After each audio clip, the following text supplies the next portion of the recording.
the chef of the game. Hi guys, we are back again, Charlie. I hope you are doing amazing. So guys, today we are trying Airbnb.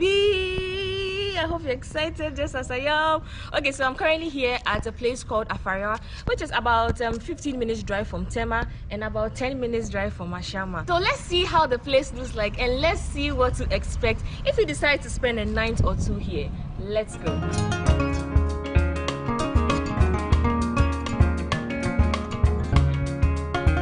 So this place is a 2-bedroom full self compound. You're going to have the space to yourself. So there is nobody in your space. Here is very private. So let's see the first room. It's 2 rooms, so let's see. So I'm here with Henrietta Ajete and I'm sure she's chilling in there. So let's see. Let's go.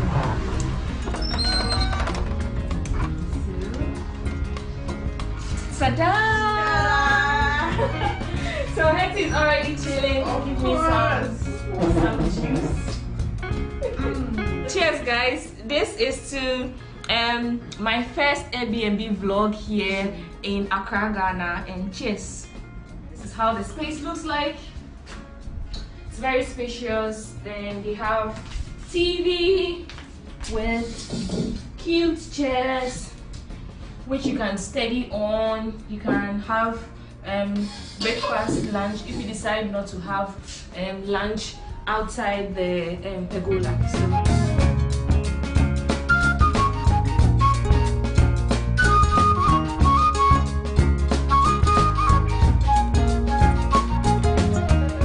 The bedroom is like. The best place is the bedroom. Come. Ta-da! Woo! I'm already feeling at home.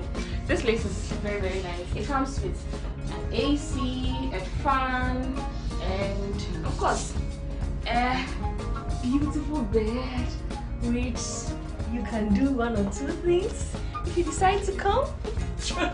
So come, let's see. So they have like a small storage area where they have like the towels, the ironing table, some toiletries, and this is it's a very cute bathroom. I really like this. Look at this. This is so cute. To hang your towels.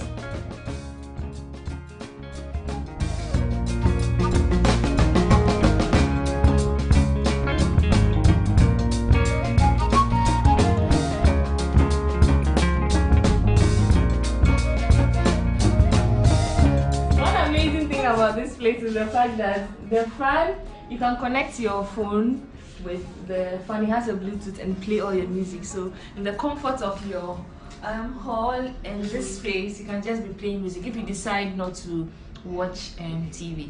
So are you guys excited? So what do you like the place? Let me know in the comment section if you like the place. Hetty, actually she's having so much fun. So let's go to the kitchen. Let's see how this space looks like. I'm going to be here for the entire weekend, and of course you guys are coming along, so let's go see how the kitchen looks like.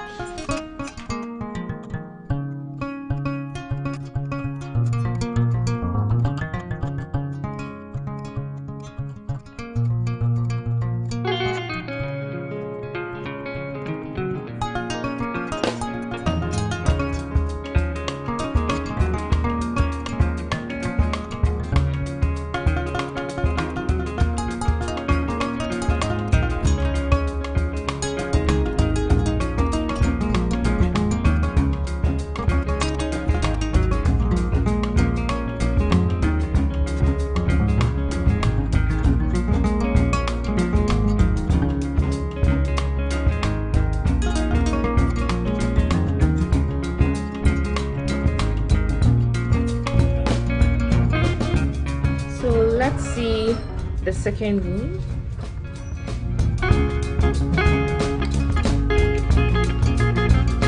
So one thing I like about the place is the fact that it's so simple and very clean, and it's a new place, so I'm sure in the next few weeks, 2 weeks, 3 weeks, there's going to be a lot of things like extra lamp, microwave, blender in the kitchen. Expect to see all other things you're not seeing now here. And so let me know in the comment section if you think here is beautiful, and yeah, in fact as beautiful as me. Yeah, so this is how the compound also looks like.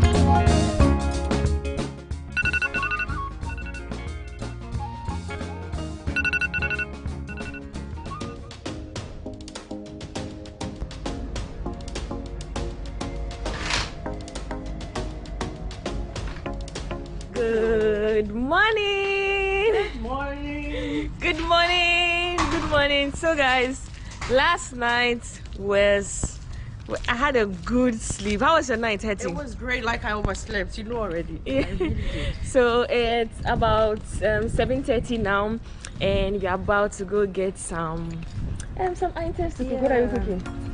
Eggs, sausage. We're getting some items for breakfast. And what have you got so far? Offering prepared some sausage. Yeah, and it's very, very close to the Airbnb. Yeah. So really, really close. yeah, it's just about 2 minutes walk.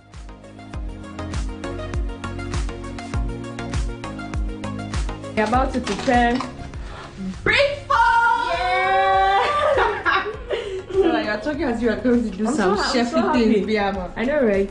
The fact that we bought the grapes as well to making me so excited. Yeah. So the kitchen is a very cute and very modern kitchen. Yeah. That's right. Especially this. So we are making our hot water for our tea while Henrietta is. Yeah. This is the chef of the day. So one of the things I like about Airbnb is the fact that you get to cook whatever you want. And today we have decided to enjoy our breakfast. I got some bread, about to toast it. So my breakfast, in fact our breakfast is ready from Chef Special Hetty. Guys, you all are invited. Booking me. Stop booking me for your weddings, parties. So you're all invited. Cheers, Hetty. This is a cold beverage. So guys, I'm fortunate to have Mommy Joyce here with us, and she's the owner of this beautiful space, and you're welcome. Thank you. In fact, you should say you're welcome. Yeah, to it. Yeah. Oh well, the thing is, you're making it's your place now, Yeah. so obviously At the moment. you have to welcome me. Yeah. I'm your guest, literally. Yeah. Okay. But it's a beautiful space. I mean, last night, especially when we came in, like the lighting, it's just so beautiful. So beautiful. So why did you choose Ghana for your beautiful Airbnb space? Okay. Yeah. So the origin of this place is many years ago we got the plot, and then we decided to put up something small and leave the main place for future development. And as it were, they thought leaving it there, someone will come and stay. People came and stayed and left and just wrecked the whole place. So just out of the blue, I just thought, you know what, maybe with the Airbnb coming up and or maybe doing something like that in Ghana might work. So it's actually a trial for me. I just want to see how it works. Okay. So the property was there. We thought we'd just turn it around and see if it works, then good. Okay, so where were you coming from? Or where are you coming from? Which country? UK. UK. UK represent. We don't say, we don't do it. But when they come, they always tell us in it. So Oh my God, no. My son hates it. So, I mean, obviously last night we were here, we loved the space, we had a good night's sleep. Like the style for the rooms and everything is just so beautiful. What's the inspiration behind that, or what kind of experience are you hoping guests will have once they come and live in your space? The thing is, when I decided to do it, my husband always says, oh, when I want to do anything, I go the whole hog. That's how he puts it. I don't know what he means. So for me, having a place where someone wants to stay, I want it to be like where I would want to stay. Okay. And where I know that I feel comfortable. So if I want that, then I should extend it to whoever wants to stay. That's the main thing. So it's not like I'm not the one staying, so it can be just anything. Yeah. So that is mainly what it is, that if it's good for me, then it should be good for somebody else. That's the main thing. So I didn't have anything big. It was just, I was just thinking of it as we went on and just added on things as we were going. That's really, it wasn't like planned that this is how I wanted. I just wanted a white and black gray kind of theme with it. That's it. And for me, white is clean, so and it's calm, soothing. So that's the only reason behind it, really. So is there anything you would like to share to anyone watching this video? I just want to say that well, if people want to come and spend time when they come around here, or people within the country who maybe live outside Accra or just want a different environment just to chill or while away time away from everything, I think that this place will be suitable, I believe. So it's just like get away from all the noise and everything, come and have a quiet time to yourself with a few friends, then maybe you should think about here. Yeah, and the fact that it's close to, if you want to go to Shire Hills, if you want to go to anywhere after Akosombo, the eastern region, it's actually at a good area. The compound is very big. It is. You So can you do have your events or small parties and stuff like that. Actually, I have a man here tomorrow. And there's mommy just say that. And she also mentioned there's more development. You mentioned you're bringing other things like we thought of hot tap, which is funny, but we hope that it will be cold tap eventually. So yeah, that should be in maybe in a couple of weeks, and we just add on things as we see, maybe a barbecue stand somewhere soon, so that few people will come, just chill, have your own thing, nobody seeing what you're doing in quotes, and have fun. Just have fun. Okay, thank you so much for having us. Thank you. I hope you enjoy your stay too. Oh yeah, we have a day. Did you see our breakfast? I mean, I'm blown away. I thought, oh my God, they're living it, they're doing it so well. That's what I want to see, like you've got what you want, and then it's just like it's small enough not for you to look for things everywhere. And and it was so easy. We just took like a 2-minute walk outside and you're able to get everything you wanted. Yeah. That's good. Okay. Glad you like it so far. Thank you so much. Thank you for having me too. Guys, who are you supporting? Me or Henrietta? Okay, let's go. I mean, we're already on the game. So. Hey, why you taking my family members too? Okay, you wait. I'll kill you soon. If I let me run away before she comes. 6, 4.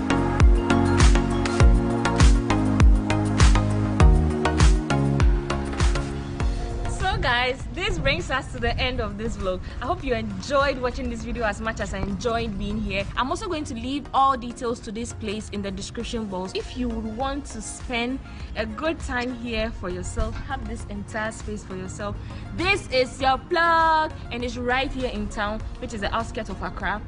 10 minutes from Tema, and it's very close to Shire Hills, it's very close to Akosombo. So yeah, until next time on my next video, I hope you enjoyed watching this video. Until next time, I love you all.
It's a fresh start to 2022, and as usual, I'm back with a lot more spice on your favorite talkatainment.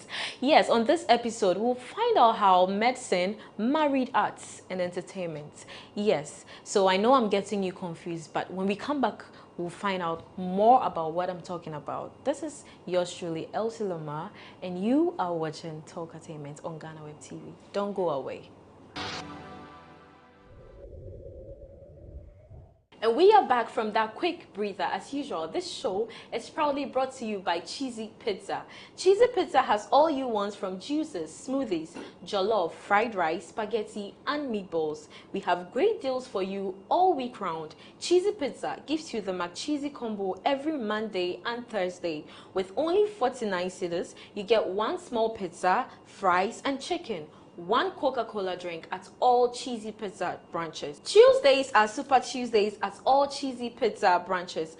Buy your Super Family Pizza at half price every Tuesdays at 40 cedis at all Cheesy Pizza branches. Be a part of the midweek bonanza every Wednesday.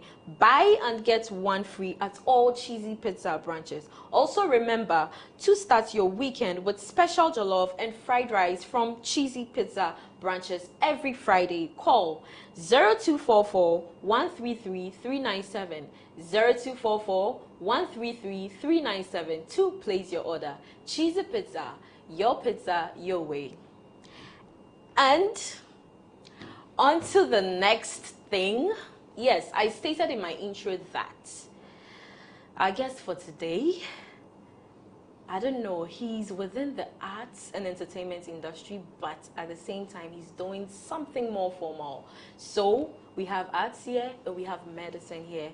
We have here the one and only Obi Amponsa. You are welcome, Obi. Thank you, Elsie. How are you doing? I'm fine. It's good to see you. It's good to see you too. You're looking fabulous. Thank you, you too. Oh, stop it. So I was expecting you to be in something formal. Yeah. I mean, you caught me on my side job. Okay. Yes. We record for the House Zero show. So on Thursdays we do the skits and all that. So yeah, that is what we are doing today. But today I'm not in the consulting room. Oh. I'm off clinic duties. I see. But how convenient is that though? You are able to make time for these things. How convenient is it? Yeah, I'm more of a locum doctor. Yeah, locum doctors are part-time.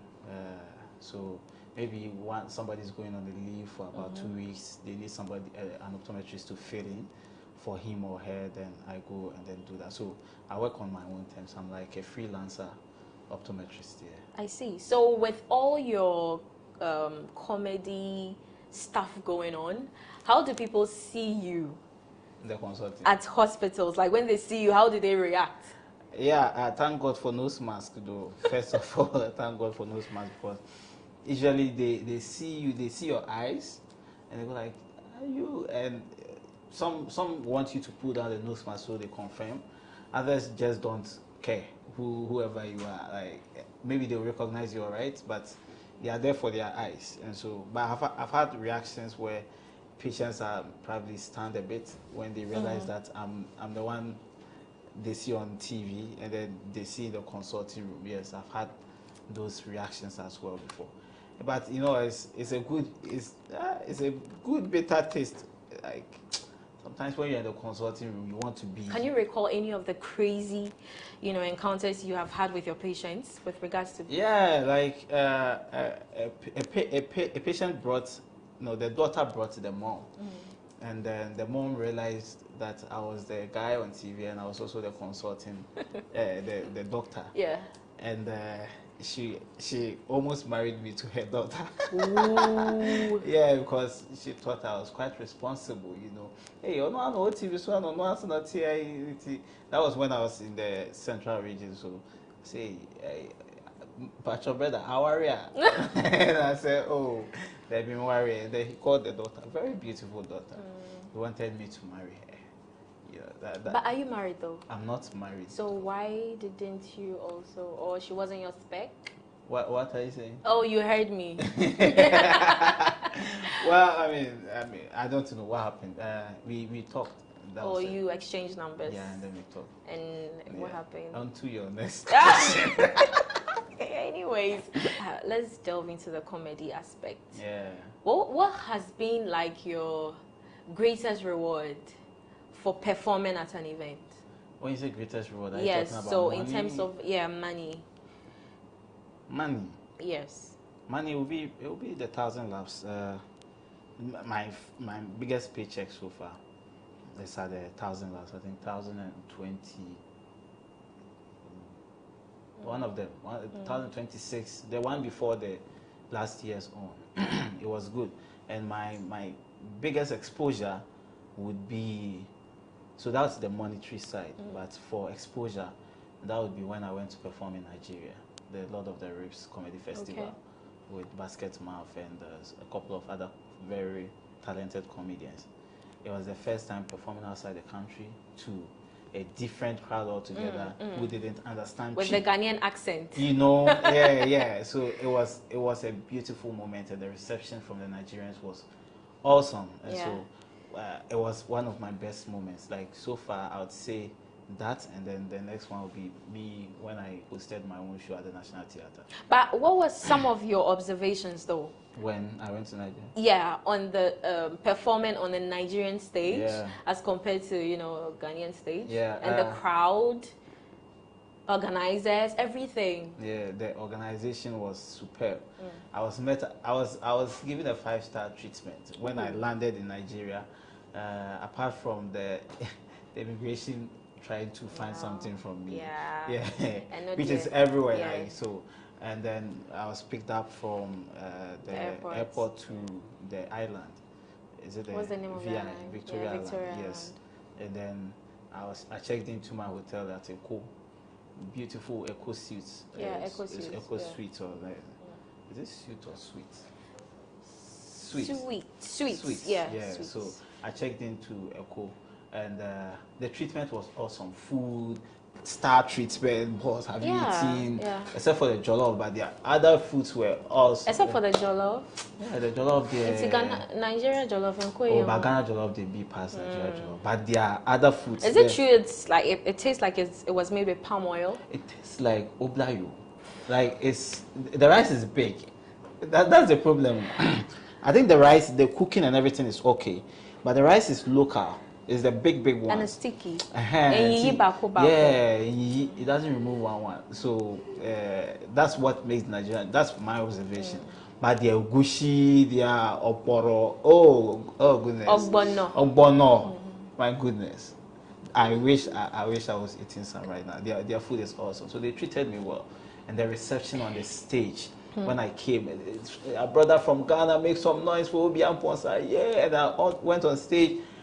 On my right were people, on my left in front of me was a big auditorium, and they laughed from the first joke to the last joke. What I realized was that they laughed at my relatable jokes. Yeah. Yes, and I tried as much as possible to do a few researches about the Nigerians. Yeah. They are footballers. Yeah. So I linked them, and then there are some things that are general. Yeah, like their way of life. Makeup is done in Ghana, is done in Nigeria.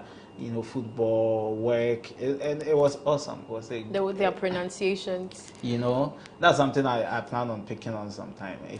But COVID came and then we had funny enough, they feel they speak better than us, like in terms I know, of English. Yeah, shut the door. Doctor.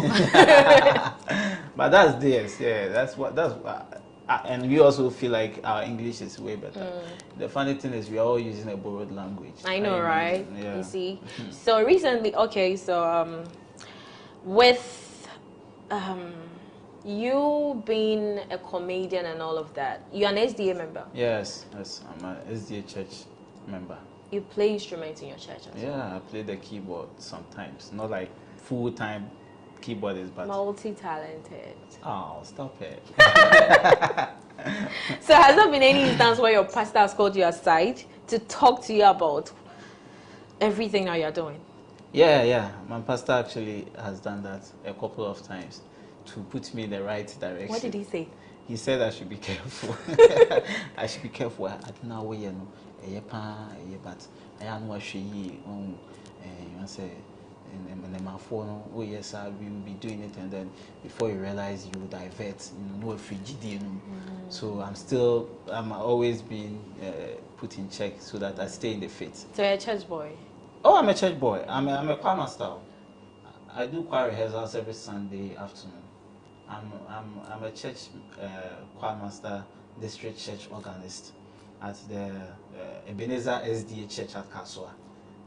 What's the shortest voice training ever for choir masters? I know they have this way of training voices. Yeah, that's it. That's it. And what else? You clear your throat. You wanted the I know shortest one. they do something, Yeah, usually you can use a song. Okay. Like, as a favor, please sing for me the scale of si do re mi fa sol la ti do ti la so fa mi re do, something like that. Or for me, I'm quite innovative. I use Now Today. You know that song? That song helps with your breath control. Can you try it? Yeah. You see, True. So you have to wait for me to finish. True. Now today.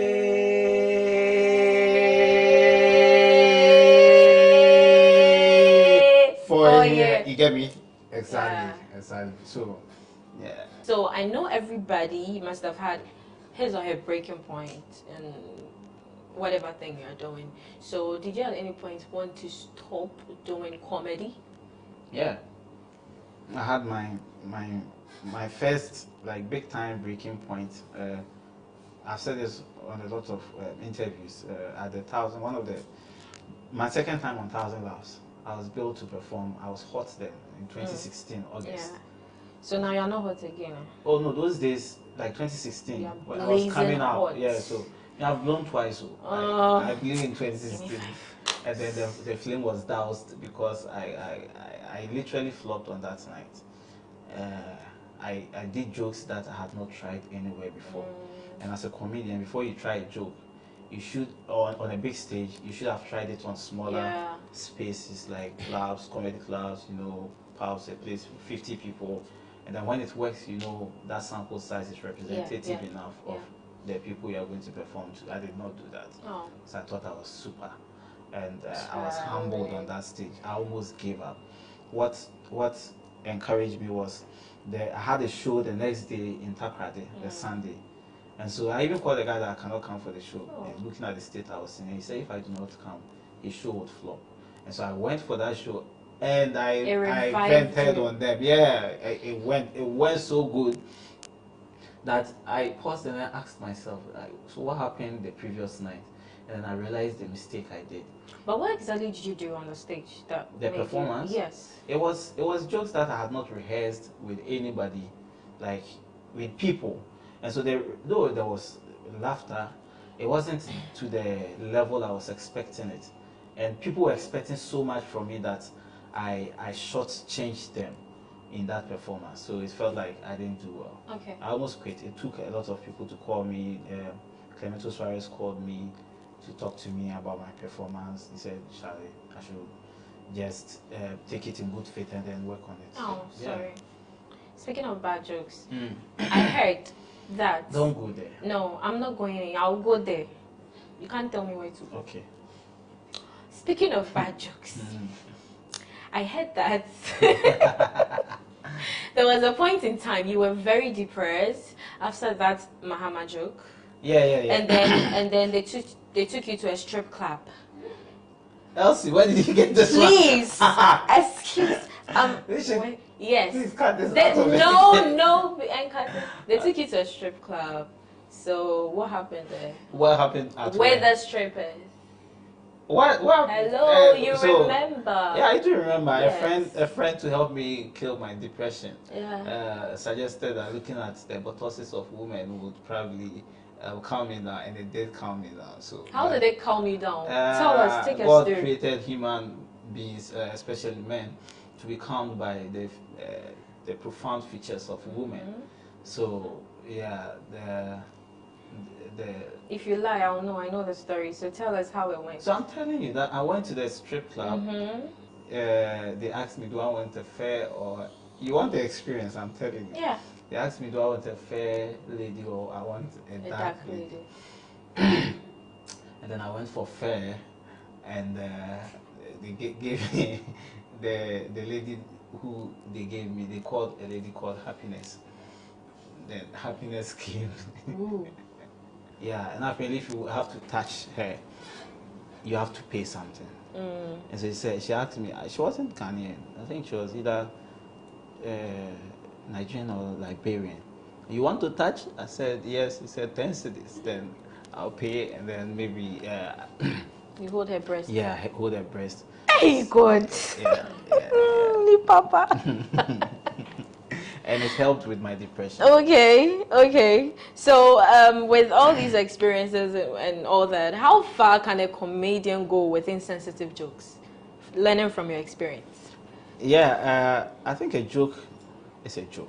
Okay, we are living in a sensitive world right now, and the problem is that you have to be careful who is listening to the joke, because a joke that is funny to you may not be funny to somebody else, and a joke is a lot funnier when it's not about you. And so if we begin to understand what a joke is, then we would know what to deal with when it comes to jokes. So jokes literally mean don't take it serious. And so if somebody makes a joke about something like I did with the name Mahama, it wasn't a malicious intent. It was because I felt I could joke around it. And as a comedian, you need to bear the consequences of your joke. Let's take a short breather here. I know this is getting more wavy, but when we come back, we have so much more for you. Don't go away.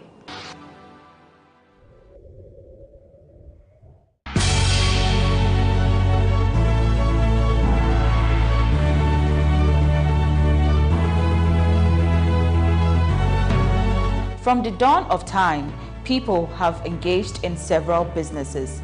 With the onset of technology and innovation, life has relatively been made easier.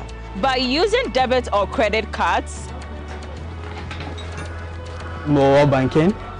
Thank you. And your favorite, mobile money? tech has indeed married business.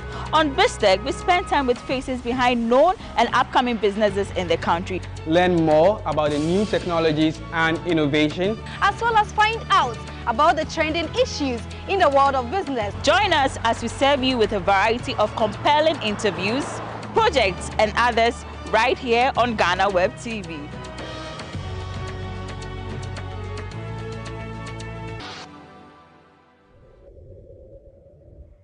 Welcome back. If you just joined us, you're watching Talk Assignments on GhanaWeb TV, and we have here the very handsome, the very handsome Obi Amponsa. We're still here vibing. Yeah, we're vibing. You live at Kaswa, right? Yeah, I live at Liberia Camp. Budumburam. Yeah, Budumburam. Okay. But you've heard that they are transforming your toll booth into a toilet. Yeah, can you imagine? What's your Yeah, it's funny because we thought the toll booths were causing traffic, okay? Mm-hmm. And they took away the toll booths, mm-hmm. and the traffic intensified. Ooh. And now they want to bring washrooms on the highway. Yes. How pressed are you that you'd want to stop on the highway to take and toward and then you be there, you hear yes, because there are vendors there. I know. Hey, boss. Yeah, driver man, like what's happening? You know, it's crazy. You be there in the washroom and the ambulance will be passing with it. Like I don't think they are going to implement it. I think the minister said it out of jest. He was just like, okay, let me put in, like, what came in his mind? Like, I've thought of it. Like, he saw it and like, okay, well, maybe we shouldn't take it off. Maybe we should let people pee. Because he doesn't like the fact that they go by the roadside. Obi, yes, if you like a girl so much and the girl tells you that no sex before marriage, would you still pull through or not? Yeah, I'll pull through. Hey. Wow. Yeah.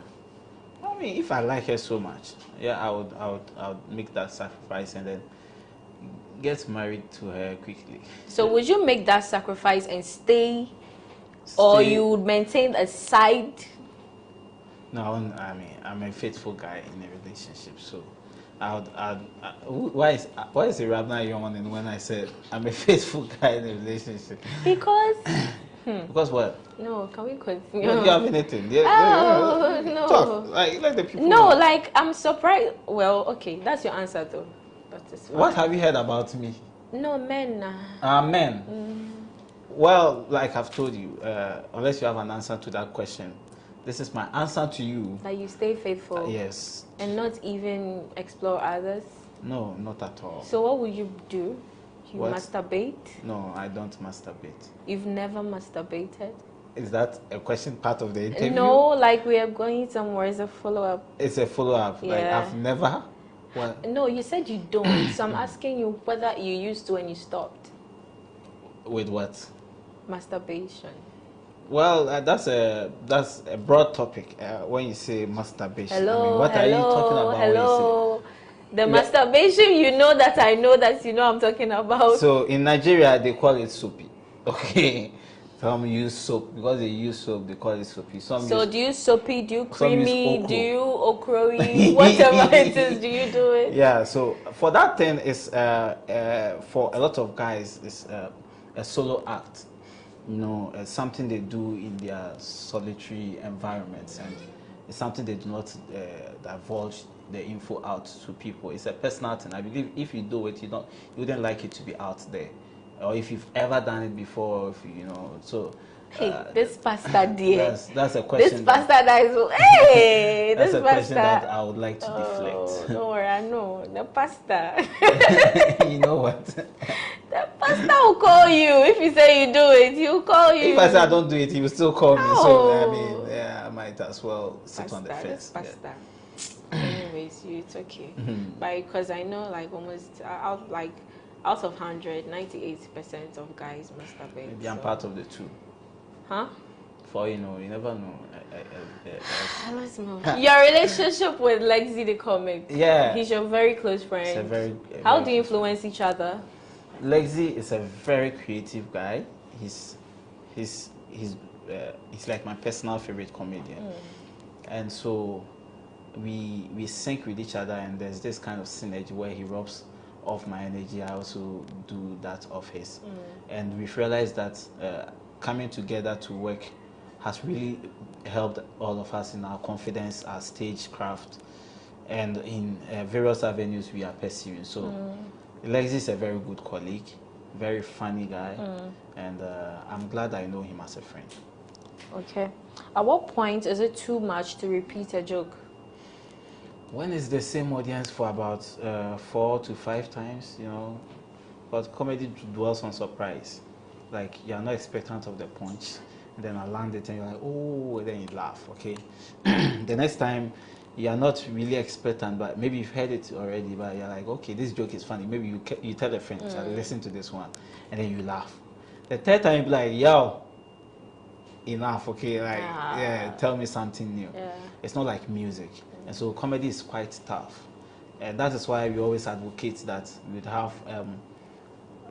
we would go nationwide so that our audience is not just restricted to Accra. Yeah. And so we go Techiman, We get Brekum, experiences, Volta, yeah. so that you gather the experiences and then come serve also the people in Accra with that. We don't have the financial wherewithal to carry on with these tours. So we appeal to corporate people to come around, support. If you want us, and comedy doesn't involve much. You don't need the too many lighting, the sound, good sound, and then the performance. And so if there are corporate bodies watching us who would like for us to tour the 16 regions, we are ready. Let's come, let's talk it out, so that we wouldn't be repeating jokes to the same people in Accra. Coming up with like 15-minute content is tough. You understand? That's why when a comedian gets it, he tries to work it out. And that's why people say we don't post a lot of our videos online. It is because the jokes would get old. And so sometimes the ones that we allow, we let them out. And for other times, the jokes that maybe you just wrote like a 5-minute material that you know works very well, you'd have to eat off it you know, be playing maybe some corporate shows, blah blah blah. Because if you post it, TikTok picks it, everybody picks it, it becomes a viral thing. Now when you're performing it, nobody enjoys it anymore, and then you can't make cash out of it. They'll find you boring, and so we don't usually let out our videos because of that, and that's why sometimes we appeal that even for you, GhanaWeb and the other media channels, when you come, maybe a 2-minute snippet is fine. But to pick the whole stuff and then go put on your thing, it makes our work quite difficult. Unlike the Kwame Eugenes, the kiddies who can perform Touch It here, tomorrow Touch It. Kwame Eugene still singing Angela, you know, because it's good music. Yeah. And music stays. But unless it's probably by popular request, you say, okay, that joke that you did, can you do that for me then? So that's it for us. Jokes can be repeated. Sometimes we even modify it, but still repeat it. Yeah. Comedy, medicine, which one pays more?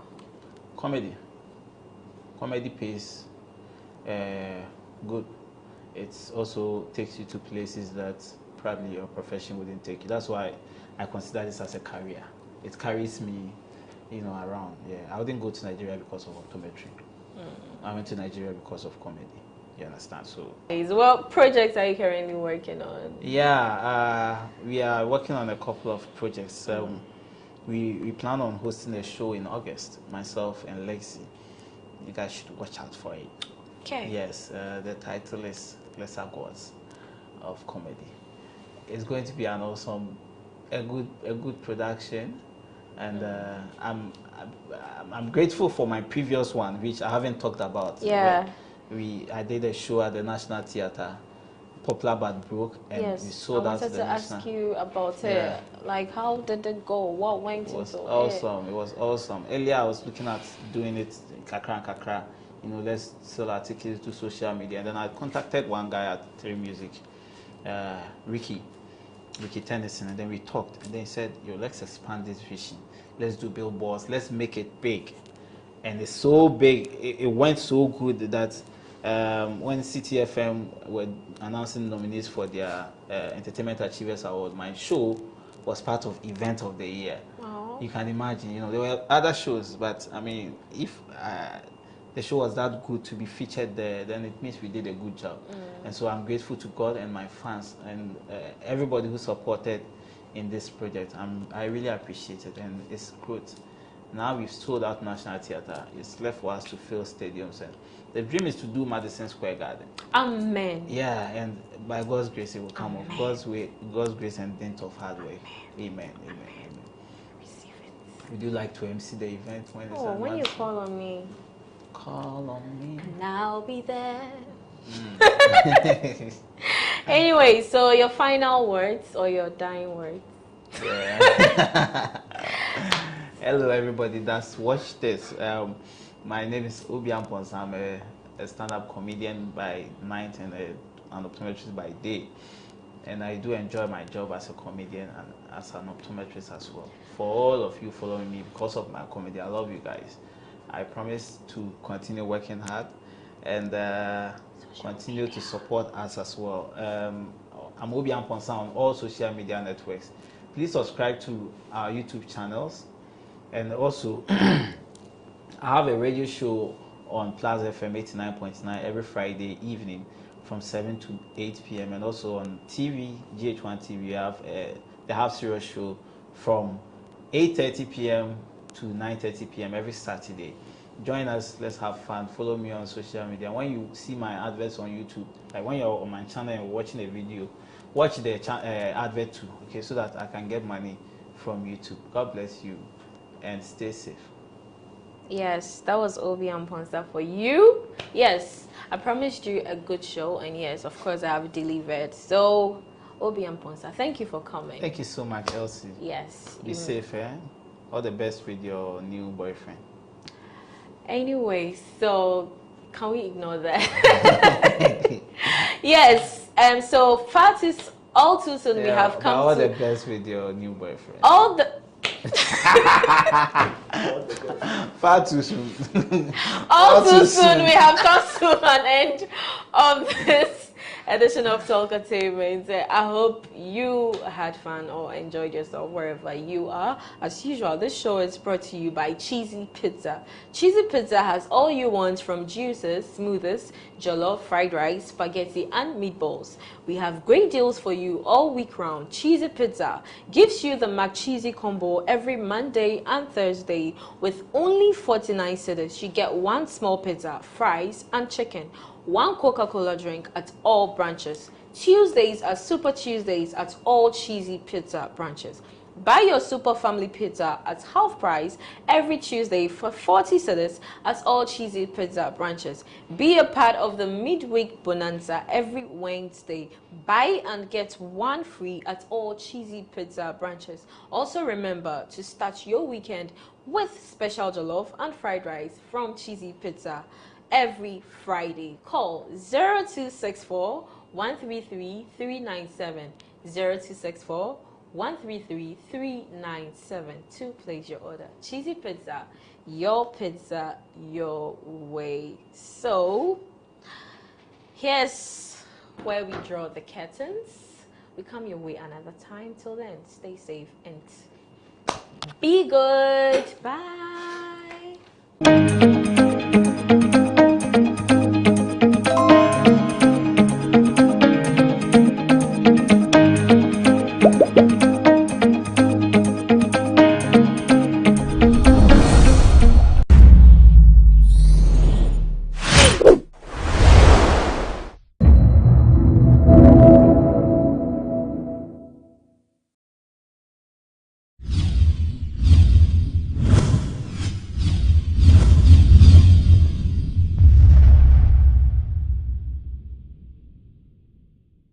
I am at Eden Gardens. And just so you know, this is not the biblical garden that was home to God's first creation of man and woman, Adam and Eve. But right here in Accra, we are presented with a close opportunity to what it felt like to be in such a garden. And that has been made possible by our guests on this week's edition of The Untold here on GhanaWeb TV with me, Eche Atisu. Mrs. Alberta Ekusika Ado is the owner of Eden Gardens, and the interesting thing about her story is that this woman speaks to plants. You want to find out more? Come along with us.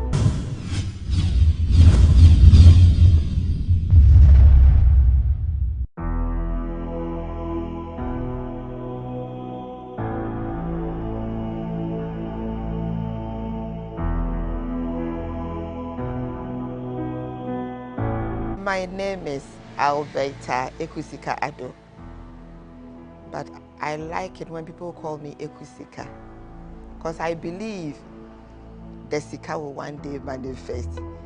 It will see on my body. Yeah, so I was born on the 8th of March 1970 to late parents Mr. and Mrs. Amwa Brown of blessed memory. Her schooling years were filled with a lot of home training as well, because, as she says, you cannot run away from family business. My mom was a caterer, so she really wanted me to help her in the family business, which I didn't want her to. But you know, you can never say no to your mom. So I had to do that. Before then, I really wanted to go to the nursing school, which I couldn't because she really wanted me to help her. So I went to Takoradi Polytechnic. After that, I worked with Panian Tobacco Company for some time. Had my own restaurant on the Agbegloshu Road in the premises of Ahmed Cold Store. That place belonged to Edward Akufo-Addo, the president's brother. There was so much work at home most of the time, so much that even when she was at the boarding house in school, she needed to return home on weekends to help out. When I was in Straightway Secondary School, because my mom is a caterer, a big one of course, every Friday after school, I need to take an exit to come home when I'm in the boarding house. you will come home every Friday, because Saturday you have to go and mount wedding cake. Then Sunday we are cooking for, say, from 200 people, either for lunch or for dinner. Before Sunday evening, I go back to Kaneshi to catch a bus back to school. So that was what was happening. It's not like, sometimes in school over the weekend you have time with friends talking and all that. But for me, yes, we had that time too, so we can go for entertainment and all that. But certain times I need to take Ezia to go home. My mom would even talk to the headmaster that maybe such and such a day Alberta will have to come home on a Friday, so if you could grant her an exit. Growing up in a house full of plants, little Ekusika grew up learning many tricks about tending to plants. Her love for plants also naturally came along. When I was around 7 years old, in my home in Dansoman, we have lots of plants. What we see here is just something small. And being the little girl among the boys, I was the one who would water the plants, prune, cut, do anything that you need to feed the plants with. And I grew up with it. So I remember one day telling my mom, when I grow, I would want my home to be just as I'm seeing our home in Dansoman. By the time Alberta Ekusika Ado got married, she had already unconsciously set herself up for life. When I met my husband, we were courting, and I remember telling my mom, when I get my first pay, I'm going to give her money, get somebody to get me flower pots, to mold flower pots for me, which I did about 60 pieces. I was then courting. I didn't even know whether this guy was going to marry me, or even if by the grace of God he got married to me, whether I was going to be in a compound house, a single room. But because I so much love plants, I did 60 pots. So that's by the way. By the grace of God, we got married. And madam, I had a big compound where I fixed all the 60 pots. Strict as the word can be, Ekusika's mom made sure that no friend of her daughters visited them at home. But the uniqueness of the year 1983 in Ghana's history would change things a little for her. When there was shortage of food in the country, we were queuing for flour, for maize, for corn, for virtually everything. But as a young girl, how old was I? Around 13 years. And my mother was so strict, we didn't have friends. In fact, nobody comes to the house. So my mom had closed from work. Around 4 p.m., this woman was coming home, and there were so many people in front of our house, lined up. What was happening? This young Ekusika, 13-year-old girl, I don't know what came into me, but I think from the very tender age, it's been me and the Holy Spirit. I got a little, mommy brought sorghum. Yeah, we had a little sorghum, we had flour. I combined both, made some rock bands and scones, baked about 100 or so pieces, and I decided to sell because there was no food anywhere. So I placed this in front of the gate, and people started coming. I was selling, they were buying, I was happy, all smiling. Kids will come, parents will come, fathers, they were just buying. So when my mom got to the gate, she was like, what is happening here? You could tell from her face, she was angry, what is happening? But when she saw what I was doing, she was so happy. And I don't even know whether she carried me, because she was like, hey, Ekusika, eba adwene no be witrim. Wana no ma odama adwene. Erade nhyiraw. De ama enkofo edi ban ma weedi. Inya eyi wo babyia. And I was so happy. I was so fulfilled because I was able to put food on the table. Unlike a foretaste of what her future would look like, Eku Sika grew up with a passion that birthed the idea of passion for mother and child. The Lord inspired me to gather teenage mothers, the privileged, feed them, give them a vocation. And I'm like, na me sika he na me wa me ba be teenage mothers and all these things. But before then, I was doing that on my own. I could go to town and I see people, I feel the need to give them money or ask them, come home, I have order on such and such a day, come help me and you get food to eat. I was doing that until one day I was going to the laundry. I'd parked by the roadside, crossed, took the clothes to the laundry. On my way home, I was listening to 88.7. So I came back, sat in the car, started the car, and all I heard was, you don't need any confirmation. I am your confirmation. I looked down, I was scared. So came out of the car, stood beside my car and was like, what is this? For how long will you stand out? I went back into the car and then came home. It had to take more than a confirmation for her to know that this was indeed something God wanted her to do. Another time, I was home watching Benny Hinn on telly. And a voice said, change the channel.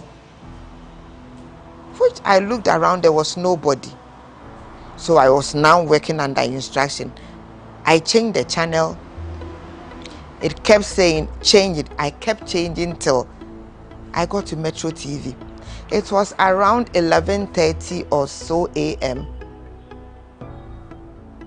And I heard Amanya Neba, a young girl of 19, being abused, blah, blah, blah, blah, with a child. And the voice says, go for her.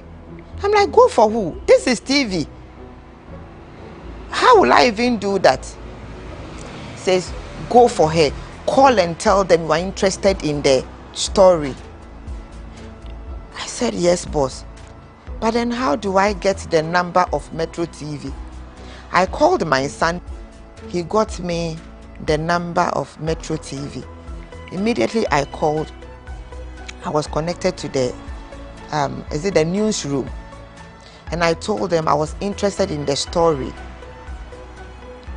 They took my number, and within a space of less than an hour or so, I saw myself on telly being interviewed.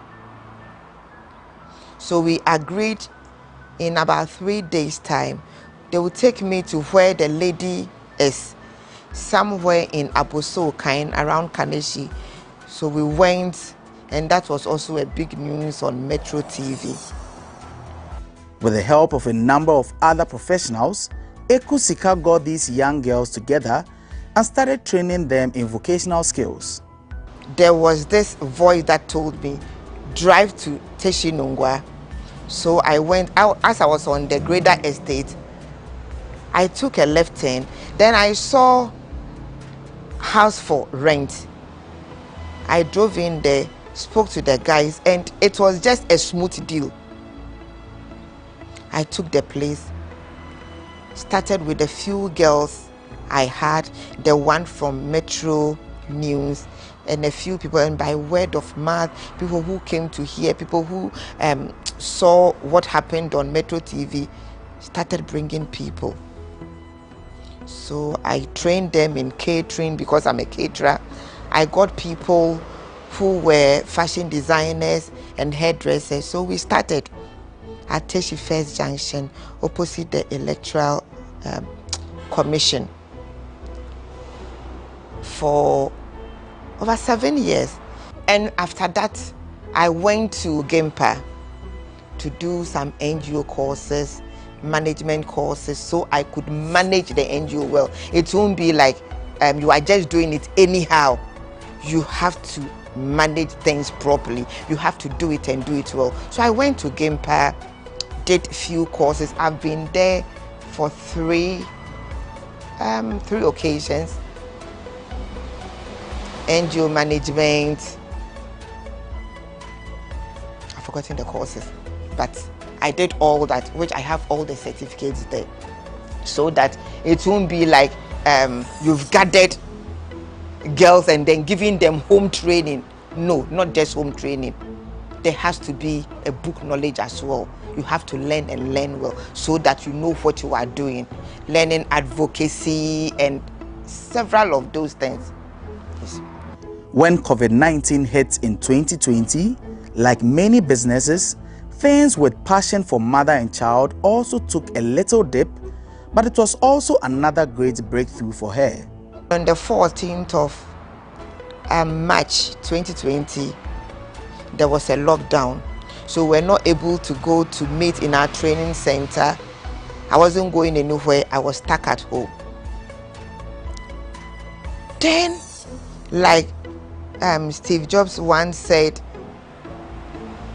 in an interview or a speech given to one university, he said, you cannot connect things in the future, but you can connect things from your past. So I connected all these plans, all the works I've been doing since I was home. I was not going anywhere. I now got time for my plans.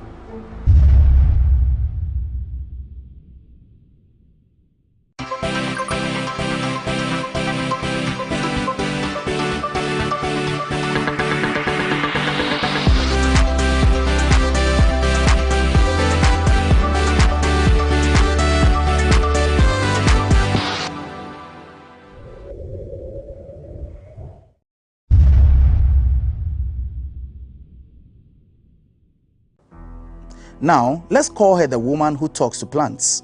With every research she did into plants, unconsciously, she was building a business so much that she sometimes forgets to eat while doing it. So I wake up early in the morning, do my house chores, then I come and sit in my garden. Clean, prune, just like I was doing when I was 7 years old. Then I will start talking to my plant. You are beautiful. I like the way you are. I like the colors. Oh, how can one plant have 3 colors? So I was just admiring nature. And the Lord started talking to me. This is an oxygen plant. It can do this for you. It can do that.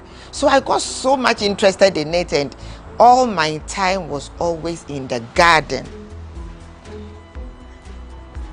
So I'll take the picture, post on my status, some on my Facebook, do a research, talk about this. Maybe this is called Sansevieria, another name, mother-in-law's tongue.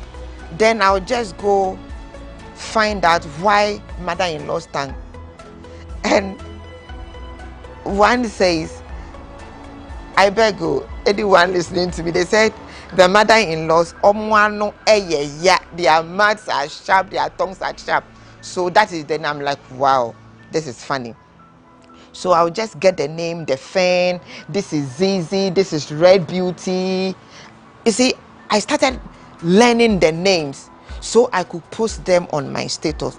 People got interested.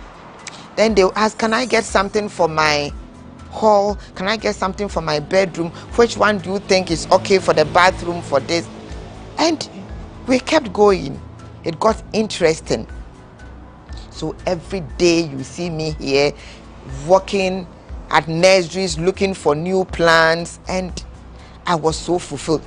That was my passion. That was my heart, because I can come here in the morning, say 8 o'clock. I will be here till 6 p.m. My husband will have visitors and they are like, do you sell them? I said, yes. Can I have this one? I sell them. So I started going to the Volta region, buying pots and working with them.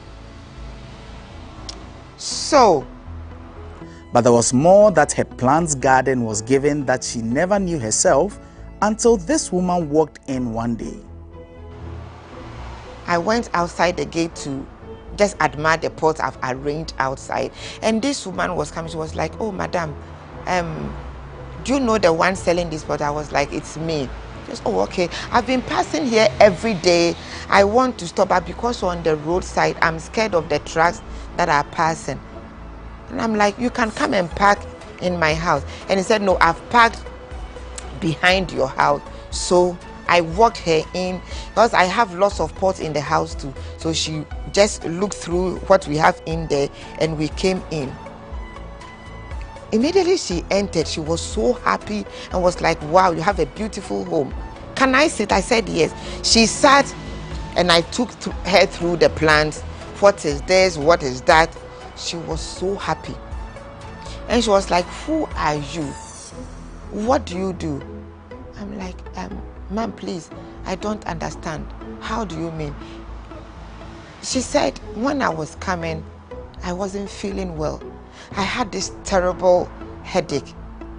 And as I started, I even wanted to ask if you could give me a paracetamol. But just as you spoke with me, the way you are so passionate about the plants and talking about them, I felt something just leave me. That's why I asked, who are you?" I'm like, "I'm a praying woman and I believe in what I do." So I prayed with this woman. She was so happy, started jumping. "I'm healed, I'm healed." I'm like, "God, I thank you." She took my number that she will call immediately she gets home. And that was the end of that woman. I didn't hear from her. There was no call, and I've never seen her to date. Could that be an angel who came to tell me what you are doing is good, so continue on doing it? Another woman also shared her experience about how these plants did more than beautify her home. This lady, she's also a journalist. I don't want to mention her name.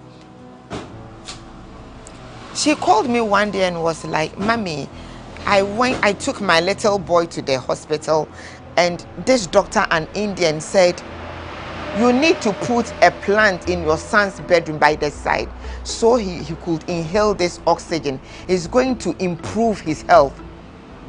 Immediately she remembered me and called me in front of the doctor. So truly, I made the beautiful pot of Sansevieria, another name for snake plant. It has nothing to do with snake.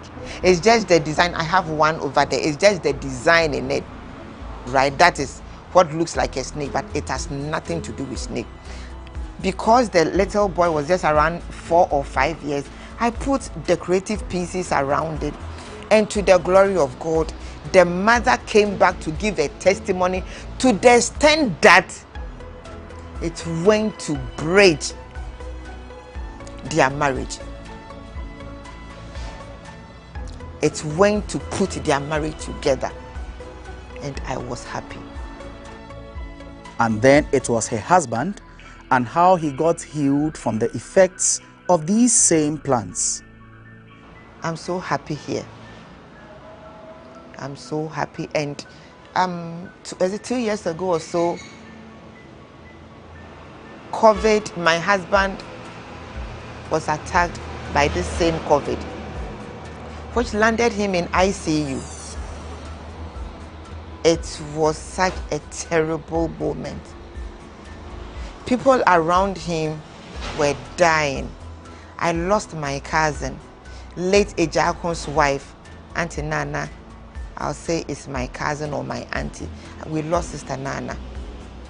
But by the grace of God, and I believe by what I do, because I know taking care of orphans, the needy, is the heartbeat of Christ. So if you are able to do such, God gives you long life, and always sitting in nature, admiring and inhaling it. When my husband got back home from ICU, every morning 5 a.m. he will come and sit in the garden, taking his tea, reading his book, having his meetings, all in the garden. And he so much enjoyed it. The breeze, the air that will just be going up and down all around him just brought the healing speedily. He really enjoyed it, I must say. It was what brought about his healing. And I'm happy. Because I get most people, Mommy, can I come around? I feel terrible. I have this issue in my marriage. Can I come around? I want us to sit in the garden and then we talk about it. I'm like, yes, come, because I love to do that. And Charlie, the feedback I get is so fulfilling. So that is what has brought us here today. Like everything in life, her work with these young ladies has had its own share of challenges. Then somebody will ask, so have you forgotten about the teenage mothers? No, I had not forgotten about them. We always met on, we had a platform where we chat, we do our devotions and everything on platform. Sometimes I invite them to come over, we had a chat, but one of my facilitators had a place, so all the girls are there. I visit them, we talk, we continue with the school, we continue with all the advisors. So far it's been good. In Passion for Mother and Child, when the girls come, there's no any follow-up. No parent of theirs come to say, hey, Mame, we are in Teshi, so they usually speak Ofane, Imbile Bakemiake, O Chonle ni no hame, ni, oh you are done. We don't hear things like that. No. I've never. But when you share the food and they take home, then they will call, Ofane, you are done. I said, Asida yenya media, because my gun is not very good. So you see, the same way we connected the dot from the past, what I did, that is what now I'm feeding people. And why does she talk to her plants? Ekusika tells us the story. So I continue on talking to the plants. I would come, talk to you, admire, and most especially when I work for any client, and the person is going, or we are supposed to pack the things in the car, I go close to the plant and I talk to them. I tell them, as you are going, let there be peace in that home. If there's any marital issue, go and solve that issue. Because you are living, and in the Garden of Eden was a peaceful place, go and do same. And the report I get from the client was so amazing, and it kept me going. It kept me going. Why the name Eden Garden? I decided to name it Eden because it was fulfilling. I had so much fulfillment here, the passion, the joy. People will come and they give testimony. Ekusika tells us about some of the names of these plants and their significance. This is the snake plant with the botanical name Sansevieria, right? So these ones, it's good for your bathroom, it's good for your living room. It can go anywhere. It serves all purpose. Have all these. These are all fern. This is monstera. If you have this in your home, why wouldn't you love nature? Why wouldn't your love for God increase? He's a wonderful God. See the wonders of his hands. See, holes in plants. It's so amazing. This is another kind of phobia. It's another kind of phobia.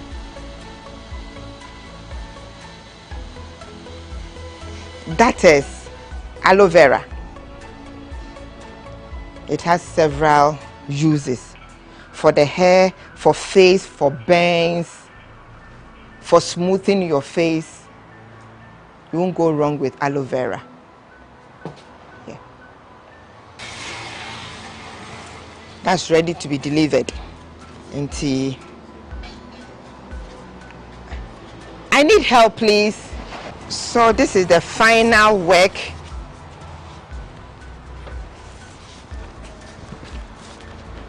This is our final work. What a thing of beauty. Isn't it beautiful? So that is our red beauty. Leaving Eden Gardens to its final place. And like I always do, as they are leaving my hands and my home, I say a word of prayer. As you live here, may the Lord go with you. May you bring peace in your new home. May you bring beauty and love, just as you are so colorful, so nice and natural. Every marriage in that home, let it be so. Go and glow as the leaves are glowing. Let there be peace. Let there be joy. Let there be abundance of everything. In the name of the Father, the Son, and of the Holy Spirit. Amen. Amen. And that's how we bring a wrap to this week's edition of The Untold here on GhanaWeb TV with our guest, Mrs. Alberta Ekusika Ado. Thank you once again for joining us. As always, remember, there's news for you when you log on to www.ghanaweb.com. And as always, be kind to one another.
So it's the build-up for the big game on Friday. The Black Stars will be hosting their West African neighbors, the Super Eagles of Nigeria, for the first leg in the FIFA World Cup playoff.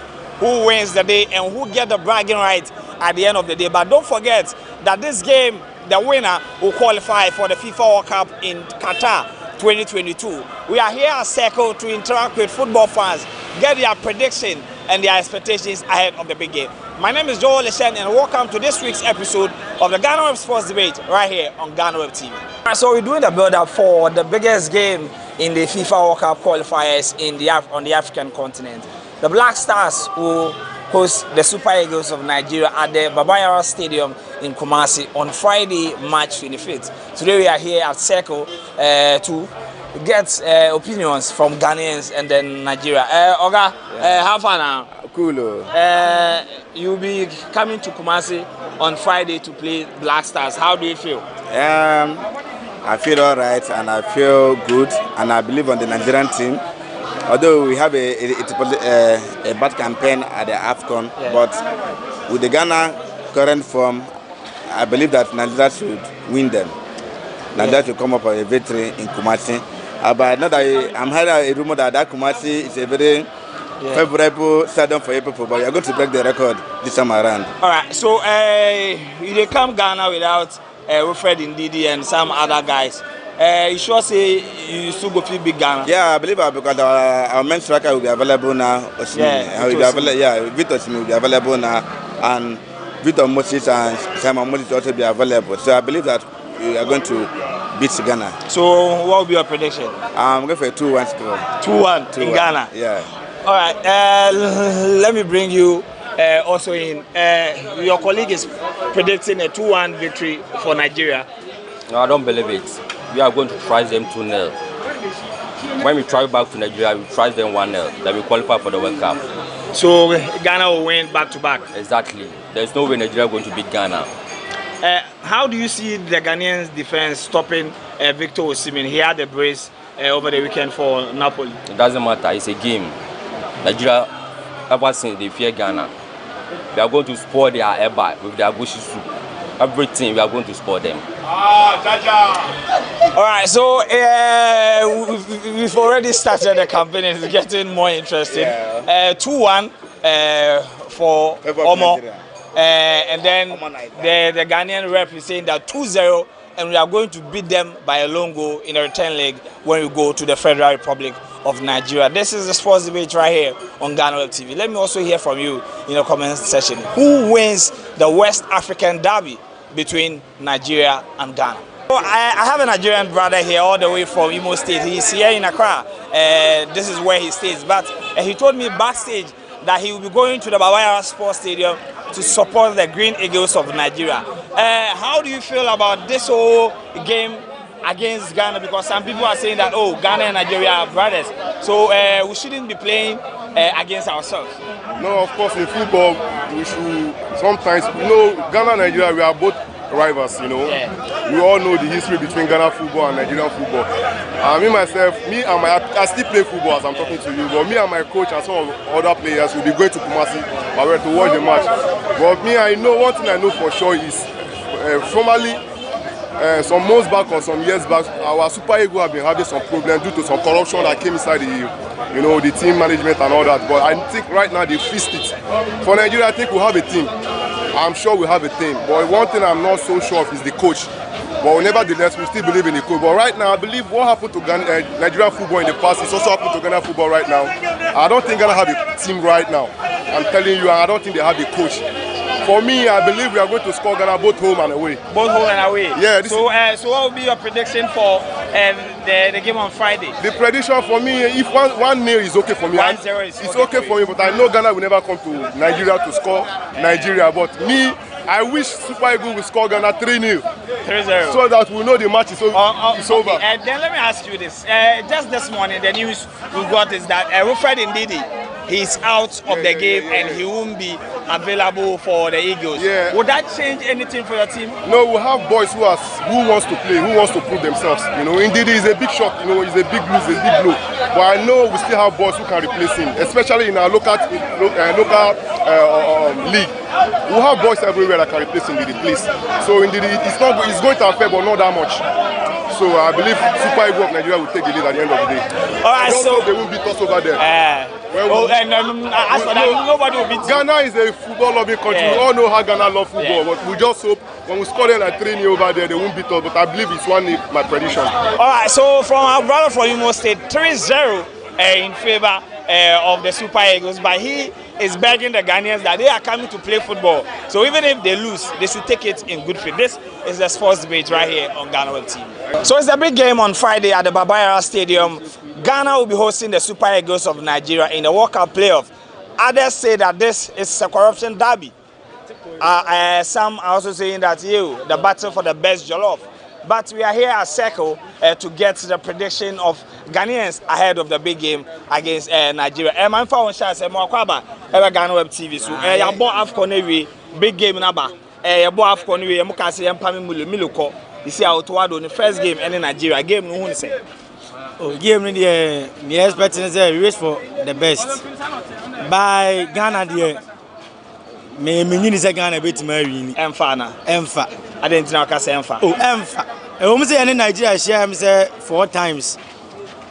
I'm Ghana say 4 times 5 times Ghana winning 2 3. Yeah, but match we there Emfa. You better Ghana. Yeah. Yeah, my Ghana. Okay, my Ghana be 3-1. Hey. And now 2-0. Because Ghana, you need players. Sana mekano.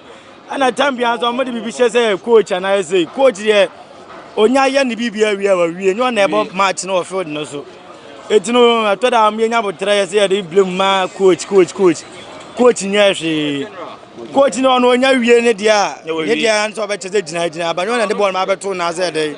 But it here to the players no so mo anso hu say bibi o coach na wie di na so mo so use o mo dey o mindset ne kakra ebi say ya check the day you dey be want me kan on Jordan on baby one baby ne okay nya set why by nya but why over kai say Afcon no they did the red card into 2 games in our own bobby and Jordan so nya COVID onya dey oh and say Ghana be win and na kan njam Sango mi enu afiri mu kwa dey Ghana win into omu mi na my win omu dey kwa mi win na onu ni mo na be strike na strike get man na wa twi oto okay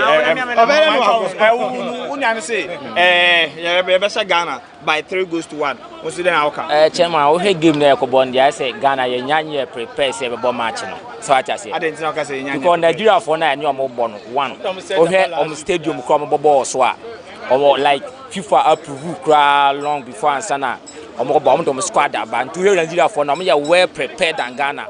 Cause Ghana make us say last week ya na ehu ba bia we den ye boy game no one ye play squad on be born one ye ehu say bia players we na e ba na say den so I just say into here match na nkasa na ye kom na as Nigeria for na e well prepared than Ghana so I just say into the da wo ka ko saying me ka ko si ni say and we game na ekobo na we preparation na the Nigeria for no make us me well prepared than Ghana for but I say we Ghana ni Nigeria game na game be like yemfa maybe form na ebo so I say form guide dey an ke be lose nti ento ka ko na say me ka ko si say game ni dey e be dem pa ba Ghana chances of be qualify ni o form o form Ghana chance of be qualify ni o form pa okay mama fa osumbra mu wi na maba brawe so si a wona mu mienu na omo ka say ball no e be ko etia Ghana so wona omo ya adwen democracy obiane na adwen kire obiane na ya omo adwen kire na omo akire no ontimi ne nkoko na adwen kire no match between Ghana and Nigeria no form one county bibia just on the field no agrone form na we amoba Ghana be show ba Ghana be show mu e wo Kumasi watch I receive say you bet me qualify 50-50 match 50-50 obi abetimi qualify wa obi take your chances no we qualify dede na omo ye ana players Nigeria ye well prepare near na say omo approve here Cape Coast deda by for the one or two reason being na mo change venue na no nkire say yentimi qualify and say you know the stadium there say you know the first stadium mbobo ye group pitch no so and a bachelor Nigeria for wanna bossu Ghana will qualify and I know the constant say Ghana will qualify. All right, so the Black Stars will qualify ahead of the Super Eagles of Nigeria. He disagreed with the opinion of his friends. Now let me bring you in, then I'll take your prediction, quick one. Ghana and Nigeria ebebo fiade Kumasi game no ekwohin. Oh, game no dey me who say Ghana be win. Ghana be qualify game. As far as the didn't need no more being kwa dey. O me bua mpa na wa chi ni, mo metima ya dey. And then I woka say then they didn't need na dey. Omo mienu no mo ma ntumi mbana. Wa so nyamu no mo ma campaign kra ni nyina so ma se ate. Na wo strike aba ba wa chi oto na me na mo ntu so menye dey. Timi mu say mienu mo woni dey. Ghana bet qualify. All right. I bet my shebe at show man 2-1 or draw. Bet my bomb 2-1. Yeah. Okay, so to this gentleman, the news that Andre Dedeayu and his brother Jordan will be playing in this game, to him will go a long way to help the Black Stars beat Nigeria, because to him, these two brothers, when they are playing in the team, it doesn't really augur well for the other guys. So it brings the team performance down. So without Dede and Jordan, the Black Stars will beat the Super Eagles. Right now, Ghana Black Stars, we don't know our squad yet. So me, myself, I'm a Ghanaian, but we don't have confidence yet. If I know my squad, I have confidence. But right now, the Nigerians, when you watch from, I think, the African Cup of Nations here, they played very, very well. So I think they have upper hands on us right now. As it stands now, they have a very good performance since from the African Cup of Nations here. All right, but then they'll be coming to Ghana without Wilfred and Didi. Do you still think that? Yeah, sure. So in terms of prediction, let's say I can go for a 2-1. Maybe Ghana might get a goal. So, and then it's a game of football. Anything can turn up. but you are still rooting for Nigeria. Yeah, sure. Because I've seen their performance and then it was very, very good. When Ghana pulled up a poor performance in the African Cup of Nations, everyone can be a very good witness of it. So we are still doing the build-up for the Ghana game against the Super Eagles of Nigeria on Friday, March 25th at the Baba Yara Stadium in Kumasi. Do you think that the Black Stars have what it takes to beat the Nigerians to book their place in the 2022 FIFA World Cup in Qatar? Circle is the location as we interact with Ghanaians to get predictions and how they feel ahead of the big game. Boss, we want to about GhanaWeb TV. So game I in Nigeria bono if you are there and that Monday. Say now see atmosphere no any the aircon. Oh, game no there. Tempenfondi required there. You better win game no. No money required there. You better lose. Say Sauka Tempenfono Edi no crowd then our paka. The paka say your national team nangas Brasta. You pen from us saying. I say Brasta no kana akono ayini mo don't need team no mangasa. Me am te as a Ghana ni ba pana me te ha no. Mani kwa anyi Brasta team no ho. Mani nyi Brasta team. The reason mani nyi Brasta team no ho say omu dina paka kura ebo a mora bia nim. Only thing like business. So mora bia say the first me te TV ho na me hwe Brasta no enye nne. Tam TV ho anya sa Brasta na me hwe. Ena me hu ne nne.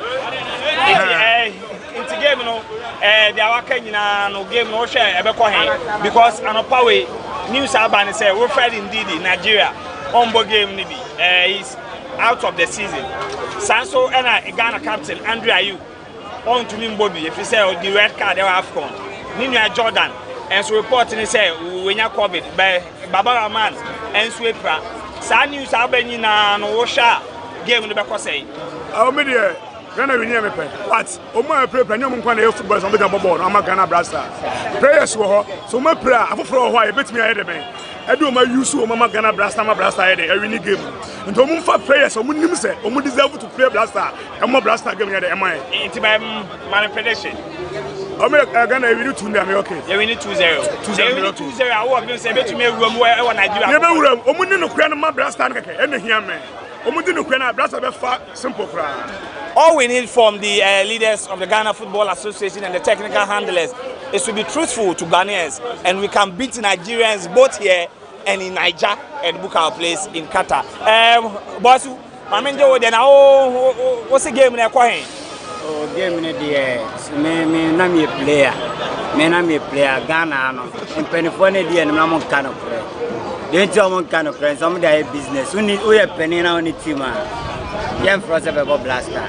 Say Jordan player, you want a replacement to a house of food. You want a replacement to a Kotoko. You want a replacement to a Diana, baby. I want for private men, a small boy, no blaster. By a pen for one kind of play. Jordan play a replacement. Baba Rahman play a replacement. The die you knew I only replacement. Indeed, I'm a kind of cry. Boys in Bayom, I can't Kotoko. Players baby or Kotoko, it's my boy. By a penny for no kind of 20 possible. Yet, I may make us say 8 possible. And so I tell so much corruption of football. I'm with Jaya, the Diabeoki, and I case predictions and how the mind. Oh, to me, they are Ghana and prediction met me. I'm Ghana and said trainer. Yes, trainer. All right, we'll beat Nigeria 3-0, but we have the men, like the MPP will say, we have the men. So if Jordan, Dede and Baba Rahman are not available, we have equally good players in Ghana who can replace them. If you had a way a big game, Kumasi, Ghana and Nigeria game, no, who is saying, I will say, Beko, oh, me there, to me, the Minister Nigeria for the Bano, I know a ding. Or home players on the gym, Bessia Ghana, or who will be bad and outcome. Ghana, they have my paying for me this car, getting a call for. While I say Bobo against Ghana, I qualified 2024 World Cup. Now, up to now, you first 11. I'm wishing Nigeria there actually matching a bed from Ghana. We wouldn't say Nigeria, or be 2-1 and 3-1. Oh, Ghana. The moon. Oh, my Beshe Kumasi. Kumasi, my Beshe Kumasi. And upon news, I say, Wilfred Ndidi, he's out for the rest of the season now, or injured into Ghana game on to me, Bobby. And no, Andrew Ayew, and so suspended Nina Jordan, and so in your COVID. And no, a bit to myself prediction, Anna. Oh, to me, the Ghana there, you see, I saw Jordan ni blasters, and Hardin Bia, the day Uma, and Yama, Ofuma, and Tosini. But the young say, but the day said they come there, not come through, said the Okan. But they come on, not the Kamanam, on Meshagan at all. But say, when you Mukano, but you say, you didn't know budget for. Because they don't know there, only there, or more yard there. It's the day Uma, every Kambaji says, or free on budget for. Jordan so film no. That's number 3. It's budget 3 one am Kayano. Because Ghana Blaster finish na Modoko. Most money striker and I'm Crystal Palace against money Everton. Na Jordan Ghana striker at the bench. Sane I didn't say as a striker obo qualifies. Now striker at the bench. I didn't say so bit na qualify. I said Tima o he Napoli almost striker I say in Sini Napoli. It's Napoli. We go no about 2 goals. What the player way about to Jordan one. I didn't say over in Nigeria office. Come be what the come on be some money that come Ghana up to now or 2 Then catch you. All right, so it seems that the Nigerians who have to do much in getting support at the Kumasi Sports Stadium because most of the Ghanaians that we've been able to speak to so far, they are rooting for the Super Eagles to qualify. Yes, you heard me right, to qualify ahead of the Black Stars. If the other way, Ghana and Nigeria before Kumasi, it's game no one is saying. Oh, by game no answer that yet off. By I never come, me person me Canada Ghana for yet and say, I a promise be no, I need my prayers. And say prayers. Yem penny for no, FS GF from penny for no. Oh, say much people do say, I say penny for no. I question will be on the prayer, will be on the prayer too. On person which is coaching Ghana for no. On much coaching, say coaching for way. As some would be a coach, no. I see Bruni, I say Bibini, Massa Ukromini, bet my team or any year. Bruni bet my team or any year. And found say Nipani of Bruni, and I say Bia, Nipani of Bibini. Nin Nigeria and penny for no. Your friend coach, a woman coaching, no coaching the engine of Juma. And it is no prayers, no. I am more senior swano. I am no movie save your money skin to mobile born just for life. Local prayers no much number born mama yakoye nim e betu apeke kotoko ni has prayers Olympics prayers na ye tie no amoso na ehu de be because offer senior one no e bia be say sisa na bia one fa bia junior one bia be say 15 no do man mix because experience the experience or ye ke sula mentally the boss is here no obo e wa class of folk na o you see experience and we didn't say that ni wo mo but experience no use no e ma team na dey e move forward enti ye say empany for no say mo madiana even though no senior prayers no yanka say bia omo nya de experience no ho by because kakra na pick locals no na dey do maka na matimi na dey etu akwanim by me the way no match we na say that yam hu because kwa mo hwan oh match no dey Ghana be wini Ghana be wini e o mi say Nigeria omo team no strong by enye hu because anything can happen Ghana betumi win match no ye win wo Kumasi awa regime say betumi akọ Nigeria na ye ko book qualification. Okay match no dia ehunu e Ghana no dia ehunu pa na Ghana no enti ye be sere mpa ebo say bibia no say yankopon de e enim ye de mpa ebo e ka ho a e betuma Ghana win match so Ghana win match ya Nigeria de e be fa easy. Yeah. All right. So it's the build-up for the big game on Friday. Ghana will be hosting the Super Eagles of Nigeria for the West African Derby game, FIFA World Cup qualifier slaughter stake. Here to interact with the football fans. Let me start with you. I'm GhanaWeb TV. So game no basso Friday. Call him out. Oh, a good man there. I say a bit me. I first a bit me winning match.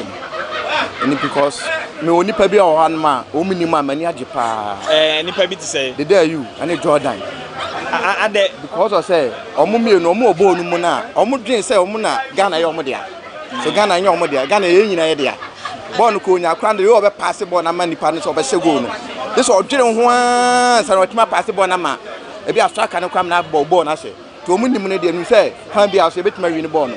Anye ya ko betima ball mo 4 goals. Nigeria 4 goals straight. Because captain they ma you know Thomas Partey. Hey, me del rough. Me da bia me bomb pass akwa na ona na benya captain because oh ball no ma and kwan force ball. Because Jordan no na say Ghana ye ne dia Ghana so ye ne dia. Ghana ye nyina ye dia. What I say? To Partey now or captain ball ne dia. You win ball ne. Into say you be Nigeria 4. Or any scorers in mind. To be our predictors, Sani Pawi. Partey best first goal. Partey best first goal. Straight. All right, so it's 4-0 for my Ghanaian brother here, and to him, Ghana will win the game because the Ayew brothers, Andrew Ayew is suspended and Jordan Ayew is reported to have tested positive for COVID. But Rahman won't also be available for this game. Everything comes down on Friday at the Baba Yara Sports Stadium. Let me also hear from you in the comment section for your prediction. Can Ghana make it to their 4th appearance to the World Cup? Let's see on Friday. Oh, Ghana for you to Ghana for you to pa. The event say nyamia mamudia. Event say krum Ghana na yebo boy. Yako Fred regular for Fred go fry yebo boy. The Ghana for you to mudia na mo se ombesi omuketem na mo de mo hoden na mo that's what Ghana chidia. The bet man hwene ball no. Bebe say ombesi ball na say trimudia na life bi na mo de bobo. Sa na Ghana 40. O hwe mo ball bia na wo rekra ho. Nti mpa ye na ebe taji. Say ye tie mam na ko match and here we did you say yeah my dad the public here into make my prediction say like you be kwa mo wine oh e be kwa my Ghana e be win e be se be 2-1 yeah 2-1 by so 2-1 na you be to make Nigeria qualify oh you be qualify sana me no 2-1.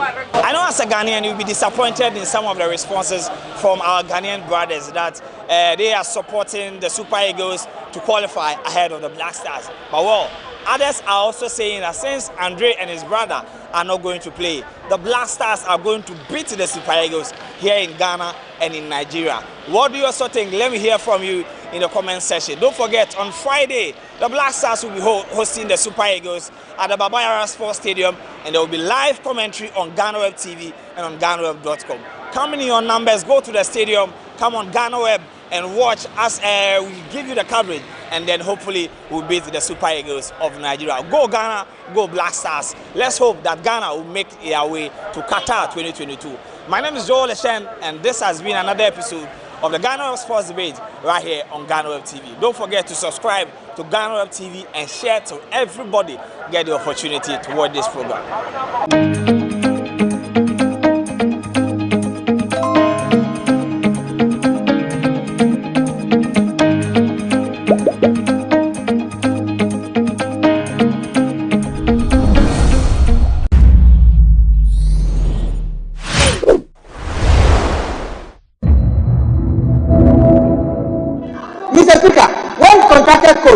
They imagine. I doubt this. I thought I think we should return to Mr. Speaker. If I don't, you see, Mr. Speaker, if you talk about always come back and make your statement. Somebody's statement about her constituency. You're turning them into a debate on roads, a debate on agri. Please. She has a problem in Salaga South. She has brought it to our attention. All you have to say related to Salaga South and leave the others. You have always the space to come and bring your own statement. Mr. Speaker, just to let my colleague understand that the reason government is unable to do your roads are factors, and we in this house know the factors. And the factors are that, one, the funding for those projects are very scarce. So we can come here and ask questions and read statements over and over. If the source that fund roads are not there, we aren't going to do much, Mr. Speaker. And where are the sources? I was surprised when I read this document. Mr. Speaker, we know where the sources are, so move on. Mr. Speaker, let me conclude. It is very easy when you are in government to be defensive, or when you are in opposition to say it's none of my business. But Mr. Speaker, from where I stand, until we are truthful to ourselves about how we fund roads, you can do all clever propaganda. You can call it Sino Hydro. You can call it critical roads. When you award 40 billion series of work, and in your budget, the amount is 1.2 billion, you are not going to do enough roads. And it's upon this house for us to interrogate ministers now and ministers in the future, as the critical question about road is about funding. Nothing else. We don't have lack of capacity of contractors or engineers. What we lack is sustainable way of funding roads. Otherwise, the road minister will continue to receive the largest question, give an answer you know is just a repeat of the answers Honorable Inusa gave, the repeat of an answer Honorable whoever gave, because they don't have the resources to do what we are asking them to do. Mr. Speaker, I thank you for the opportunity. Yes. Speaker, Let me try and be brief. It's just unfortunate that some of our colleagues failed to stay in showing solidarity to our colleague. It was a genuine lamentation from our colleague, and yet some decided to go to town and to make some wild statement. Be it as it may, I want to agree with my colleague, especially the need for us to come to some agreement as a people in terms of funding. There is no government who wants roads to be left undone. Government that have come and gone, everybody has tried one way or the other to construct roads. But there is a real challenge, and all of us agree to it. I see former Deputy Minister of Roads, former ministers who are here, they all agree to it. That there's a genuine challenge of funding. Where do we get the money? Where will we get the money? And let's put everything aside. And here, I want to be less political about these statements. In the last 4 years, I want to challenge my colleagues. This MPP government has implemented more social policies, probably, than any other government in the history of this country. Speaker, I intend to stay at Salaga. I intend to stay at Salaga. Speaker, I intend to stay at Salaga. So, our colleague, the honourable member, lament on the nature of roads in her constituency, and there are linkages. There are adjoining constituencies who are affected by this lamentation, and that for me should be the focus. We've often said that the northern part of our country is the food basket of our country. The MPP has said it, the NDC has said it. What are we doing really? It's a fact. This government has built more overpass than any other government in recent times. Overpass, I'm talking about overpass. In our first term, the honourable member of I'm talking about His Excellency Nana Dodankwa Akufo-Addo's first term. So we have to recognize that fact. Now, she also shows lamentations. She shows lamentations on challenges associated with agriculture. We said that more than 60% of our population is involved one way or the other in agriculture activities. Yes, honorable available. Mr. Speaker, my colleague, our whip, just made a statement. When you say this government has built, can you mention what you have built and what others have built? Mention it. Honorable, yes, I'm not interested in this competition. Please go to Salaga. Speaker, I thank you for your wisdom, and I intend to stay at Salaga. So our colleague from Salaga is showing a true lamentation. We need to come to her aid. We need to speak in solidarity of what she is saying, and that for me should be the thrust of this contribution. Agriculture. And Speaker, it is not only limited to road network. Yes, the concern about road network, connecting to the capital city, connecting to the market sources is so critical. But again, there is a concern about food security. And I couldn't have agreed more with my colleague, the ranking member. The broader definition of what food security constitutes. And the need for us to look at storage and input. A while ago, the honourable member for Honourable Apia Kubi has lamented on how agricultural chemicals are overused or abused, with its intended effect on agriculture, seepage into our water bodies and all that. So, in as much as we are lamenting on road access and road availability, we should look at our agriculture policy generally. Is there a conscious effort to look at food storage? And when he mentioned food wastage, it's real. If you look at the statistics being churned out about food wastage in Sub-Sahara, it's threatening. So it is not about the availability of the food, but the management of it is something that we need to look at. Speaker, let me conclude on the audits. The matter has been overflowed. Cocoa rules and the audits and blah, blah, blah, and all the buhaha. If you have committed no wrong, why should you be afraid of audit? If you have committed no wrong and there is a call for an audit, you should be in support. It's important. It's important that at any material time there is a call for efficiency and effective use of our limited resources. All of us should support. We must support any audit to ensure effective usage of our meager resources. So those who are saying that Cocoa Rose audit is neither here nor there, it's a wastage of effort, it's flawed, it's most unfortunate. I am in support of that audit. Let's do a proper audit, let's come to a conclusion, and then the works can go on.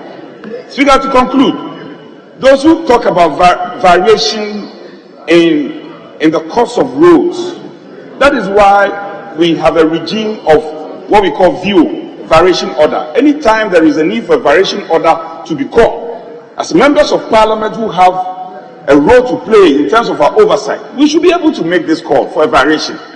And my colleague, Honorable Abuja, has shown a lot of credibility and competence when it comes to these matters. What is the committee doing? The Committee on Roads, you must also show leadership. You are the ranking member, you must also show leadership. Visit Salaga and come and report to the House. This one should not be on the referral of the Speaker. You on your own, by our rules, our rules allows us.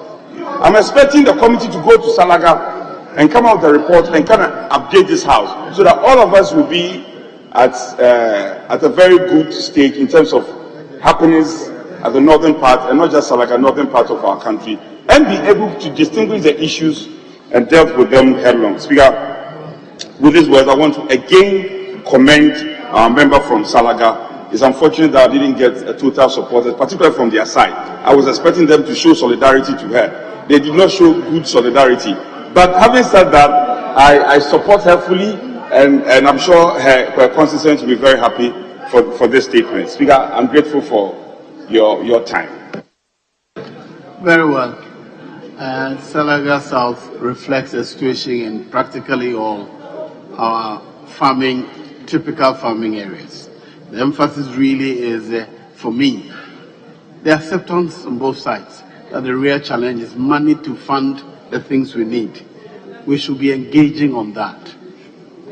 As a house, we represent the country, we should be engaging on how to raise sufficient resources to fund the things we need.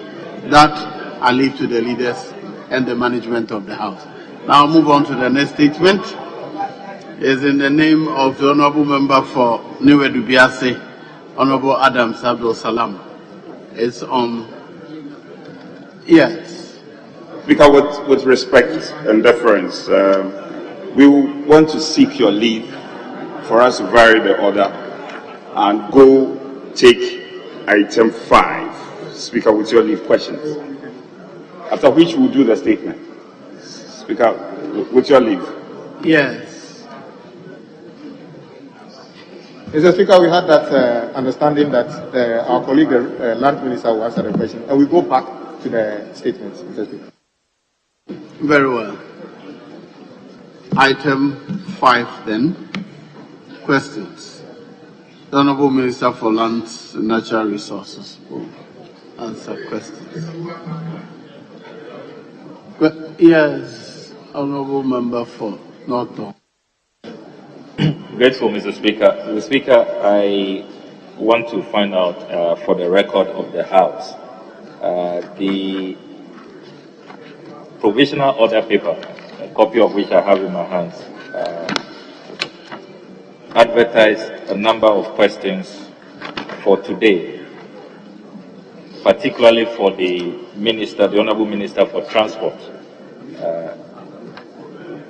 At page 30, question number 673, there are quite a number of questions for him. 554 from the Honourable Mutala Ibrahim, the Honourable Kwame Govins Agboja, the Honourable Wisdom Gidisu, and the Honourable Kwame Jijoli Gakpe. But in today's order paper, Mr. Speaker, we do not see any of the questions scheduled for the Honourable Transport Minister. I only see that of the Lands and Natural Resources Minister. So I want to find out. Let me work what is advertised. I'll find out for you, and then yes. Question number 976, Honorable Member for Havana South East, Francis Menuadabo. You may ask your question. Thank you, Honorable Speaker. I rise to ask the Minister for Lands and Natural Resources, what is the impact of the newly launched Ghana Landscape Restoration and Small-Scale Mining Project on the country's degraded lands and its objective for the small-scale mining sector?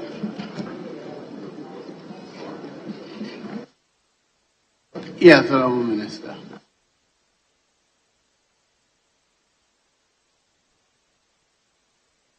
Mr. Speaker, thank you.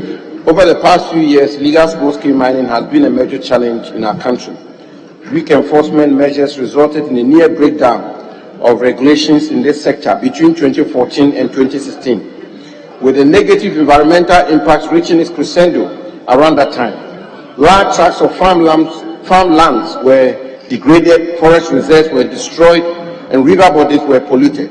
Indeed, there were fears that we may end up importing water if no action is taken, as reported by the state-owned Daily Graphic edition of March 17, 2014, and an Accra-based City FM report of February 28, 2016. The Speaker, since assuming office in 2017, the government of President Akufo-Addo has taken several measures to clean up the sector. One of such measures was the introduction of the Multi-Sectorial Mining Integrated Project, MMIP, to ensure the systematic and sustainable development of artisanal and small-scale mining in our country. Mr. Speaker, the Ghana Landscape Restoration and Small-Scale Mining Project is an activity under the MMIP. Its overall objective is to strengthen integrated natural resource management and increase benefits to communities in the targeted areas. The project targets two landscapes, the Northern Savannah landscape, including the Guinea Savannah Ecological Zone, the Sudan Savannah Ecological Zone, and the upper portions of the Traditional Ecological Zone, and the Cocoa Forest landscape, including parts of the Forest Ecological Zone and the Pra River Basin.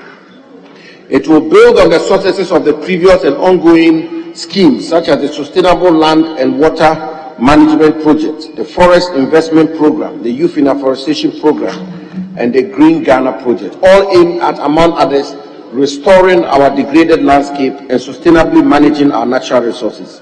The Speaker, following Cabinet and this August House's approval, the project was duly launched virtually on 15 February 2022.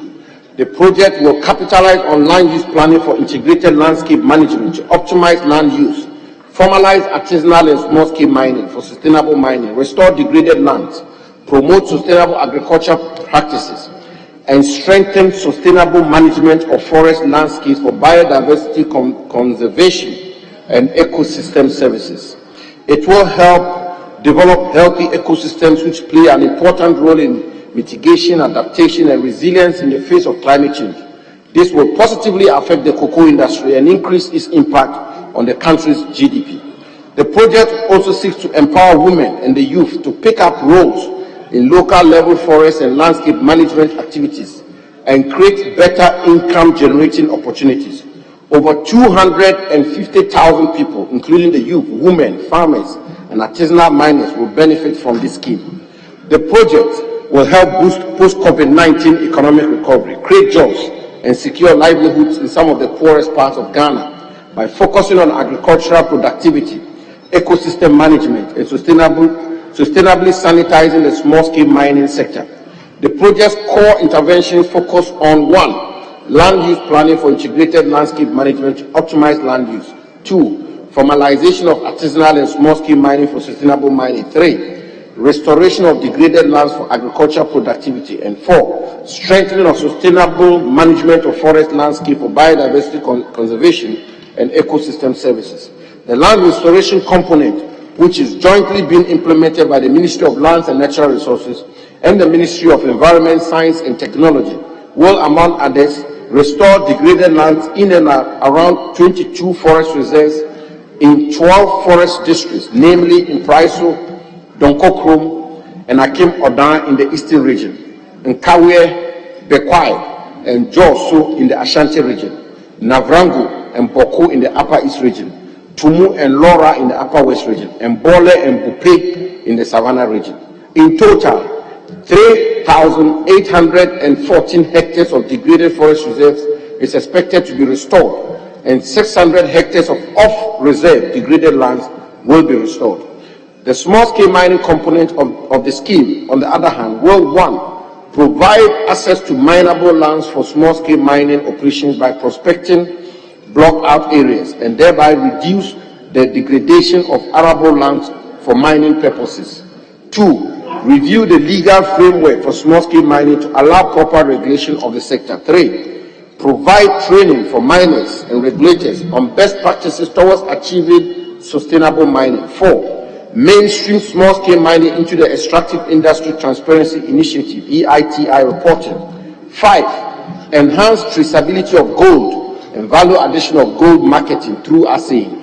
6, restore river bodies affected by mining by engaging 200 river guards to desilt, protect, and preserve our river bodies. 7, reclaim mined-out lands in forest and off-forest zones and revegetate them for post-mining economic use like agriculture and forestry. And 8, provide alternative livelihood programs for mining communities.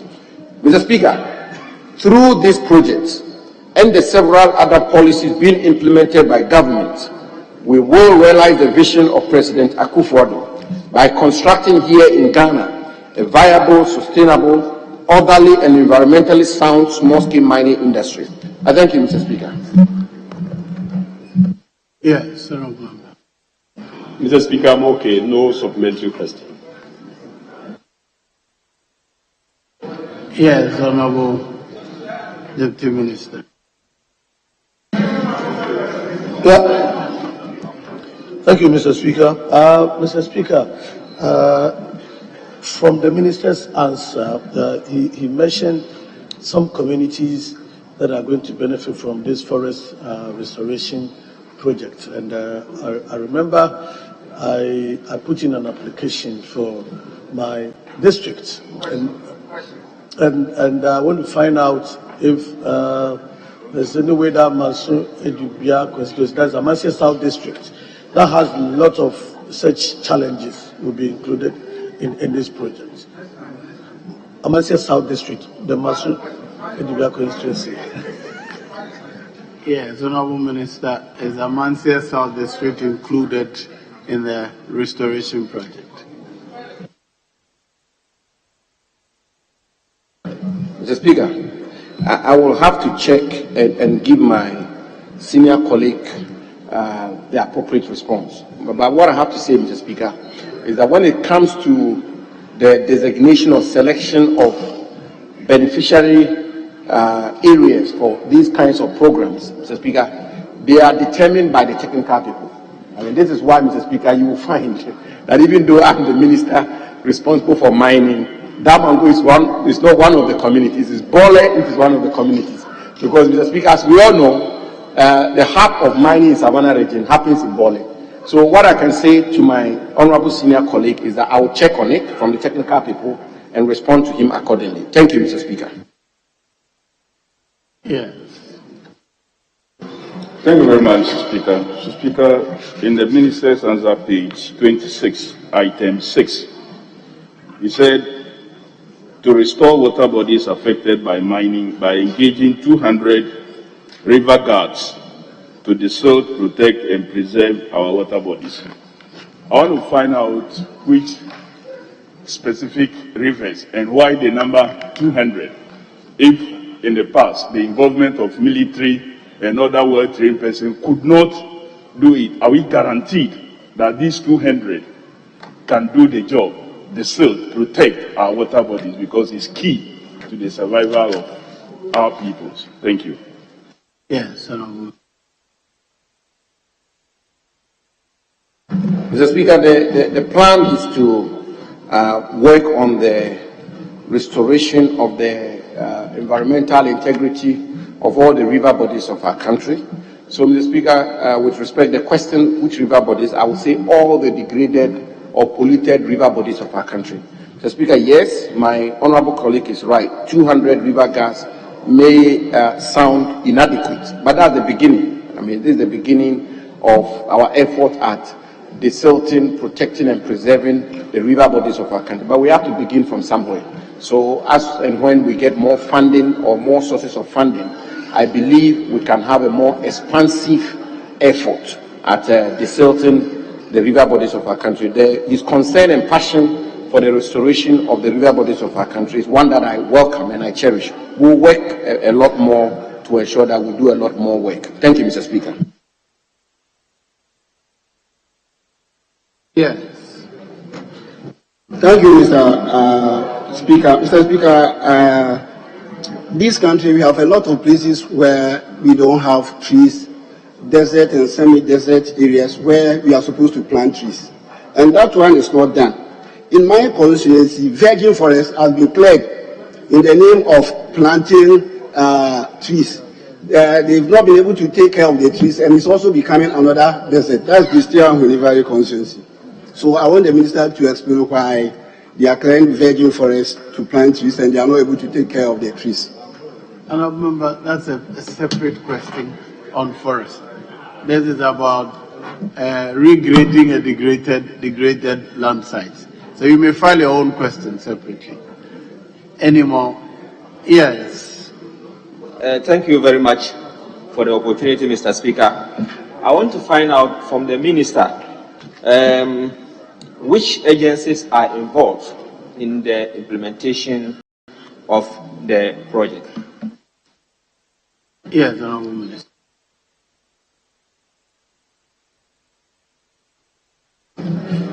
Thank you, Mr. Speaker. Mr. Speaker, there are several agencies involved in the implementation of this program, but the main ones, the main agencies who are going to be involved are the Minerals Commission, the Forestry Commission, and the Environmental Protection. Thank you, Mr. Speaker. Very well. I'll proceed with the next question. It's in the name of the Honourable Member for Pro East, Dr. Kwabena Donko. Thank you, Mr. Chairman. Mr. Chairman, thank you, Mr. Speaker. Just coming from a committee meeting, so forgive me.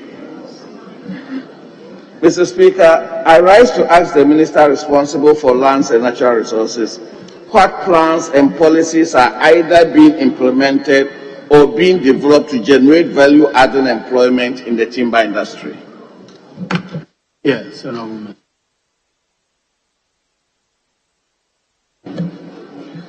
Thank you, Mr. Speaker. Mr. Speaker, our forest continues to be the mainstay of the bulk of the rural population, supporting over 2 million people nationwide. The timber industry, specifically, contributes significantly to both the domestic and international markets. Between 2019 and 2020, for example, a total of 526,613.29 cubic meters of timber worth over 266 million euros was exported from Ghana, while the domestic market accounted for 678,406.9 cubic meters within the same time frame. As of October 2021, 248,657.909 cubic meters of timber worth over 113 million euros had been exported, with domestic trade in the wood species being 392,117.75 cubic meters. Mr. Speaker, the huge volumes of timber exports is a result of decline in value addition over the years. For example, the number of large-scale timber processing companies dropped from 60 in the year 2000 to 10 in 2016 and has remained same till date. But there are enormous opportunities for investment in value addition in the timber industry, including furniture manufacturing, molding, doors, parquet flooring, and other related tertiary products for domestic and export markets. especially for the ECOWAS sub-regional markets and the African Continental Free Trade Area. These also provide huge opportunities for employment generation for the Timi youth. Mr. Speaker, in order to reverse this declining trend in the domestic timber industry, I constituted a technical team made up of industry players and experts from the Forestry Commission to develop a comprehensive strategy to revamp the timber industry. The committee has presented its report to me with recommendations for short, medium, and long-term measures to make the industry more viable and vibrant. Among the recommendations are: 1, improving raw material and input supply base, including investing in commercial plantation development. 2, increasing manpower development and training for the timber industry to move into value-added processing or downstream processing. 3, financing for industrial development and retooling to be able to process small diameter logs like teak, which is currently being exported without any value addition. 3, technology, innovation, research, and development for industry players and use of lesser used timber species. 5, developing standards for wood processing. And 6, improving law enforcement. The ministry has reviewed these recommendations, and a roadmap for its implementation is being developed and almost complete.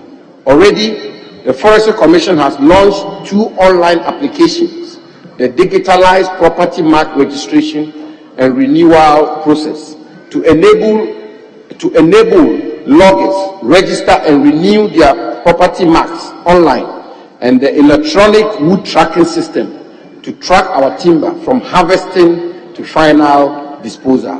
We have also transformed the Wood Industry Training Center at Ejisu in the Ashanti region into Forestry Commission Training Center to provide specialized training and apprenticeship skills for wood processing operators and produce timber to improve productivity and quality. Mr. Speaker, through these policies and interventions, we will revamp the domestic timber market and ensure value addition to our timber resources. I thank you, Mr. Speaker.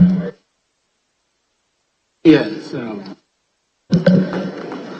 Mr. Speaker, the Honorable Minister in his answer stated that we have, and I quote, we have also transformed the Wood Industry Training Center at Ejisu in the Ashanti region to Forestry Commission Training Center.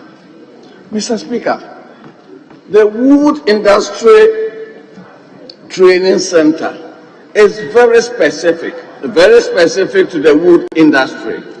And if you transform it into the Forestry Commission Training Center, and the Forestry Commission's mandate is broader, how does this impact positively on the wood industry, which is the subject of this particular question? Yes, Honorable Minister.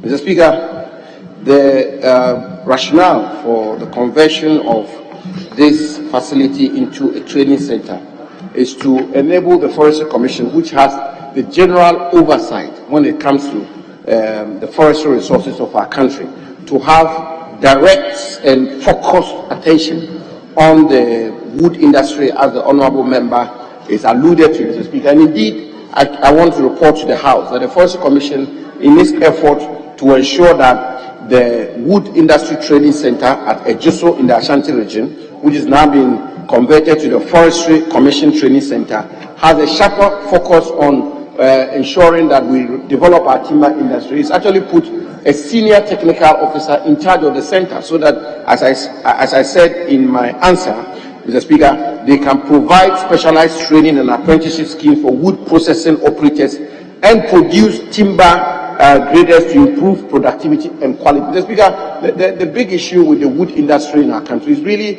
about value addition, and the value addition component of it requires expertise and skills, Mr. Speaker. I've just been, it's been reported to me at the ministry that, for instance, Ghana is the lead producer of teak in the whole world, and yet we export 90% of our teak to India and Vietnam, Mr. Speaker. And the question I ask is that why do we export teak when we are the lead producer of teak in our country? It is simply because, Mr. Speaker, we lack two things. We lack the expertise, we lack the training, and we lack the financial muscle to be able to import and build the sawmills and the teak processing industry, which has the state-of-the-art equipment. So, Speaker, this is why I said we've put together a technical team. They brought their recommendations. I appreciate the passion of my senior colleague in the House in this sector, because it's a very important sector. It can generate jobs, thousands and millions of jobs.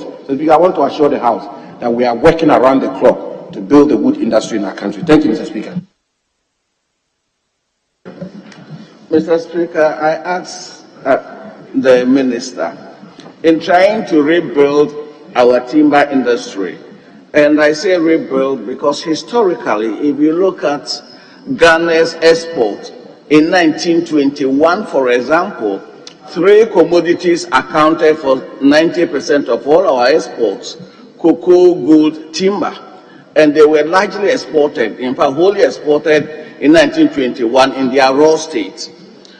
Our timber industry has been on decline for a while now. It is not just during this administration, but it's been on decline for a while now. In trying to revamp the timber industry, are we looking at introducing new species of trees that are fast growing and that can replenish our forests, but with commercial application in the short to medium term? Thank you, Mr. Speaker. Yes, Honourable Minister. Thank you, Mr. Speaker. Mr. Speaker, my honourable senior colleague is right in his analysis. The timber industry is in rapid decline over the years. I mean, there's no two ways about that. But, Mr. Speaker, the reason why the timber industry is declining, essentially 2 reasons. The first is that, Mr. Speaker, to begin with, we are running out of stock. So even the raw material for the industry itself is depleted. And, Mr. Speaker, it's depleted because of the policies we've implemented over the years, the omissions and commissions, the actions and inactions over the years. And, Mr. Speaker, this is probably not a forum to get into details, but over the years, we have exploited our timber resources unsustainably. We grant compartments indiscriminately, and the harvesting is done indiscriminately, and there is no replenishment when we harvest. So that's the first problem. And, Mr. Speaker, I've been reliably informed by the technical wing of the ministry that perhaps with the exception of, I think, the Ahafo region of our country, literally all the timber regions of our country, Ashanti, Eastern, and the rest, have run out of stock. They just don't have the wood species again. Then the second one is the lack of investment. So the booming timber industry of the 1921s he talked about, and the 1930s and 40s and over the years, that industry has changed dramatically. The industry is moved on. The industry has left our country. They no longer use the kinds of equipment which are being used in the sawmills in this country for the timber industry. So these are the 2 main factors which has resulted in the decline in the timber industry. But to resolve that, Mr. Speaker, it's not so different with resolving the other sectors of our national lives. Our role as a government ought to be to put in place policies to ensure that the commercial plantation people he talks about feel encouraged and get attracted to the sector. Mr. Speaker, like every sector, if the policies are not adequate and the policies are not incentivizing enough, nobody will get into it. So our program is to ensure that we roll out the relevant policies so that we can have commercial timber plantations in our country, we can have proper investments in the industry, bring in the good equipment and the rest, so we can revamp the industry. That's exactly what we are doing. Thank you, Mr. Speaker. Yes. Thank you, Mr. Speaker. Mr. Speaker, since independence, timber contractors have had to pay for replanting. There has been a fee that contractors pay for replanting. But the Ghanaian state has woefully failed to utilize the fees to do the proper thing, replant. Can the minister assure us that going forward, the Ghanaian state, beginning with Forestry Commission, would effectively and efficiently utilize whatever fees it receives for replanting and ensure that at least we leave a sufficient forest cover for future generations? Thank you, Mr. Speaker. Yes, Honourable Minister. Thank you, Mr. Speaker.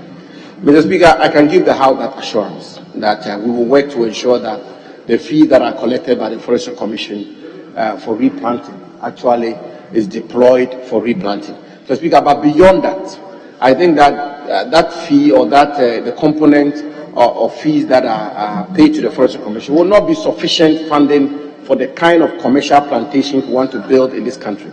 And therefore, Mr. Speaker, you will see that last year, President Akufo-Addo launched the Green Ghana project. And Mr. Speaker, let me thank the House for the support they give to the ministry when we implemented this very ambitious undertaking. Mr. Speaker, this year, as the House may be aware, we have committed to an ambitious target of planting 20 million trees on June 10, the Green Ghana Day. Mr. Speaker, this morning, yesterday and this morning, I held meetings with managing directors of all the banks in our country yesterday, and this morning before I came into the House, I held meetings with managing directors of the telcos and cement companies in our country. And Mr. Speaker, I'm going to hold series of meetings because the idea is that we want corporate Ghana to own compartments in our country, so that you have a company that will take a compartment and that will plant timber species in that compartment and manage it. The Forestry Commission will give them technical support and so on and so forth. Mr. Speaker, secondly, we have secured a $7 million facility, which we are going to deploy specifically as loans to commercial timber plantation entrepreneurs. And Mr. Speaker, I see my honorable senior colleague from Peru being very interested in commercial plantations. Perhaps you should look at that. We will be very happy to facilitate that kind of involvement. But these are the pillars on which we intend to revamp the timber industry in Ghana. Thank you, Mr. Speaker. Yes. Thank you very much, Speaker. I want to thank the Minister for very good information he has provided in relation to value addition.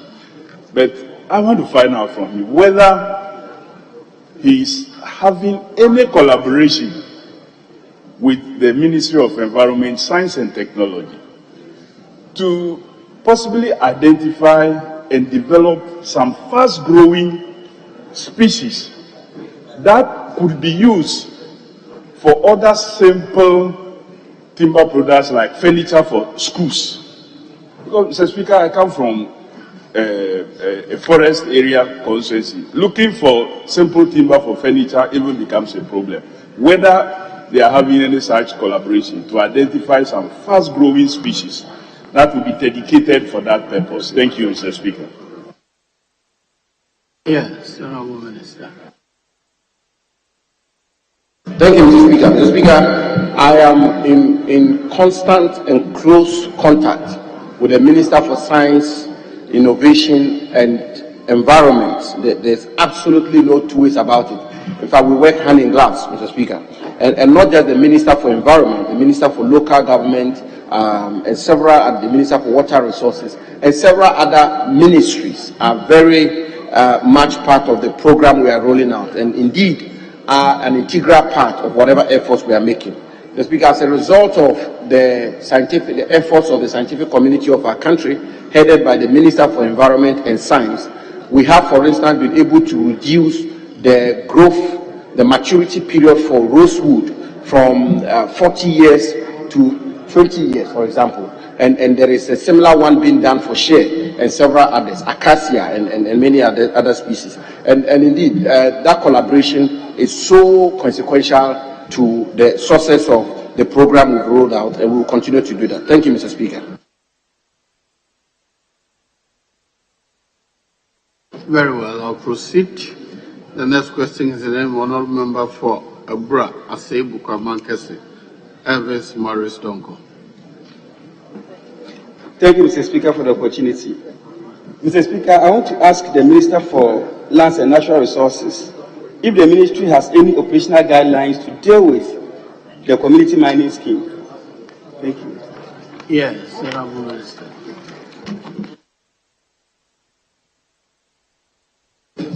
Mr. Speaker, the community mining scheme was rolled out by the government of President Akufo-Addo in 2019 as a substitute for illegal small-scale mining. Its aim is to provide members of the community the opportunity to engage in responsible, viable, sustainable, and environmentally sound mining for the benefit of the community. In 2020, 20 community mining schemes were commissioned in 14 mining districts across the country. In 2021, we revamped the community mining scheme, and we have since reformed and clarified the legal, policy, and operational framework of the scheme to provide a clear pathway for responsible and sustainable small-scale mining with community ownership. Working with the Minerals Commission, we have developed an operational manual setting standards and guidelines which all community mining schemes must meet and or comply. The small-scale and community mining operational manual was launched by my supportive Deputy Minister and Member of Parliament for Takwa Insuyem constituency, Honorable George Mrekutuka, on Friday, 5th November 2021 at Takwa in the Western Region.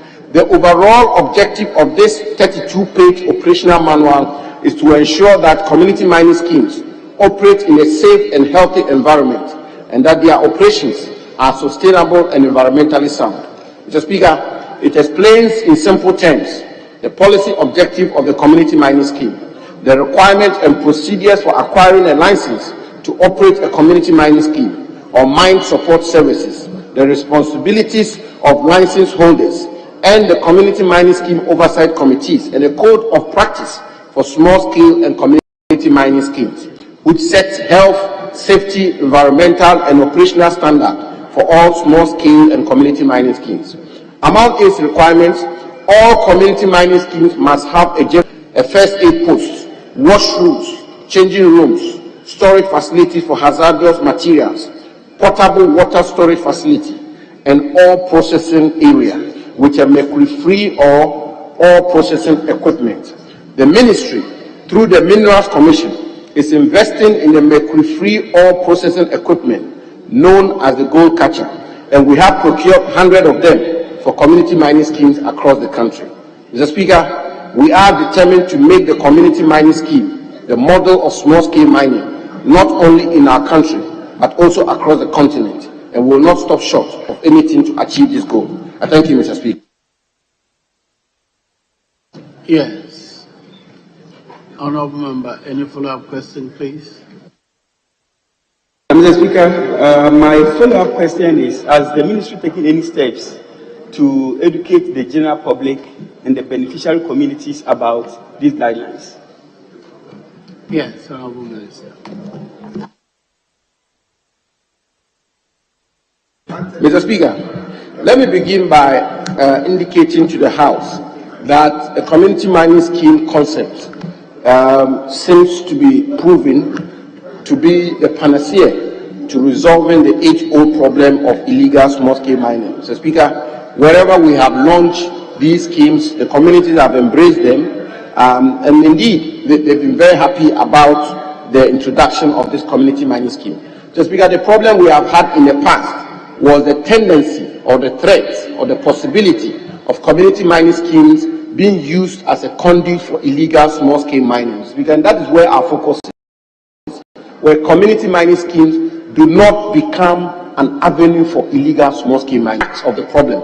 And Mr. Speaker, this is why I indicated in my answer that we have launched an operational manual. We can have a copy of it in my hand here. Small-scale and community mining operational manual, September 2021. Where we set out copiously the minimum requirements for a community mining scheme, as I indicated in my answer. So, Speaker, to the specific question, are we taking steps to educate the community on the provisions of the manual? Yes, Mr. Speaker, we are doing that. And wherever we have launched community mining schemes, we make it a point that the community is fully appraised and educated about the requirements of the operational manual for community mining scheme. Thank you, Mr. Speaker. Yes. Mr. Speaker, on page 30, paragraph 2, the minister talked about the gold catcher. If the minister can actually use this opportunity to educate some of us what the gold catcher is, and also they've procured 100 of these gold catchers. Mr. Speaker, I want to know approximately about how many small-scale miners is this gold catcher helping or supporting? Yes, Honourable Minister. Mr. Speaker, the gold catcher is a very important equipment if you want to regulate small-scale mining efficiently. And Mr. Speaker, for community mining to be successful, the gold catcher is so consequential.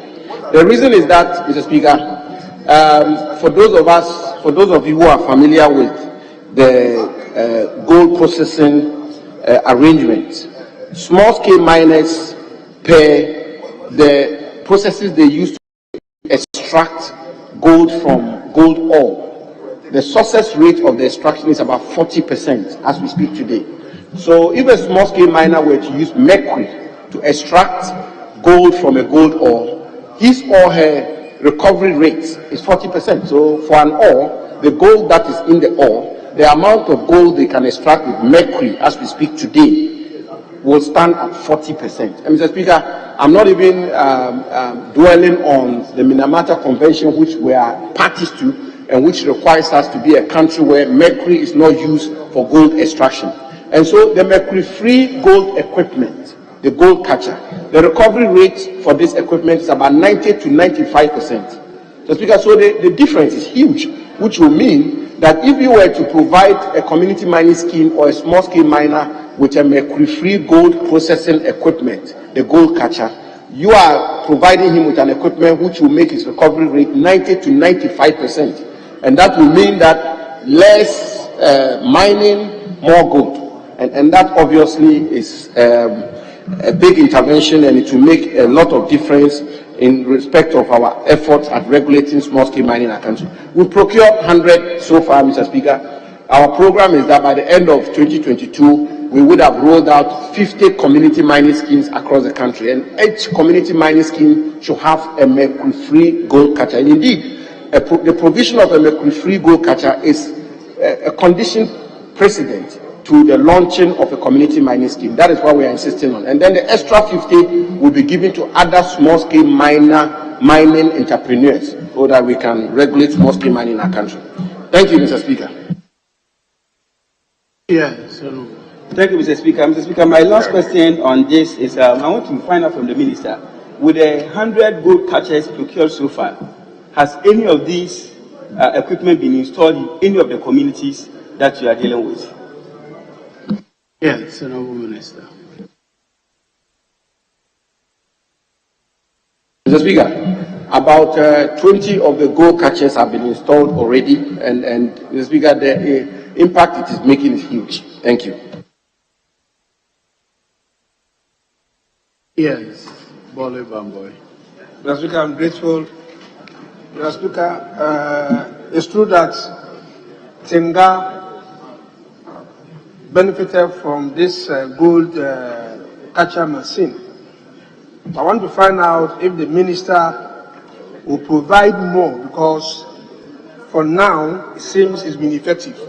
Can he give us an assurance that he'll give us at least one additional gold catcher? Thank you. Honourable Minister, he says he wants one additional more. Have you covered everybody? Have you given Bekwa any yet? Yes. Can you assure them that you give them one more? Mr. Speaker, thank you very much. Mr. Speaker, my friend should help us pass the e-levy, and we can provide them with a lot more gold catches. Mr. Speaker, as you know, as my honourable colleague from the Savannah region will attest, Tenga, which is a major mining community in his constituency, is being provided with a mercury-free gold catcher. Mr. Speaker, and as he will attest also, we are building a brand new state-of-the-art regional office of the Minerals Commission in Bole in his constituency to regulate small-scale mining. Let's pass the e-levy, I will give you more gold catches. Thank you, Mr. Speaker. Yes, Otafo. Thank you, Mr. Speaker. I would want to ask the Minister for Lands if we have the best of his assurances that foreigners will not be allowed to take over the community mining scheme.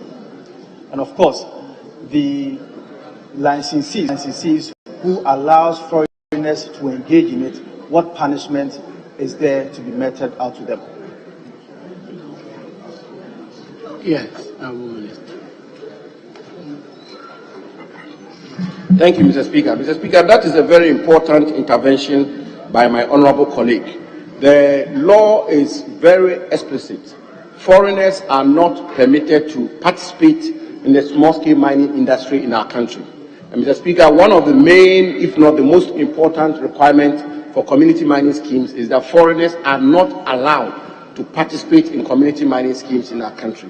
Mr. Speaker, and the involvement of foreigners in small-scale mining and the impact it's had on our environment is a matter that is been well reported on.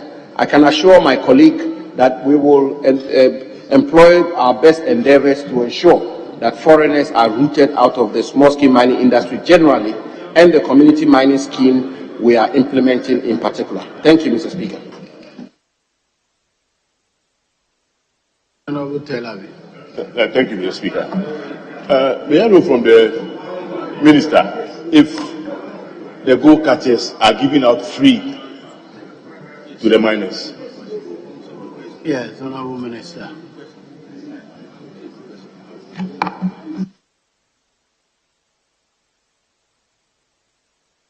Thank you, Mr. Speaker. Mr. Speaker, the information I have is that, because, Mr. Speaker, let me, if you want to be honest, I mean, these are matters, the nitty-gritties of them, the implementation of it is by the Minerals Commission. With the greatest of respect, I don't particularly get involved in that. But the information I have is that they have an arrangement of high pitches where these equipments are given out and they are used for operations and they are paid over a period of time. That's the information. Thank you, Mr. Speaker. Yes. Right, Honorable Speaker, we thank our colleague for the answers. I'm happy to hear from him that they are making efforts to stop those unpatriotic Ghanaians who take the licenses and then hive it off to foreigners. Last week, similar questions was asked to the Fisheries Minister because all international organizations query Ghana for not doing enough by stopping Chinese trawlers from fishing in our waters. In her answer, he just says, we gave them the license we gave, we didn't give to Chinese, and then left it there. But I'm happy you have gone further by saying, I acknowledge that this is happening. Can you tell us some of the definite steps you are taking to ensure that when we give people the licenses, you follow up to find out, are these Ghanaians doing the mining or they are either for some getting into an arrangement where foreigners take over and do the things that you and I don't want them to do? Yes. Thank you, Mr. Speaker. Mr. Speaker, the issue of foreigners being involved in small-scale mining, much of it really depends on enforcement, supervision, and monitoring. Mr. Speaker, and it's not different from several other sectors of our national life. It's just the question, as my honorable colleague rightly pointed out, that when the license is granted, there should be a framework or a mechanism for monitoring.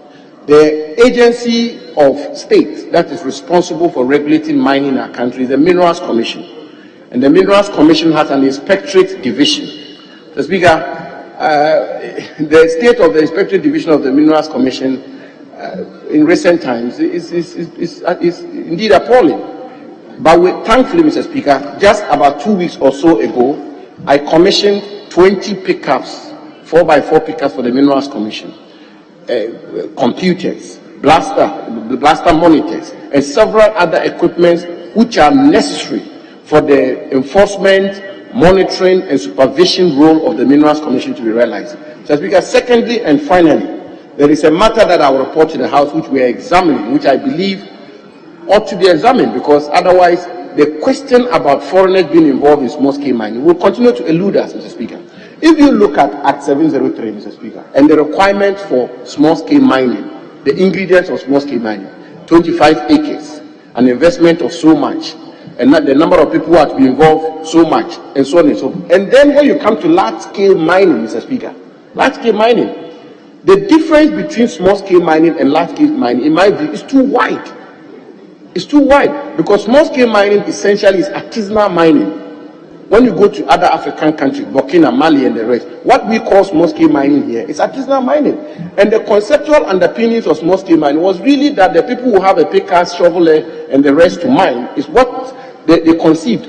But today, you have a different set of foreigners who want to participate in our mining industry, who cannot have the financial muscle to participate in the large-scale mining, a 12 or so large-scale mining where you need hundreds of millions of dollars, but are not also allowed to participate in small-scale mining per the basic requirements of small-scale mining. So the question about whether or not we should go along the lines of other countries where they've introduced medium-scale mining, for example, where they have minimum capital investments, and so we're examining all of those. But the direct answer to your question, Mr. Speaker, is that enforcement for the time being in the short term, but in the medium term, we have to examine the whole regime of small-scale mining in our country. Thank you, Mr. Speaker. Very well. Yes.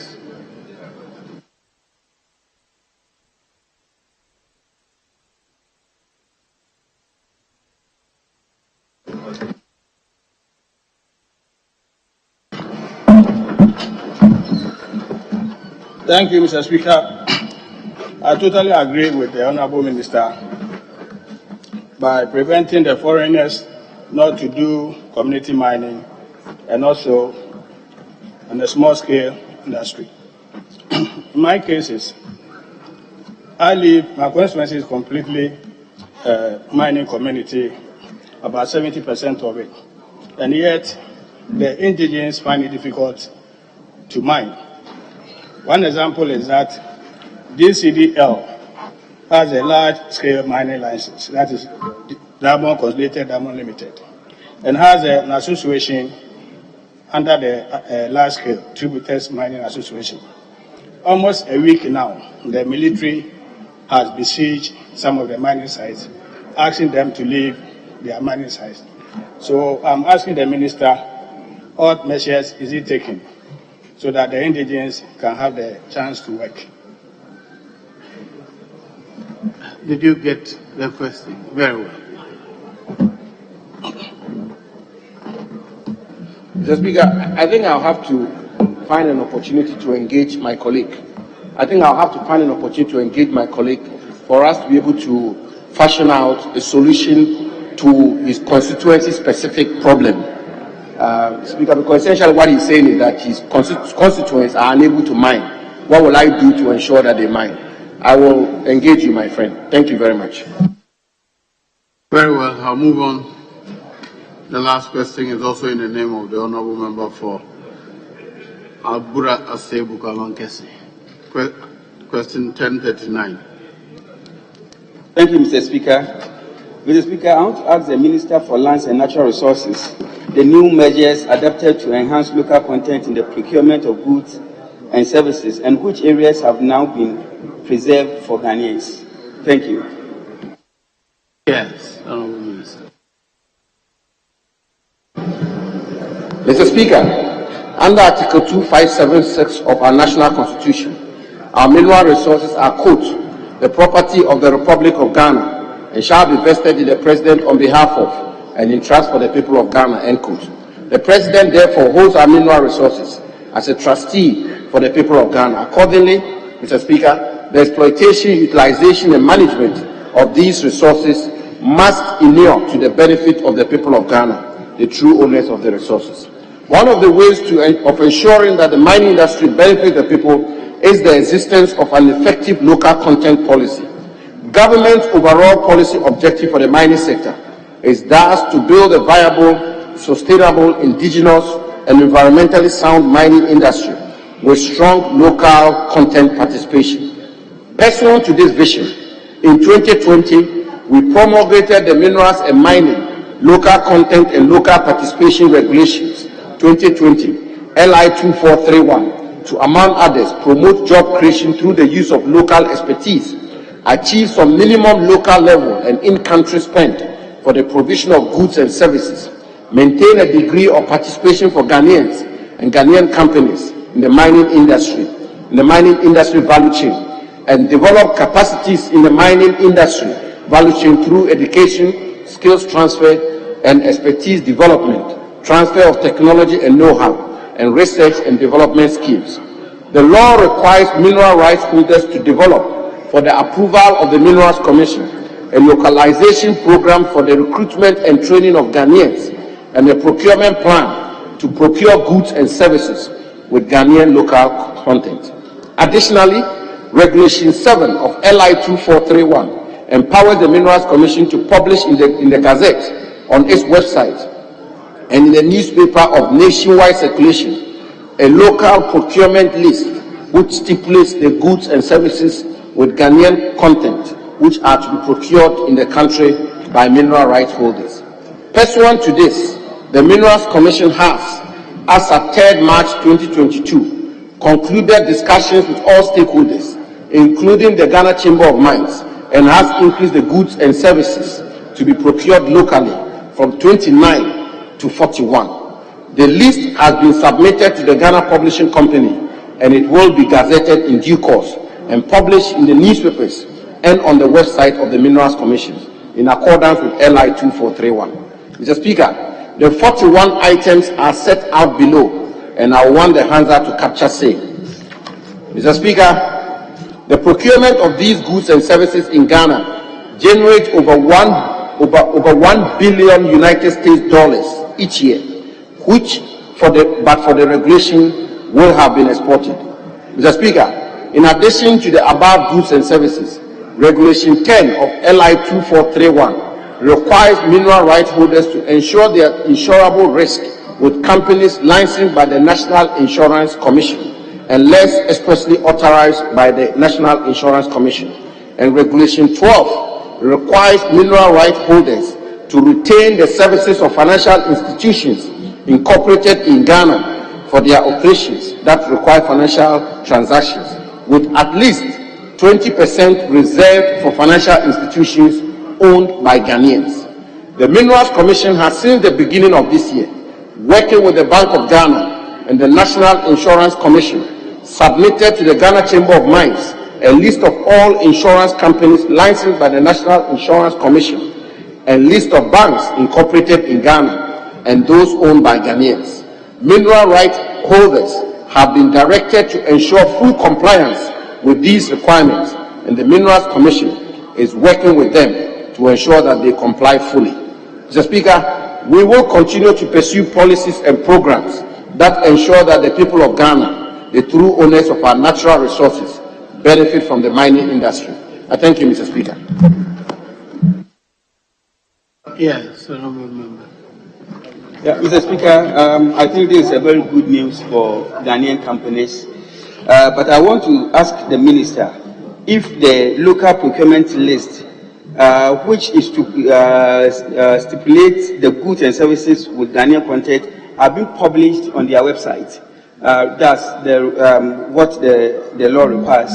If they've been published, and what steps are they also taking to educate Ghanaian, especially the business people and the companies, about these opportunities for them? Thank you. Yes, Honourable Minister. Published and education. Yes, Mr. Speaker, as I indicated in my answer, the Minerals Commission's website has the number of goods and services, the list of goods and services which are to be procured by Ghanaians, and the services which are to be reserved for Ghanaians and Ghanaian incorporated companies.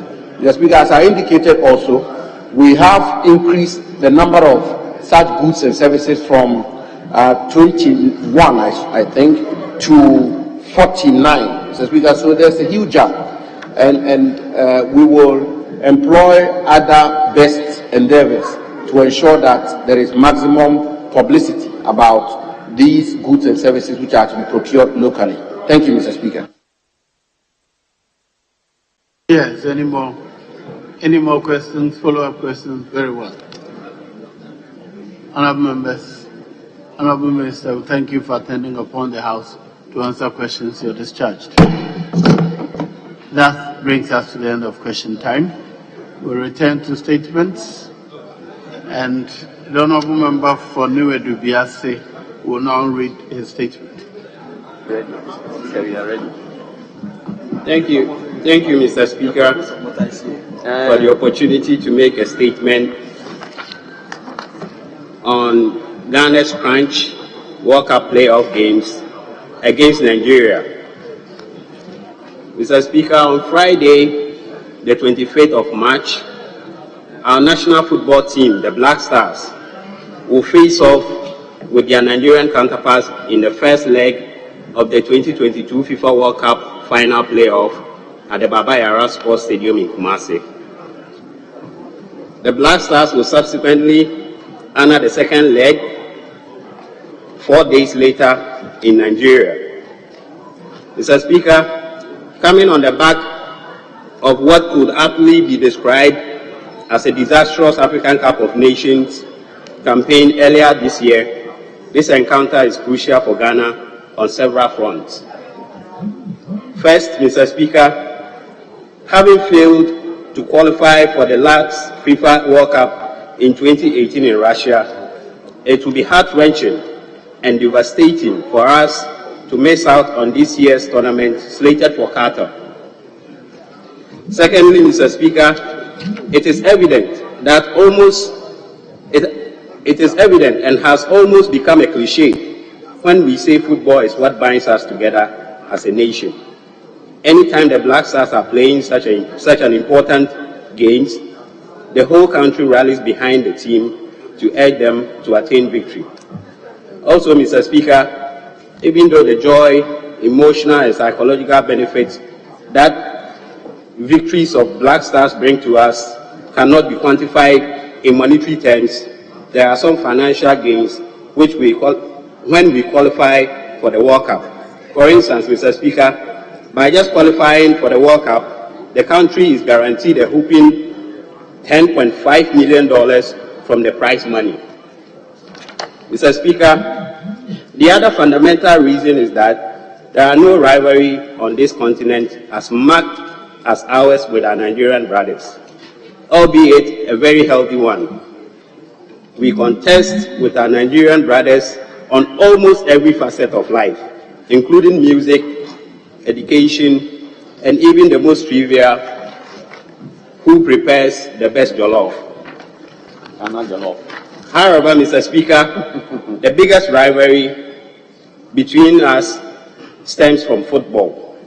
Mr. Speaker, our brothers from Nigeria have not recovered from their Abedi-Pelis-inspired famous Senegal 92 AFCON semi-final win over the Super Eagles. Also, when we hosted AFCON in 2018, we handed them a painful 2-1 quarter-final defeat. Finally, Mr. Speaker, this crunch World Cup final playoff allows the Black Stars to assuage the pains of Ghanaian football lovers and appropriately appease them following their grave disappointment at the just ended AFCON in Cameroon, where we finished last in our group. Mr. Speaker, these are the reasons we all need to cheer the Black Stars and offer our unflinching support to the team so that collectively we can qualify to the World Cup. Mr. Speaker, the only worrying aspect of our preparation towards this crucial game is the seemingly lack of openness in player call-ups for this important encounter. Mr. Speaker, the tradition is that 3 weeks to every international football match, selections would be announced to the general public. Mr. Speaker, this is not the case for this game because until yesterday, the squad for the game had officially not been released.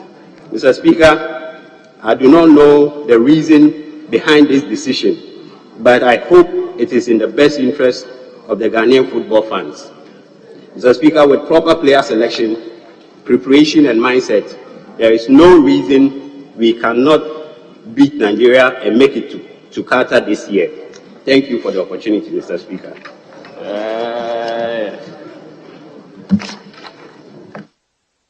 Yes, Honorable. Thank you very much, Mr. Speaker. The Committee on Youth, Sports and Culture investigating the poor performance of the Black Stars at AFCON in Cameroon met the Ghana Football Association, and we discussed the way forward towards this World Cup. Mr. Speaker, Ghana-Nigeria matches do not go by form kind. Neither do they go by the number of stars you have in a particular team. It has to do with the psyche of the players, the nation as a whole. Mr. Speaker, we are in a very crucial match, about 48 hours from today. 20 years from today. And I want to plead with all Ghanaians that we should discuss the match with some sense of decorum. We should not do things that would demoralize the players.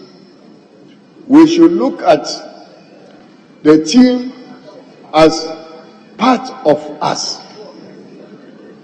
Several comments have been made on radio, and indeed, even coming from some past members of the Black Stars, which I feel is not the best way to go. There is the pride of the nation at stake, whether we like it or not. And that is why all of us must gather our spiritual and physical backing to support the Black Stars in this two-leg qualifier. The maker of the statement has touched on very crucial issues concerning how the two nations feel when matches are lost to either side. If we go on statistics, Ghana stands tall ahead of Nigeria. And I believe that riding on this, we should all come together to support the Black Stars. This House also has a responsibility apart from probing what went wrong. We should take the initiative and send a special message to the Black Stars as representative of the people, so that they will be aware of the fact that all of us, as one body, fully support them to emerge victorious in the match in Kumasi and subsequently in Abuja. Mr. Speaker, and to go further to that, a delegation of representatives of this House, both sides, should be in Kumasi to support the team to ensure victory. I want to appeal to the fans, mostly those in Kumasi, and I know how they behave when matches of this nature are played in Kumasi. It is 100% support. I want them to give the Black Stars more than 100% support to win the match in Kumasi. Let me recall what happened in March 2001, when a virtually demoralized national team was beaten by the Liberian National Stars, the Lone Stars. And we had a match against Nigeria at the Accra Sports Stadium. By then, Ghana's Black Stars could not be reassembled. It took the ingenuity of the technical handlers of the Black Stars to accept their responsibility that Accra House of Folk should represent Ghana in that particular match. Accra House of Folk by then had won every trophy on the continent.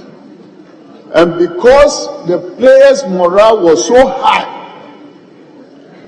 it was very easy to assemble an 18-man squad with only Bafo Jan as the outsider. Ghana held Nigeria to a pulsating 0-0 draw at the Accra Sports Stadium. It was because all the supporters of Accra House of Folk believed in the team and they gathered their support and gave it to the team, and that made them to be able to play that important match at Accra Sports Stadium. Nigeria at that time had all their stars playing professional football in various parts of the world. Today, the situation is similar to us, relying on what Accra House of Folk did to give the same level of support to the Ghana national team. Support for the players, both spiritually and physically, is very, very important. Mr. Speaker, I want to thank the maker of the statement once more for coming up with this beautiful statement to urge all of us to support the Black Stars. Thank you very much, Mr. Speaker, for giving me the opportunity.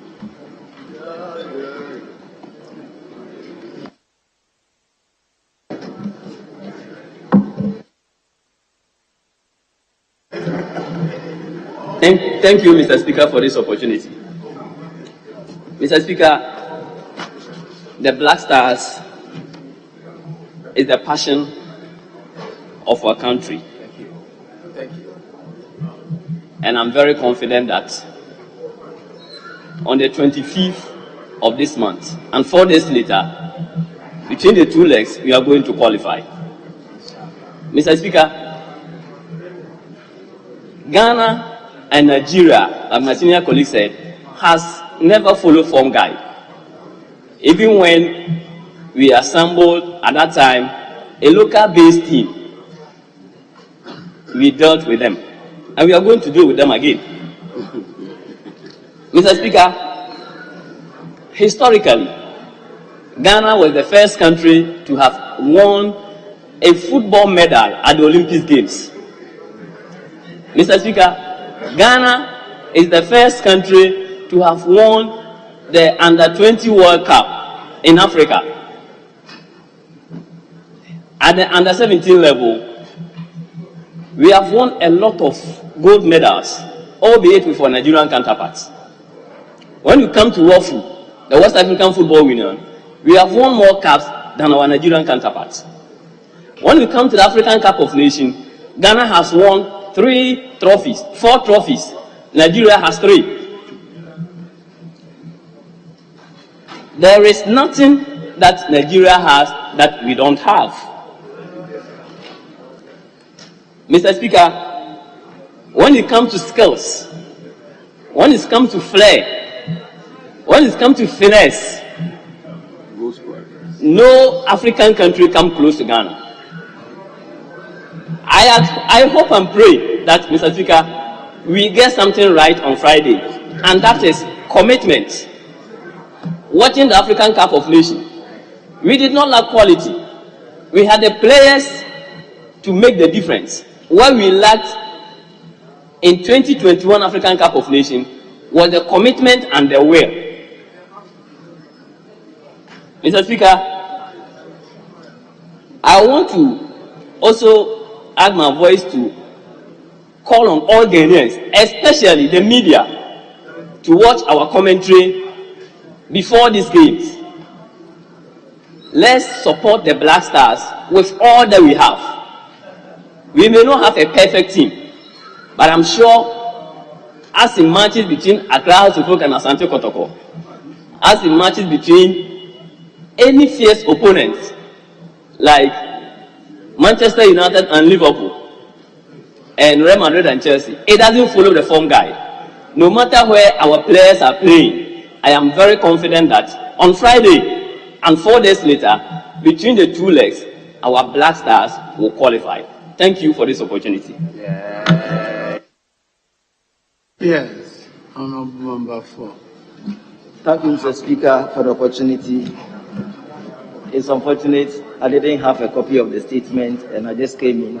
Mr. Speaker, not long ago, a referral was made by the Speaker of the House to investigate the poor performance of Black Stars of the just ended AFCON. Your committee has done with the report. We are yet to present the report to the plenary for debate. But some school of thought have also indicated that because of the crucial match between Ghana and Nigeria, we should suspend the report for a while. Other than that, the repercussions of the report might have effect on the players or the technical team. That is why the reports are not being presented to the chamber for now. Mr. Speaker, I know it's a very crucial match that we are going to have.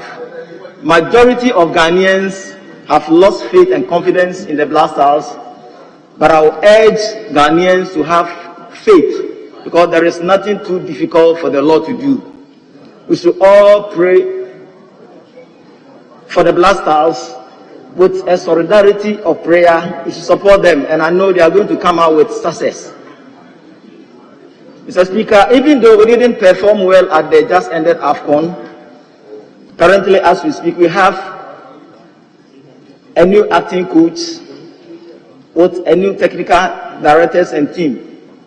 We don't know exactly what they are going to bring to the fore. So all that we need to do is to support them with prayer and moral support to offer the players. Mr. Speaker, I will entreat all honorable members here to go and witness the match between Ghana and Nigeria on Friday and to cheer our players. And with this, I know they are going to give up their best and Ghana is going to come out with a flying colors. Mr. Speaker, I thank you for the opportunity. Do the leaders wish to comment? And I'll come to leadership.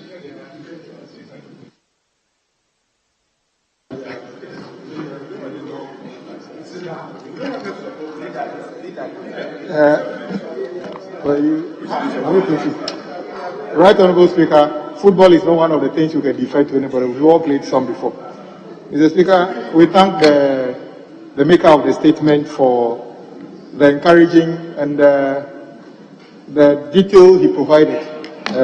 He's got good information about Black Stars. Mr. Speaker, we've made statements about Black Stars here before. It's one moment that we all drop our religion, our tribes, our political affiliations, and unite for a common purpose. I believe it is important for us to throw our support behind the Black Stars. I'm sure the technical team and those who would have the honor of wearing the jersey on that day would recognize something. That in many countries, it is a high honor to be called upon to represent your country. And on that day, it's not about how much bonus you get or any other thing, but just that out of the 30 million, 11 of you are representing our country. And I think it's very important. Mr. Speaker, I call upon all Ghanaians, if you are a Christian, pray for victory. You are a Muslim, pray for victory. Traditional believer, pray. If you don't believe in anything, go to the stadium and watch the Black Stars. Mr. Speaker, if I have my way, I would allow members of parliament who have Black Star jersey to wear jersey to the chamber on Friday, just to show our support for that, Mr. Speaker. I believe with our support and the performance of the team, Black Stars will deliver. And Mr. Speaker, imagine if Black Star qualifies for the World Cup. Some of the heat in the country, I'm sure, will go down a bit. So it's in our interest for us to see, do whatever we can. In fact, Black Star can qualify even without the e-levy. I am sure we can do this. Mr. Speaker, thank you for the opportunity. Yes, believe that. Mr. Speaker, thank you. Thank you for the opportunity. Mr. Speaker, first, we must compliment each other. And when you see something good about a colleague, it's important you say it for Hansard to record same. Mr. Speaker, our colleague, Honorable Adams Abdul Salam, MP for New Education, I've been enjoying his contributions on the floor. He has this confidence and you wonder whether he's been here for many years. So kudos to you, Honorable. I've enjoyed you and I was enjoying your statement. Yes, keep it up. Mr. Speaker, if you pay attention to the 6th paragraph of his 2-page statement, he makes reference to the joy, the emotional, and the psychological benefits of victories that come with Black Stars playing. But he also added that just qualifying alone, we are guaranteed some $10 million, which money will go a long way to benefit the football industry. Mr. Speaker, we all love Black Stars. We want to see them succeed, but we often get disappointed. The first admonition, we here in this chamber, the politicians, sometimes in our commentary, we kind of make it partisan. So let me say it here and now, that this is about football, not NDC MPP matter. Let us wish them well. Let us wish them well. When they succeed, it is the name of Ghana that is being sold out there and opportunities for the players. You know, like you said, with all this e-levy stress on us, if they go and play on Friday and everything is well and the whole country is happy, I'm quite sure that we may even come here and quickly, do justice to e-levy collectively. Would come happily and say, look, looking at the state of the economy with what is happening in Ukraine, Russia, the effect on industry, let us get this low-hanging fruit through so that our roads can be fixed. The unemployed youth who have appetite for entrepreneurship will get their way. These are things that could come our way, no doubt.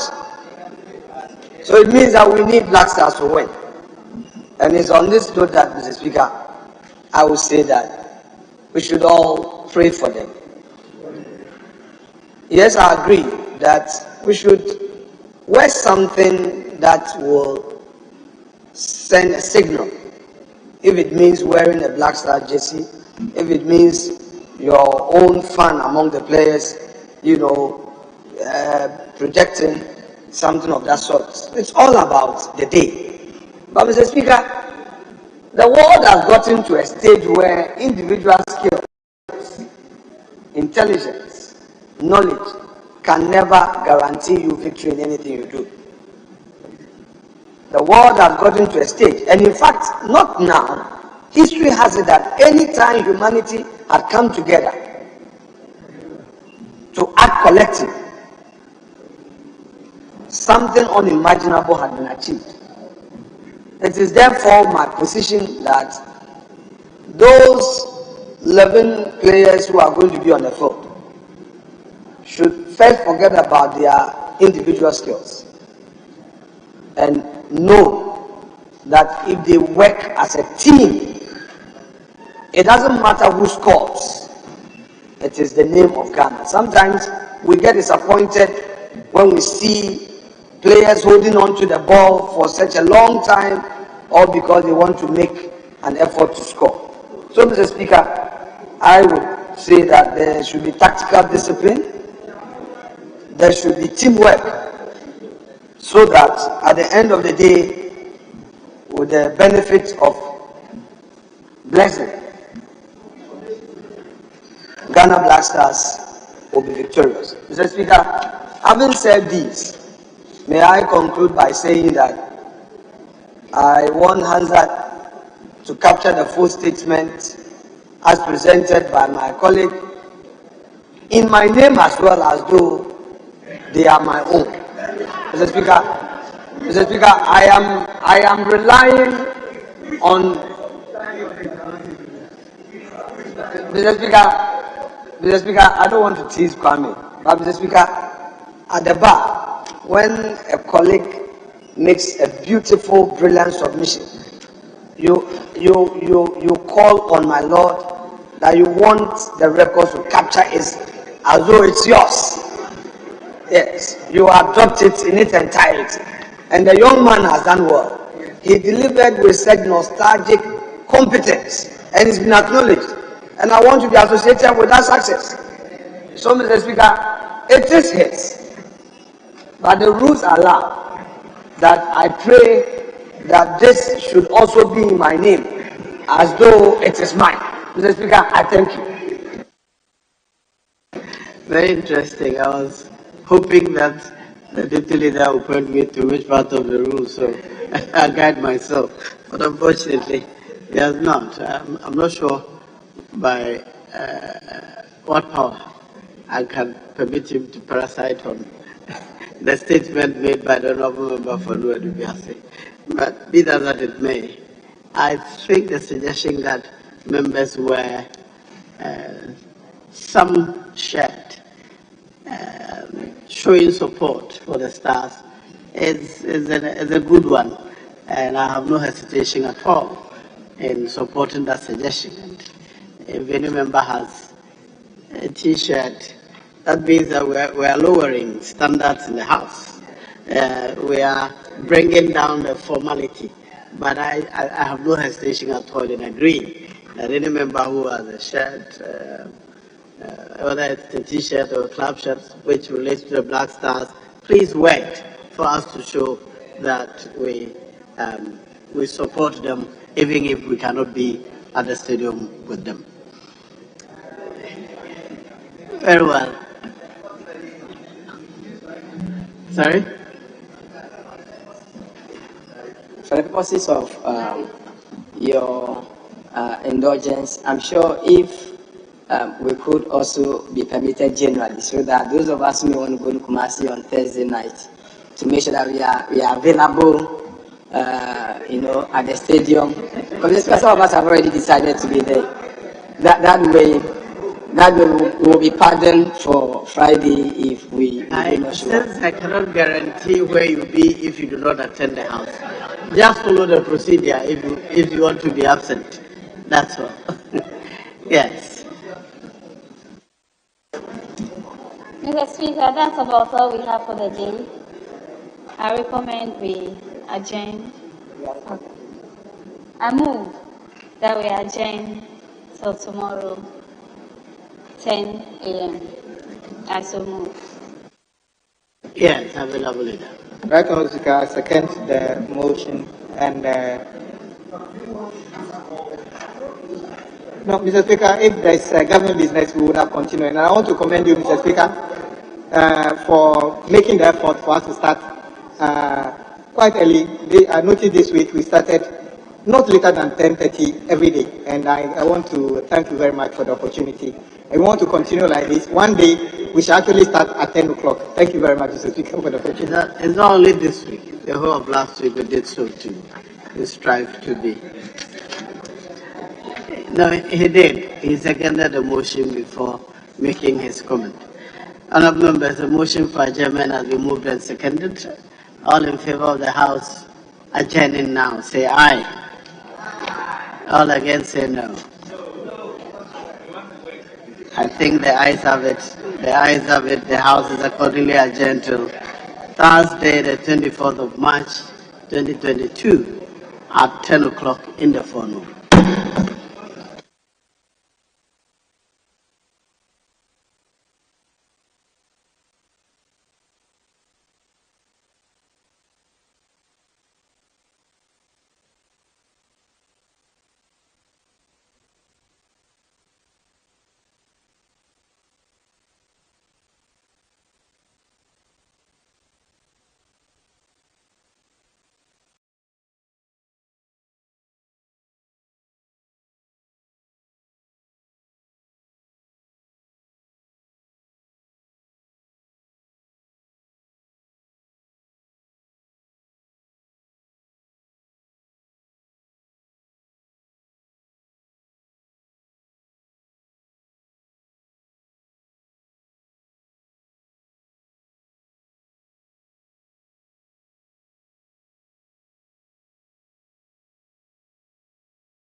Previously on People and Places. The Shire Cave was once the tribal chief palace of the Shire.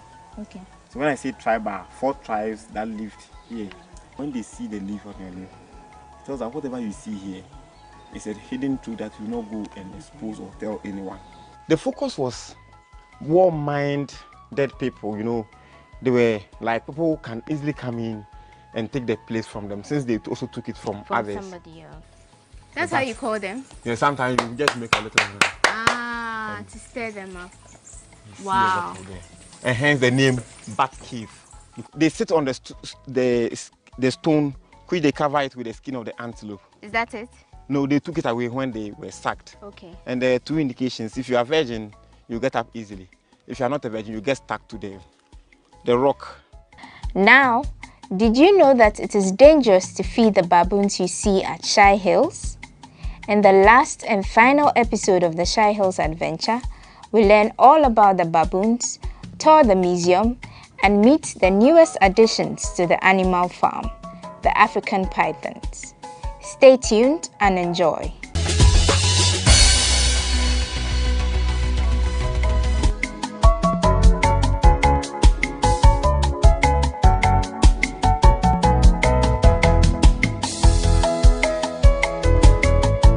So we are heading towards the animal farm, like I said before, but we made a stop by our friends, the baboons, right? And we are going to have a little talk about them. You usually would see people feeding them as they pass by. Is that something we are supposed to do? Yeah, so we don't encourage people to feed them. We do community education to, educate the people around that they are wild and they must find food for themselves. They are wild? And then hence they must find food for themselves. In feeding them, they tend to forget the wild parts. And then they go to the nearby villages, towns, and steal food. Sometimes there are issues with animal-wildlife conflicts. That is, they go there, tend to steal their food. Sometimes when they drive them, these baboons will scratch on them or bite them, and they can give them infections. Oh, okay. There are so many cases that we have encountered. So in order for us to avoid these issues, we are trying to educate them because they are wild and hence they must find food for themselves. Okay, I'm trying to break it down. When you say they are wild, what exactly do you mean? Undomesticated, free-ranging species of animals. So since they are not domesticated, they must find food for themselves. Okay. Yeah. Okay. Are they originally called baboons? Yeah, so these are baboons. These are olive baboons. In the world, we have about 6 species of baboons. But these ones are mostly the ones that are in Ghana, olive baboons, with a fur being olive fur, and hence the name olive baboons. How many of them do we have here at So your place? we have about 24 to 25 troops, and each troop, and each troop is about 35. Oh, okay. So wow. You can, multiply 20. That's a at lot least of them. 25. And they 20, keep multiplying. They keep on creating new troops, and each troop dominate within 1 to 2 kilometers around their sleeping headquarters. As I earlier on said, they are omnivorous. They are omnivorous, that is, they feed on both flesh and plant residue. So what they do is that after creating a territory, they try to protect it, and they don't allow any of the baboons to. Even if you are not part of them, but you are still a baboon, you cannot enter the territory. And each territory is dominated by an alpha male who serves as the boss of the group. And in feeding or in food search, it's supposed to be satisfied before the younger ones eat. And then also it is supposed to mate with all the females when they are on heat. The alpha is supposed to be satisfied, eat them before the younger others. ones. And then in terms of mating, it is strictly supposed to mate with all the females. So if the females are 20, that is its job to satisfy them. That's interesting. Yeah. And so the same thing boils to the fact that strong genes are used for reproduction. So the stronger one is supposed to help with reproduction. And in view of that, if a younger one does it, it tries to beat them in that way. in their settings, showing your eyebrow like this is bad communication, or just putting your hands on the ground.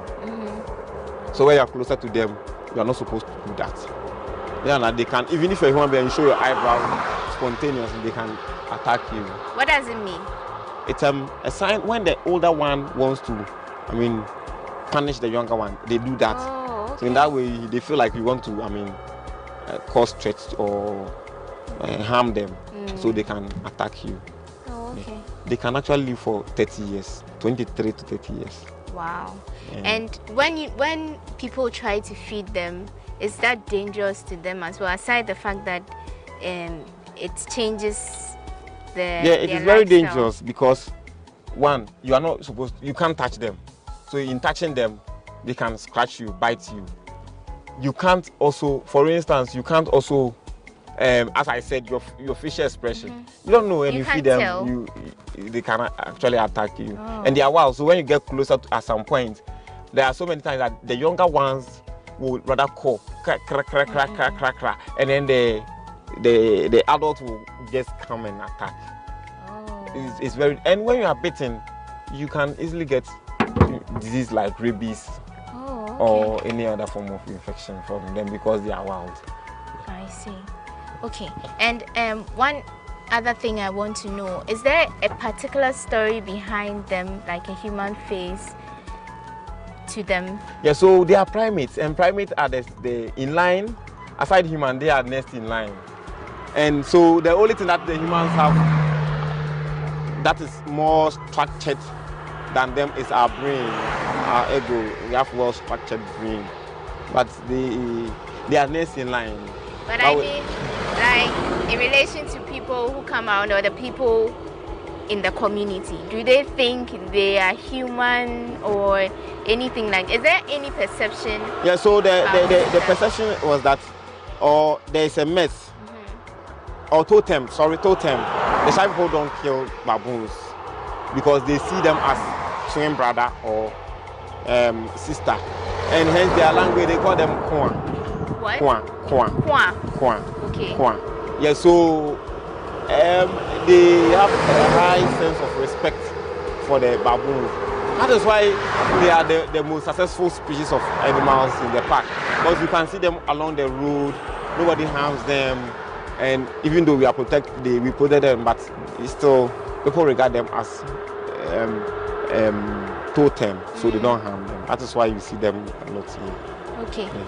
And how do they relate with the people in the community? Yeah, so in some way, they go there to steal food. The people also assume that since they are part of them, they don't attack them. Well, and also create avenue for employment, because this reserve also has employed a lot of these young guys from the community. Indirectly to people who sell along the road, they get income a little from tourists. So there was a survey I asked. So the people were complaining about the animals. I said, also, do you think we should take them? I said, no. A lot of them said no, because it serves them as amusement, and others also said they get a lot of some sorts of income when people come in, they buy from them. So it's a two-way affair. Those who are not from this enclave believe that the animals worry them. Those who are from this enclave, the Shaipo, believe that it is their totem or their precious animals, and hence they need to be protected. You see to chip in, you see the bottles of the female. Why is it red? It is red and white. The male have black and white. And the bottles is called callosity. Callosity, that is a thick patch skin which is attached to the mother or the main skin. Mostly when the females callosity develop like a sore, it means that it's on heat. And in between the bottles, you see there are underneath the patch. That houses, or that is where the vulva shoots up. So it shoots out the vulva, then the male can see it and have the pleasure to mate with it. So it serves as a means of appealing, appeasing the male. So it's only the females who have the red. Yes, and then the males have black and white. Okay. And the other thing is, I mean, on this road you see a lot of speeding cars. They get knocked all the time? Yes, sometimes they get knocked. And sometimes too, people, those who have been able to use this place for a long time, they know that the animals are, even though we have signage, but still, you know, we have people who drive anyhow. And so it's a big problem. Don't forget that here became a reserve before the road was constructed in the 90s. So the animals assume it's part of their territory, that is one. And then the people who drive along this road also give them food, of which you don't encourage. So that's why they usually come to the roadside. And so those at the roadside are more lazy. Those in the park, in the middle of the park or wherever in the park, they don't come here. You mentioned they are omnivorous. What kind of flesh or meat So do they eat birds, insects like butterflies, ants, and termites, and then fruit residue. Oh, okay. All right. And then even they peck the grass, eats the juicy part of the grass. So that's the story behind the baboons here at Shy Hills. We'll continue to the animal farm to see the zebras and other things we have over there.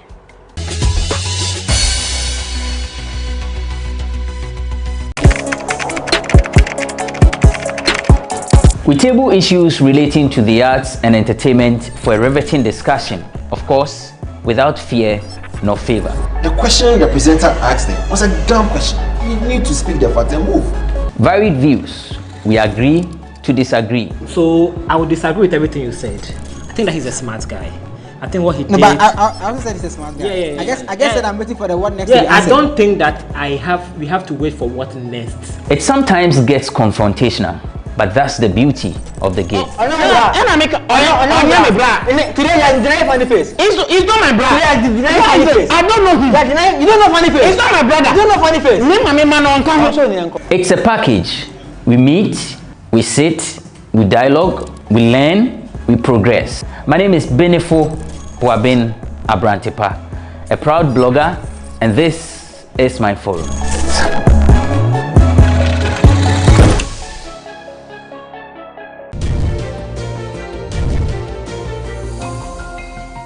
Now, let's learn something interesting about Ghana.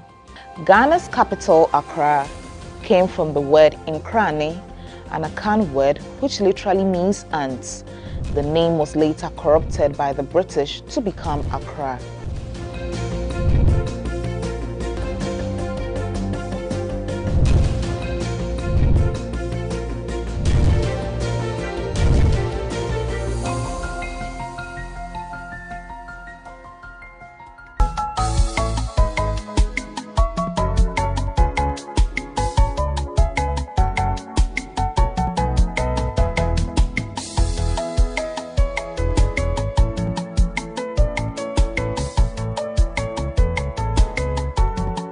So the natural aspect talks about the various fauna and then the flora that we have here and preservation of them, but mostly from the fauna species, that is the animals, and then the cultural aspect talks about the various artifacts and relics that has been on Earth, and hence are here for tourists to also come and see.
So this is the animal farm. We are starting with, you can see some zebras in the background.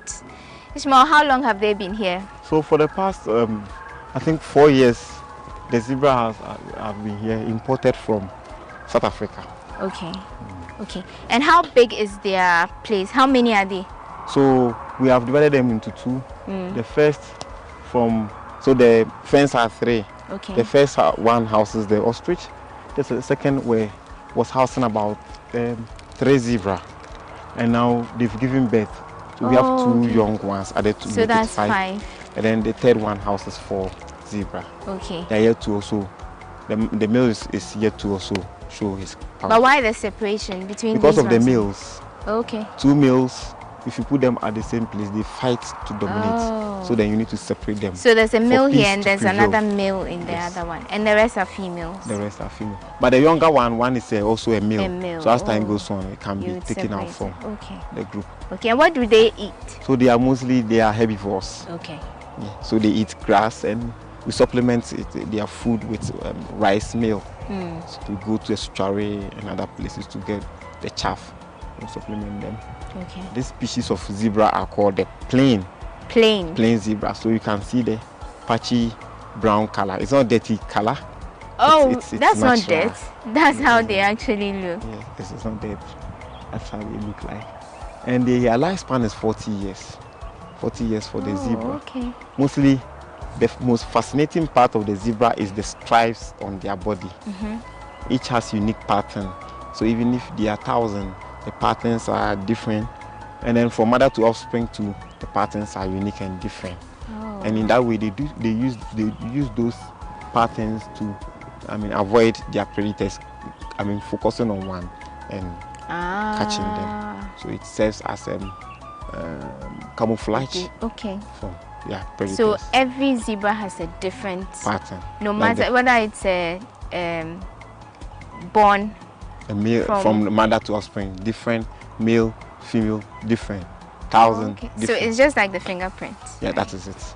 Nice. And mostly scientists has also unearthed that they are black skin with white stripes, believing that their skin, a lot of the skin patches produces melanin, and blacks, produce melanin. So to set the record straight, whether they are black skin with white stripes or white stripes with white skin with black stripes. Now they are black skin because of the production of melanin. Okay. Okay. So they are originally black skin, but they have white stripes. So yes, so originally when you kill them, or the skin is white, but the production of melanin makes it black because it is only blacks that produces melanin. Oh, okay. Yeah. And they are also regarded as African horses, but you cannot ride on them, or you cannot use them for heavy load. Is there anything peculiar about zebras we should know? Well, the peculiar thing is about the stripes and then the skin. Okay. Okay. And how long does a zebra, for instance, take to get pregnant? I think in a whole, if you give birth and you want it to give, the next birth will take about 3 years. So every 3 years once, every 3 years once. And the gestation period is? I think gestation period is about 132 days or so. I see. Okay, cool. So now we can move to the ostrich. How old is the ostrich? The ostrich has been here for the past 10 years. Well, they were about 7. Some fought and died. Some also, the males were together, so they fought each other, killed. Some were also bitten by snake, and some also got fractured, like as in they couldn't walk again. So in any case, we take them to Accra Zoo or for autopsy in Accra, whatever happens to them. So the only one that is left with the female common ostrich. This type are called common ostrich. The biggest bird in the world is the ostrich. Okay, so how many did you, how many species did you have? So only one species. These are the common ostrich. The common ostrich. Yeah. Okay. And then we used to have 7, but left with 1. Okay. So maybe management will do well as time goes on to bring in new ones. More. Yeah. Okay, so this one has been here for 10 years, but do you know how old it is? No. How old do they live for? For 45 years. Okay. As I said, the biggest bird in the world, their weight is about 145 kilos. So they cannot fly at all, but they can run 70 kilometers per hour. Oh, wow. Mostly they are very aggressive and they can tend to attack. And why? Like that's their natural tendency? Yes, they are natural. They are defensive? Very defensive, especially the males. When you Is see this the male, a male? This is a female. Oh, when you see, the males are black and white, the females are grayish and whitish in feathers. Oh yeah, the feathers you showed. Okay. All right. And also what do they grass, but we supplement it with wheat bran and layer mash. Okay. Then we add the oyster shell. Okay. Okay. Does it have a name? No. Just the ostrich. I think you should name it since it's the last man standing. Well, I'll give it a name before I leave. Well, so I'll call it Shelly. Well, you can see Shelly. Shelly. She survived amongst 7. And she's still doing well. She's enjoying herself, as you can see, having lunch. And so you can come here to have a view and say hello to her sometime. Okay, so that's it from the animal farm, Yes. right?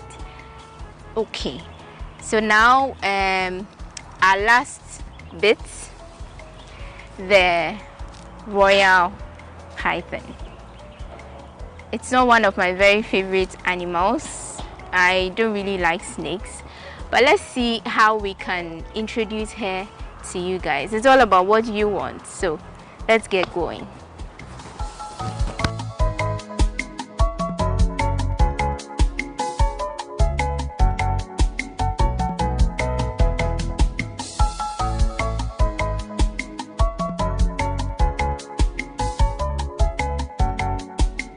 Let me close my eyes. I'm not leaving it. Okay, so this is me holding a python. It's called a royal python. This is the most I can do. I'm giving it back to Ishmael. I tried. Okay, so this is what, the newest addition? No, the royal. Oh yeah, to the park. Okay. When did you introduce it to? Oh, about 6 to 7 months now. Hey, you're playing with the snake. They are ball pythons, so. Okay. So this is not dangerous, right? They are non-venomous. Which but all means the snakes poison are has been because it can actually quell on how do you call it, a mouse. So the bigger you can take it, the mouse, rodents. So these ones, yeah, they quell. They like live mouse, so they quell and squeeze it and then they when it tap dies, it then to they swallow. eat it. But how do they do that in the cage? Yeah, so sometimes we bring the mouse. Oh, okay. Okay. Cool. Is the other one the same? They are all the same royal pythons. And they were brought at the same time? No, different times. This is the first one. I was brought the second one and then the third one. There are 2 of the Some same were kind. captured here. Oh, okay. Okay. Captured here? Yes. And then the poison was taken out? No, they are non-venomous. So when you see them, you can still tap them and pick them. I see. So is it like it's asleep or something? It's asleep. And as I said, they are also called ball python. And in that way, they crawl like this, as in a ball. Yeah, but even if it's asleep and you touch it, it doesn't move? If like it's feel threatened, it will not move. It will be like this. Oh, okay. I see. I think it is a little bit wounded. Okay. And that is another reason why it wants to hide itself. Oh, I see. Okay, so how many species of animals do you have here? So basically, we have the primate, which comprises the monkey species. That is the lizard spot-nosed monkey, the green monkey, and then the baboons, and then antelope species like the bushback, scorps, and duikers, and then zebra and ostrich in a fence. Then the civet cat, genet cat, and then the silver cat. Then the species of reptiles, including the monitor lizard, the Demidel of Galago, you know, we call it bush baby. And then the snakes like the royal pythons, the rock African python, the pafada, and then a lot more. Okay. Then rodents like the grass cutter, then 175 species of birds and 139 species of butterflies. Okay. Would you know which animal is the oldest here? I think with the oldest, it could be the baboons. Okay. And then, Okay. Now, tell us, if someone wants to visit Shy Hills, what should they know before they come here? Visiting Shy Hills, you must know the terrain very well by wearing a very protective cloth and then boots or foot. It's not advisable to come with slippers or skirts as with the ladies. Because of the movement. Because of the rocks and then the movement, climbing. Then. Okay, now our very last question before we bring the show to an end. Is there anything intriguing or interesting about Shy Hills that people don't know about? Well, so what is interesting about Shy Hills is the location itself, because it is the only reserve in now Greater Accra and Eastern region, and hence very fascinating for people to come in and see. And then the only reserve with hills in the middle, and then the hills serves as an attraction. Yeah, so these are very interesting. And then the new friends, zebra, in the whole of the country. The new babies. The new babies. So we encourage and we want a lot of tourists to come in to see what we also have. Thank you so much, Ishmael, for doing this with us. We are very grateful for your time. You're welcome, and thanks very much for your presence and coming in. And we hope that your coming in will create new avenue for tourists to also come and visit. Hopefully, we are quite sure that will happen. So that's how we bring the curtains down on today's show. This is the very first edition of the all-new season of People and Places right here on GhanaWeb TV. I'm so glad you could join us to do this. So join us for our next edition of People and Places, and we look forward to something really great and exciting. I had an adventure of my life, and I'm happy you could join us to do that. My name is Wanda Ami Hagan. See you next time. Take care and stay safe.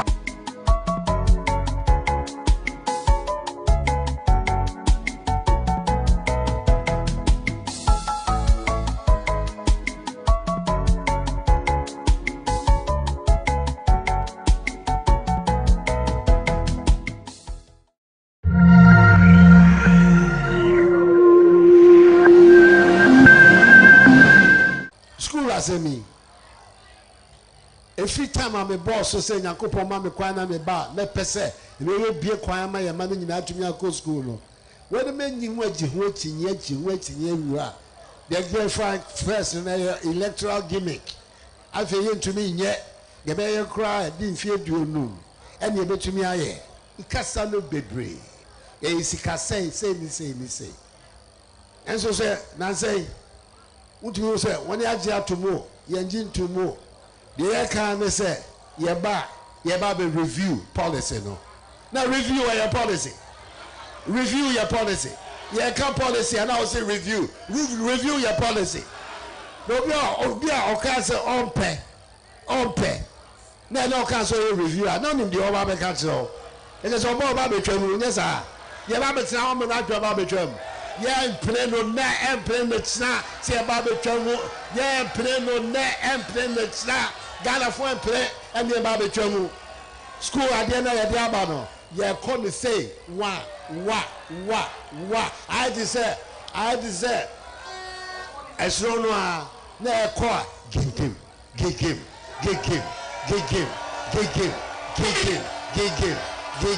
sa na school ade no so ba be. This free senior high school policy is a policy for the development of our country. We're not going back on it. We're not going to have it reviewed. We're going to continue with it. We're going to improve on it. We're going to develop the infrastructure so that we can develop the human capacity of our country. That is the position of the new patriotic party and of its President Nana Addo Dankwa Akufo-Addo. No review today, no review tomorrow, no cancellation.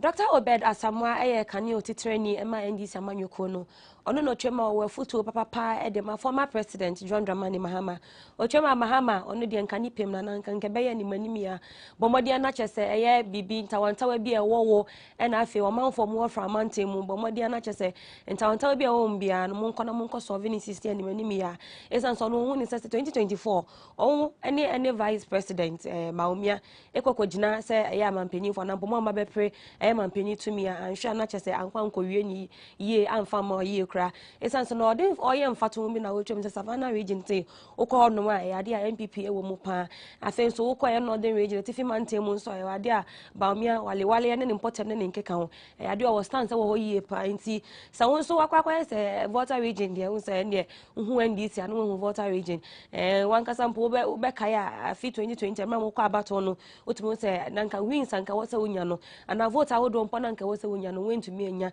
compared to Rollins Abreso and afi wona wokeka we twemu nyina no nti on nka manim ye be ya nka bomode ya ne kọ honom na chese bi e wo honom bia no ne omo nka ne be ya 2024 se win bi wona se wo se wonya san win na obetumi win enya sa 2024 dia anhwa na akwait yawo.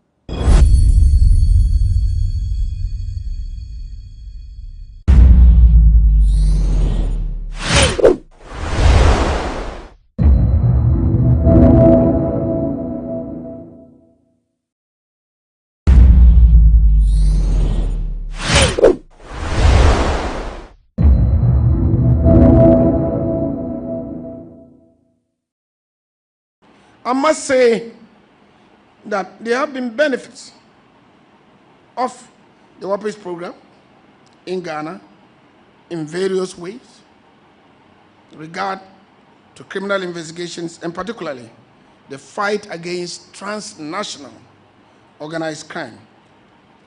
Some of the benefits are as follows. Background checks. Almost all investigating units at the CID headquarters fall on the WAPIS Center to ascertain the criminal background of suspects or persons of interest in criminal cases. These include the Interpol unit, the Intelligence unit, Financial Forensic unit, Cybercrime unit, and Homicide unit, among others. The second benefit of platform for sharing information. So far, the WAPIS database has been extended to the 4 other main stakeholder institutions in the country, namely Ghana Immigration Service, Ghana Prison Service, Attorney General's Department, and the Narcotics Control Commission. This has enhanced information sharing between the institutions. Plans are underway to get more institutions hooked onto the system. The third benefit, training and other capacity building program, thanks to the WAPIS program. The data center in Ghana, in conjunction with Interpol, has conducted a series of training programs to help enhance the capacity of stakeholders in data collection, management, analysis, and sharing information to help in the fight against crime at the national, regional, and global levels. Under the program, about 47 operators, trainers, validators, and system administrators were trained in 2021. Also, Ghana was selected to host the regional data quality training for Anglophone countries, where participants met to share ideas and also build the needed synergies to enhance international cooperation in the fight against transnational organized crime. The third benefit is the distribution of equipment to extension sites Thanks to the WAPIS program, Ghana has received a lot of equipment to facilitate the extension of the WAPIS system to other sites. So far, a total of 37 sites have been connected.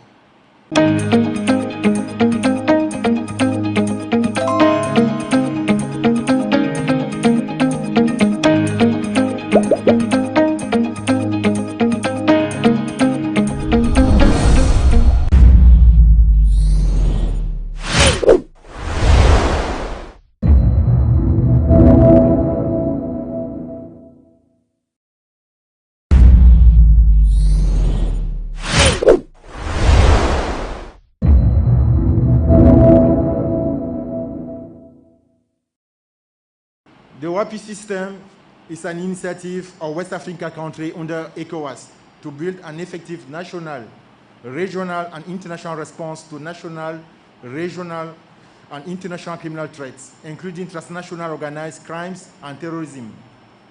Transnational threats and challenges do not stop at borders and therefore cannot be effectively tackled by one state alone. They need a joint, coordinated international, regional, and national response. The objective of the WAPIS program is to enhance the capacity of law enforcement agencies of West Africa countries to fight these criminal threats effectively by improving their capacity to collect, process, and analyze information, and to share criminal information among national security bodies and with other countries in the region and beyond through Interpol. WAPIS is supported by a multi-annual program funded by the European Union and implemented by Interpol in all 15 ECOWAS countries, plus Mauritania and Chad. With the political and strategic support from the ECOWAS Commission, we can consider the WAPIS program as a baby with several parents: the EU, the ECOWAS, Interpol, and each of the participating countries. Ghana is a pilot country and started to implement the program in 2012. The WAPIS National Committee for Ghana, WANACO, was set up in 2013, and the data collection and registration center, the WAPIS center here that we call DACORE, was inaugurated in 2015 and is operational since then. Our baby here in Ghana has almost 10 years, a key milestone. We commend the Ghana authorities and law enforcement body for the active support in the implementation of the WAPIS in Ghana and for the results so far achieved.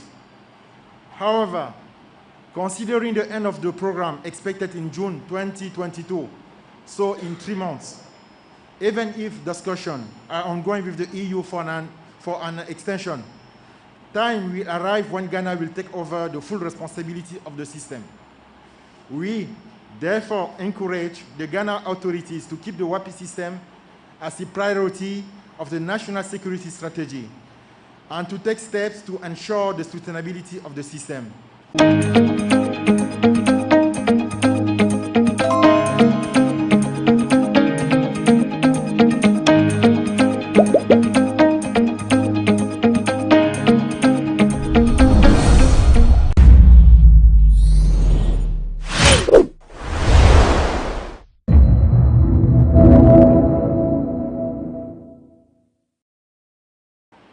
Successful transnational criminal investigation depends largely on the availability of and timely access to information.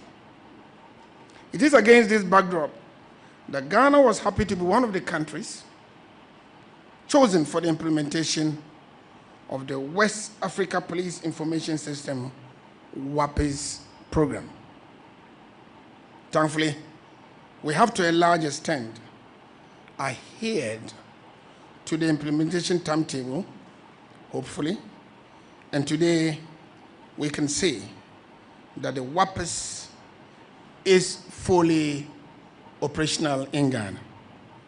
I must admit that the implementation of WAPIS program in Ghana has not been an easy road to travel.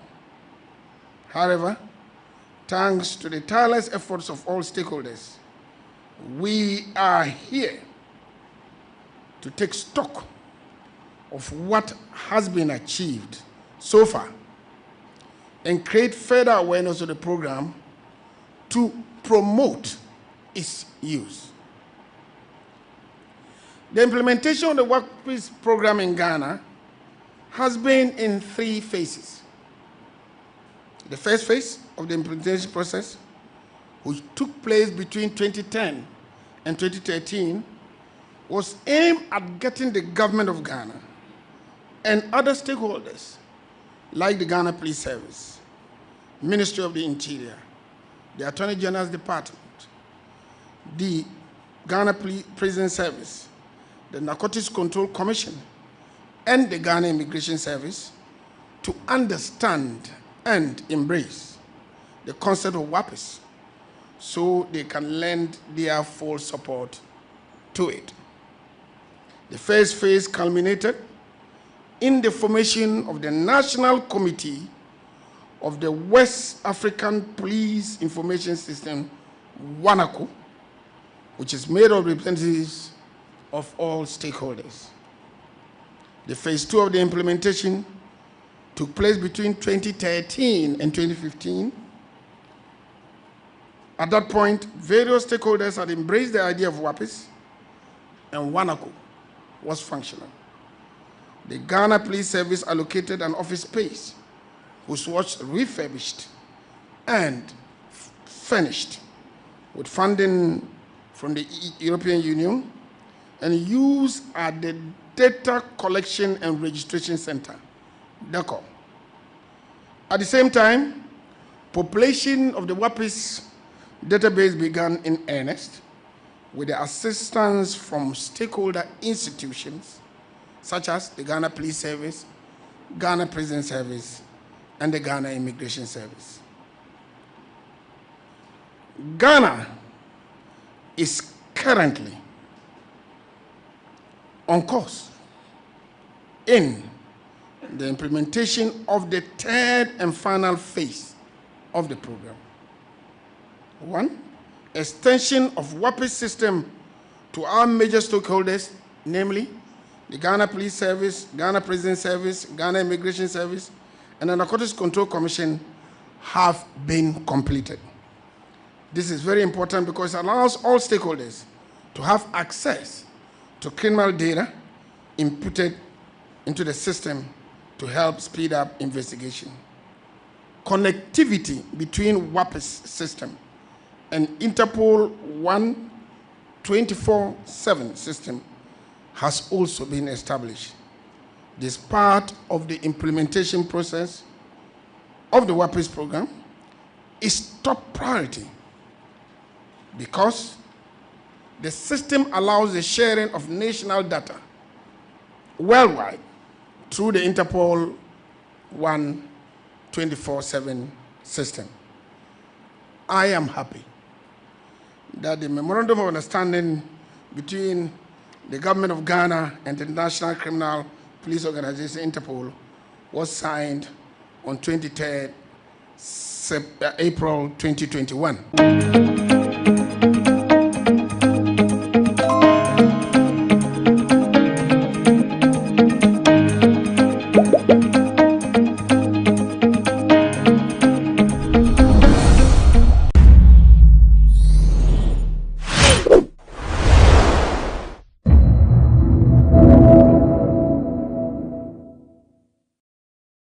This program is about the West African Police Information System, a program which was conceived by the West African Police Chiefs Committee and adopted by ECOWAS, and which, with the support of Interpol, the European Union, ECOWAS itself, and other stakeholders, started implementation somewhere in 2012. In effect, we are exactly 10 years since the implementation of the pilot project consisting of 4 countries in 2012, and later bringing on board all the rest of the 15 ECOWAS countries and adding Mauritania as an additional country. 10 years is a long time, and the purpose of today's gathering is to take stock of what has been done towards realizing the objective of the WAPIS program, which is to fight crime in a collaborative way, such as to make the life of criminals in a way that they will feel very unwelcome, be it in Ghana, be it in Togo, be it in Nigeria, or any part of the sub-region. And dovetailing that into other regional information systems so as to make life uncomfortable beyond the sub-region to the African continent as a whole, and more importantly, extending it across the globe. For as the saying goes, by extension and with technology, we have become a global village. So whatever happens in one community, and for that matter, one country, affects all other countries. And it is in this spirit that we appreciate the support of the European Union, the support of the African Union, the support of ECOWAS, and the support of all stakeholders in bringing us to this far. So the purpose today with this 3 days seminar and conference in connection with WAPIS is to ensure that we take that stock and see where we are and what we need to do so as to make sure that we meet the relevant deadlines to have a full implementation of the system. The next purpose for the meeting is to deepen the already ongoing sensitization of the benefit that WAPIS will bring to bear for individual countries and for the sub-region and for the African continent and for the world at large. And when we get to that extent, then everybody will understand, will come on board and get us supported. We know the challenges that since implementation we've been facing, and that will be a subject of detailed discussion going forward. I want to make one suggestion. It is true that WAPIS was conceived by police chiefs. It is true that the name is called West African Police Information System. But the question is that we know that it's not limited to police. And therefore, in order to encourage everybody to come on board, I would like, at this point, to make a proposal to all the stakeholders and the key partners for us to consider changing the name to what I call West African Security Information System, so that everybody, be it a police officer, immigration, NACOP, prisons, and even the military, will all have a share and feel part of the whole process than maintaining the name West African Police Information System, so that it becomes something that everybody feels part of. It's not something that it is a police business, and therefore we are just out there giving them a helping hand. We want the ownership to be holistic and to be total.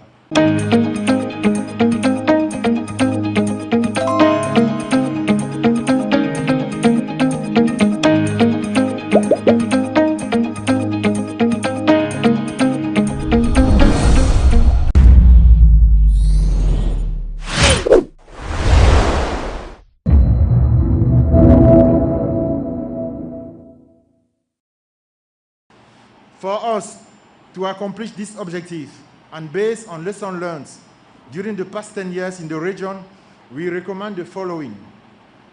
Revise the current organizational structure of the WAPIS to deliver administrative, technical, and operational support 24 hours a day, 7 days a week to all the law enforcement agencies involved in the program. Appoint a leadership to the DACORE to coordinate the efforts of the participating law enforcement agency and ready to take over the WAPIS system when the program will end. Allocate a budget heading for the WAPIS system to ensure that its operation, maintenance, future development, and that all the overall system is permanent. It is important to set up this arrangement before the program ends. Leverage the e-government network infrastructure currently developed by the National Information Technology Agency, NITA, to connect the maximum of participating law enforcement agency location to the WAPIS system in all districts in the country. Ensure that the personnel trained to the use of the WAPIS system remain in post for at least 3 years.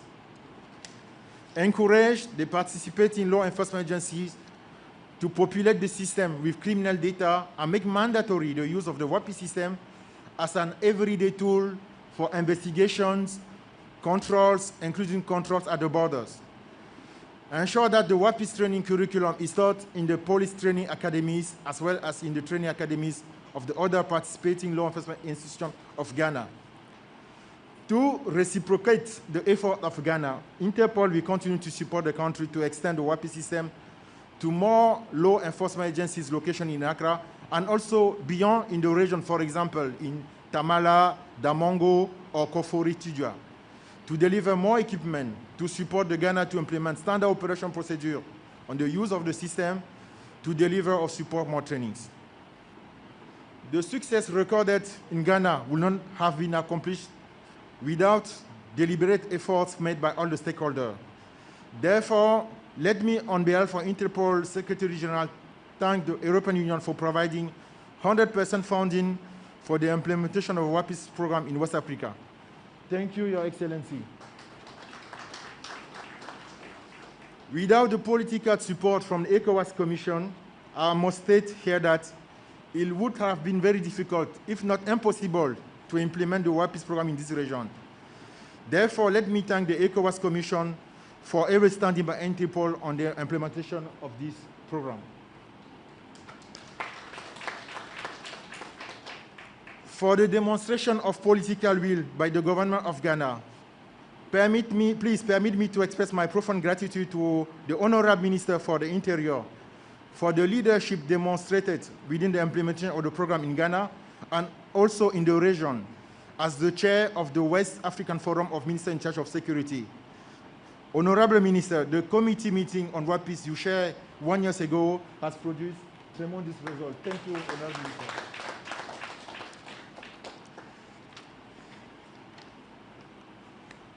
I cannot leave this podium without mentioning our close partner in this country, the Inspector General of Police, who is so instrumental and supportive to Interpol. Your Excellencies, I crave your indulgence to join me express our sincere thanks and appreciation to the Inspector General of Ghana Police and his management team and all the participating law enforcement agencies for their resilience, commitment, and sacrifice they are making every day to ensure the successful implementation of this program in Ghana. Thank you very much for your attention.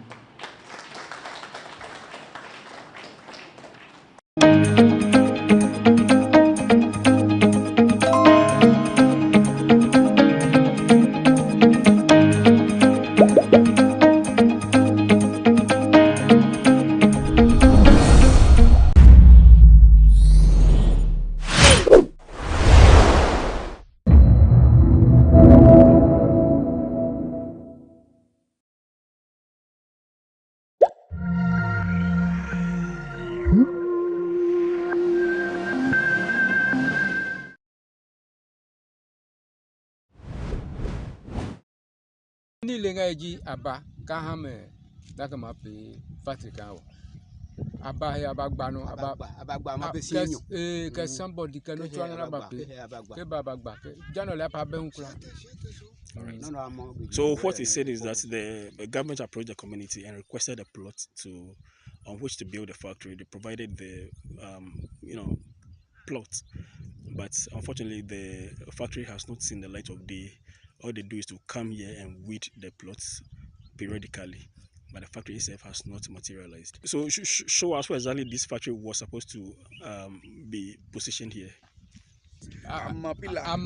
Somebody can you somebody going to say nimle mabehi pila kake o mapano ko je so mapano ke somebody o mapano ka su he kake na o mapano na mo ke pli ke ho pila sun ho we go nga bajigbare yo ka somebody we go nga ene enyatare. He is showing us the boundaries of the plots.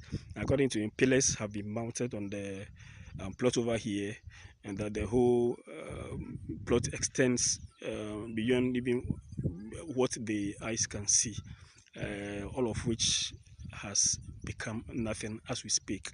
Nothing happening here, only grass and a few stones are gathered here.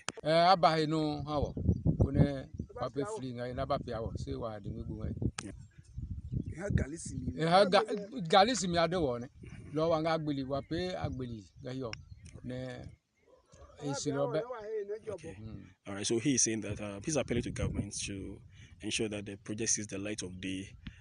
According to him, the factory built will help the Gary processing occupation in this community. So he's appealing to government to fulfill its promise of building the factory here. I said 2 years ahead, we heard that they built a factory for Gary and they set for Prekumansi area to help the farmers there. Up to now, we don't hear anything. The plot is there. There is no building and nothing on it up to now. Right. So today we have this journalism visit us at here and to see the work still doing or not. Okay, when we come here, there's nothing. If the factory is built, it will help the farmers around Adrenso Takrasi up to Nyakumasi or Akmesu for Gary process. Okay.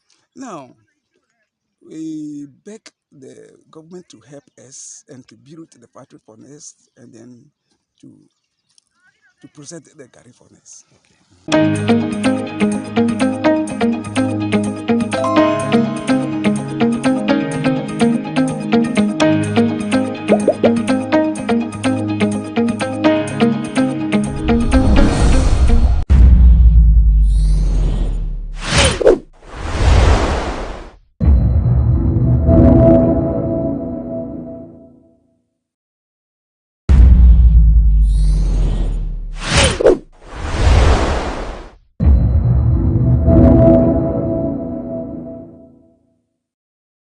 I can assure you that Boko is under control. There's relative peace. You always have to be careful in security matters, what you say. But you know the police and the military have been fully in control. There have been instances where you have 1 or 2 people coming up to disturb the peace, and we are investigating those. But what I can assure you is that we are fully in control of our territory and of our borders, and there is really no chance that we are going to sit down and allow them to come. But the Boko matter started as a chieftaincy dispute. But right now there are criminal express, activities in there. Criminals are trying to exploit the situation. Then, of course, as you say, there is a threat of extremism, and we are trying to combine all these. Recently, we lost lives of our security men, and we've been trying to deal with it. But I'm telling you, there's a concerted effort. As I speak to you, members of parliament from the Boko area are in Boko now, taking to their constituents. We also had a meeting with the Peace Council and civil society organizations interested in the peace process yesterday at 1 o'clock. They're also going to a place because we just don't want to be in control of the security. We also want people to live their lives normally. And that one would deserve, further intervention by these peace groups to build up the trust between people who lived well together and all of a sudden started fighting. But I can assure you that we are all working. Parliament would want a report from we, the security ministers. We will be going to brief them. But I must say that I thank all of you stakeholders, the media for keeping us alive to what happens there, the citizenry in Boko for giving us intelligence. But Boko has been a hotspot for a long time. One of the challenges we have is that there appears to be a lot of arms in that area. And while we try to get it out, we sometimes come across these losses when the security people want to go and screen a place, go on a swoop to collect that. But generally, I think we're good. We regret the loss of lives so far, but I believe that all stakeholders so far are working hard. The security men are not facing the people they're supposed to protect, except that when you fire on security men, they have first to defend themselves. And the security men have to be in control of the situation.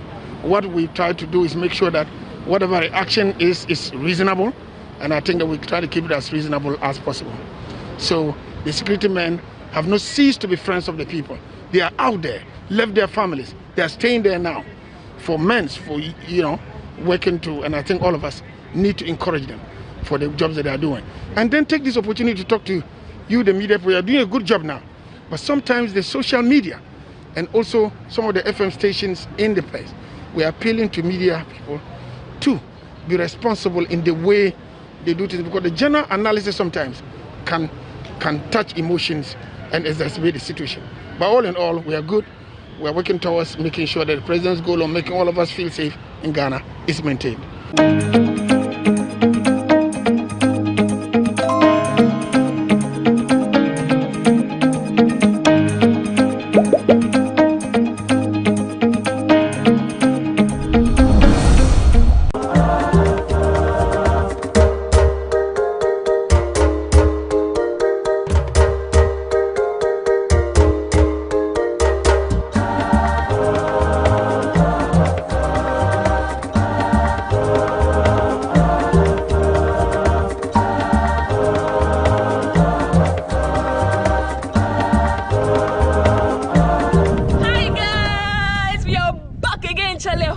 Amazing. As part of my experience here at the Royal Kuzi Hotel is a safari experience. You guys are coming along. Let's see the animals here. I hear there are lions here in the safari.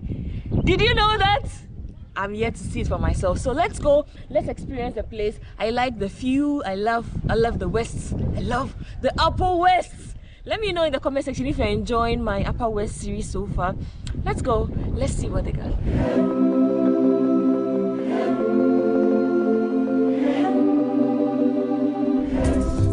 Safari. Yeah, it's really a wildlife ranch. We have wild animals where we are keeping them on ranches. But before we start the tour and then everything, I'll be your tour guide for this morning. And I'm in the person of Halid. Are we going to be walking? Yeah, it's really a three-whole project. We are still to have an official launch of the whole thing. Okay. Maybe when that is done, our safari cars and then everything is already in. Okay. So we'll not be doing this walking tour. And then we just have a drive tour. It's because we are the pioneers. You see? We are the pioneers. Exclusives when you roll with us. So yeah. So what's in this here? This our hippo camp. Ah. This camp is referred to as our hippo camp. Are the hippos in here? Yeah, they are in. Wow. The hippos are here. Yeah, they are in. Where are they?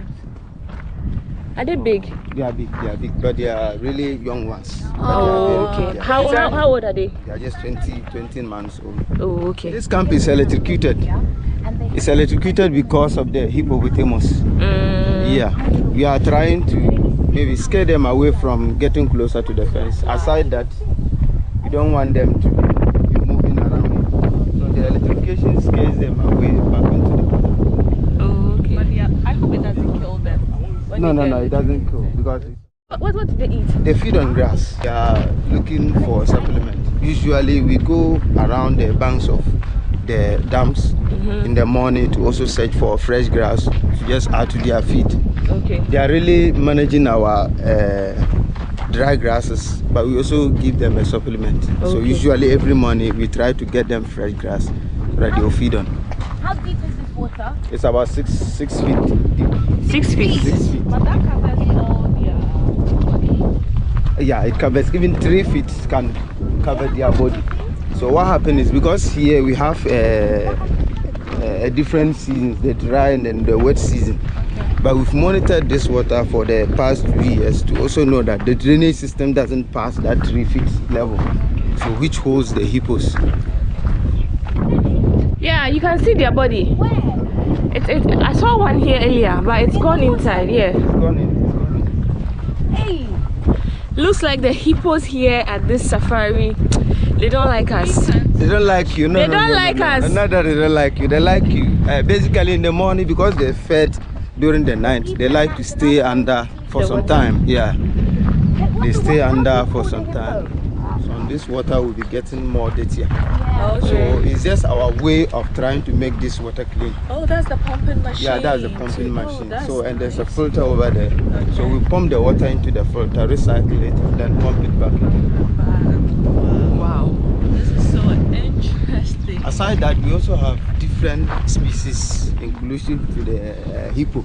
Inside this pond, we have about inside three. The pond? Yeah, inside the whole pond. This pond is really large. So it's a man-made pond? Yeah, it's a man-made pond. We have a man-made pond and then a man-made dam. Almost everything here is artificially created. Okay. Almost. How big is the safari? It's about 240 acres. 200. Wow. For the whole project.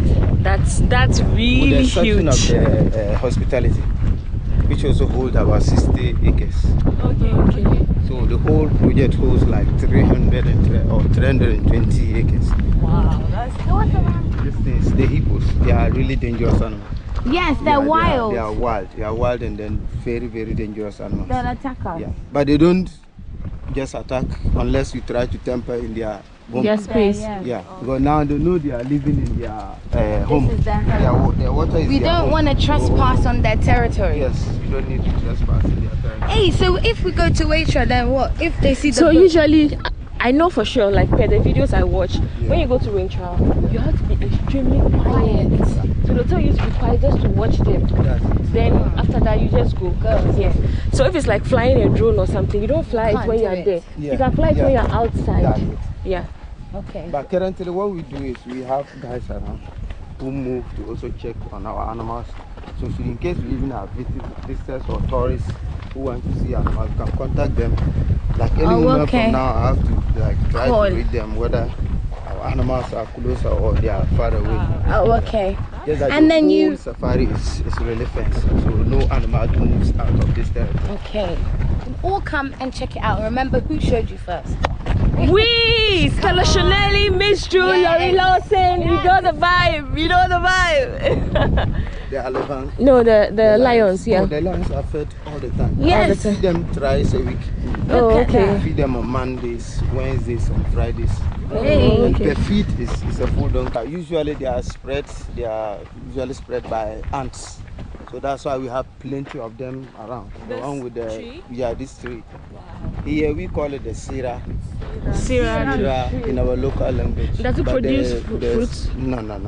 Okay. But it just drives away ants. Yeah, it dries away and then it will raise the leaves will start developing. Guys, this is beautiful. Look at them. Look at them.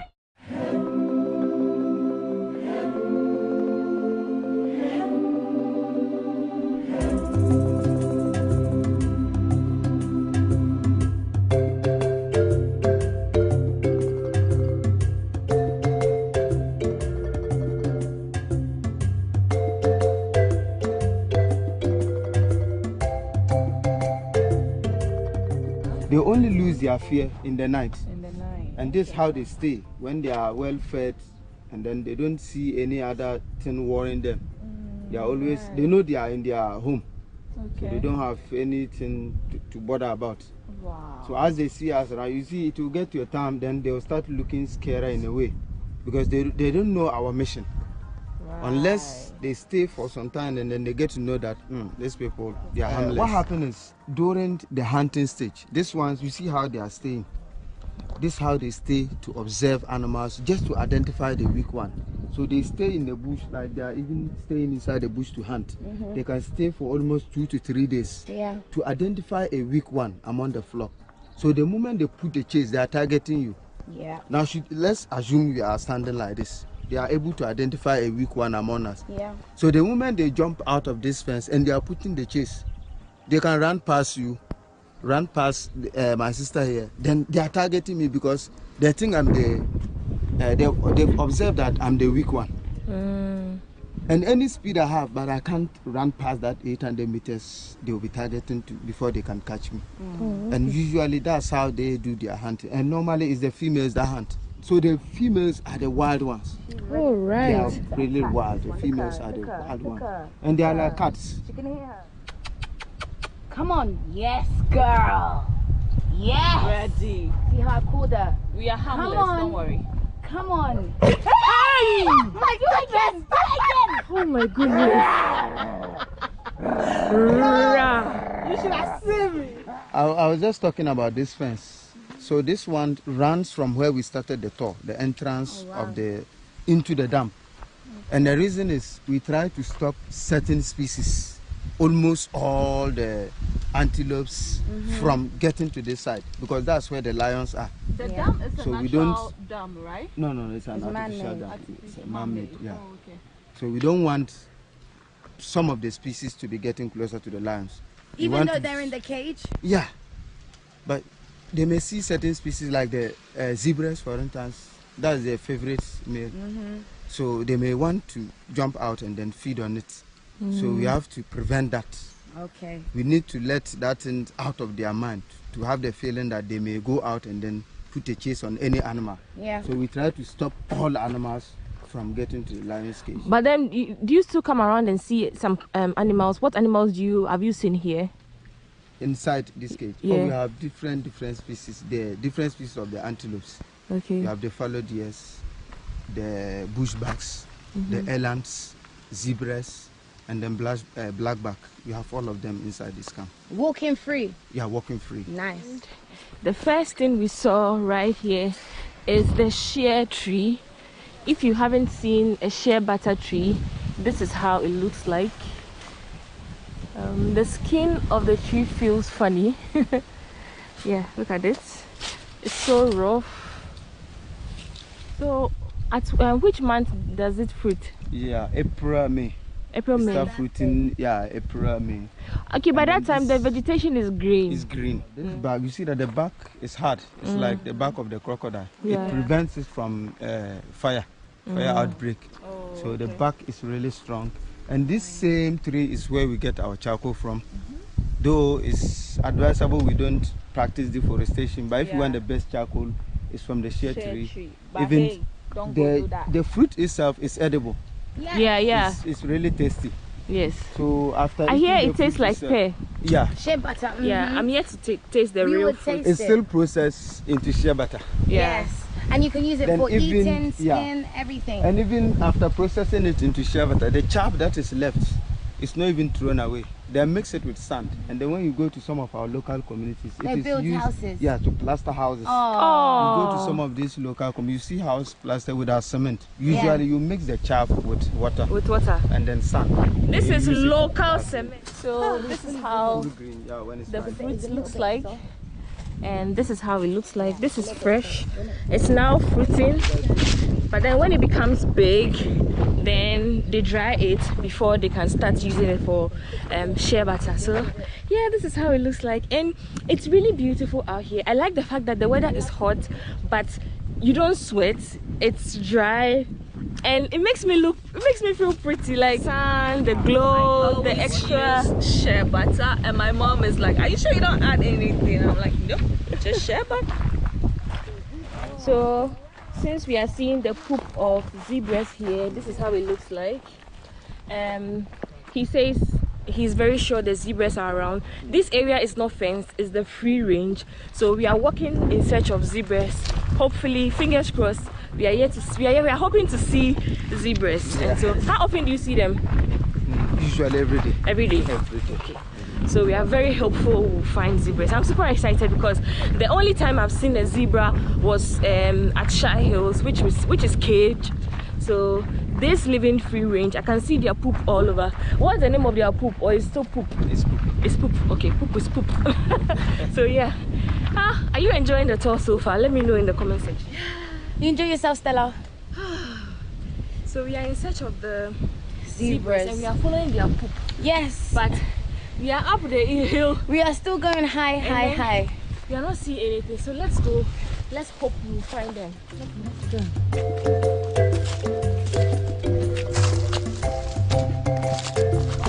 Whenever you are here, please come with the appropriate shoes, like a hiking shoe, something to protect because it's very rocky as you can see here.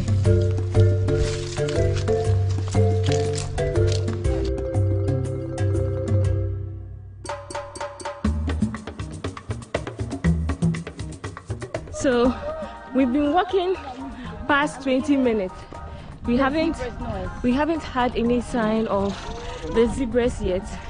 So we have found like 3 poops around So we are still walking and in search of zebras, so that you could also have a feel of how they look like if you've not seen one before. So they say we found a fruit. It's called the yellow berry, locally called saba. This is how the tree looks like. What did you say it tastes like? Like mango? No. Very tasty, like tamarind. Tamarind. Oh, okay. Tangerine. Not orange. Oh, I see. Wow. These are the things you get to learn when you travel. You wouldn't know until you travel. So I would encourage anyone, when you visit a new country, try and do something different. We are just moving So this way. we are still in search of the zebras, and at this point, this is how my view looks like.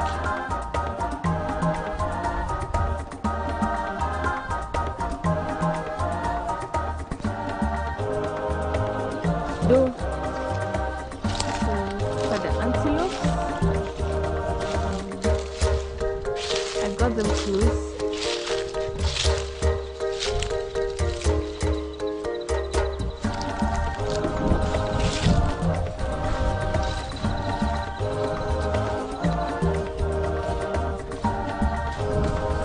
Oh, that's one. It's running away. They are so fast. So I just saw the antelopes running with their family, and I'm super excited because the last time I was in Mole National Park, as soon as you see them, they've run away. So it's exciting. I'm quiet because we are hoping to still see the zebras. We don't want to scare them away. So yeah, the hunt is still on. We've been walking for close to 30 minutes and it's been fun so far. We finally found a zebra. Hey, there are two. There's one here. And the other one is over there. So this is it. Finally found the zebra. So this is called an eland. He's trying to move away. I don't know if you can see. Yeah. This is so beautiful. Look at the zebra.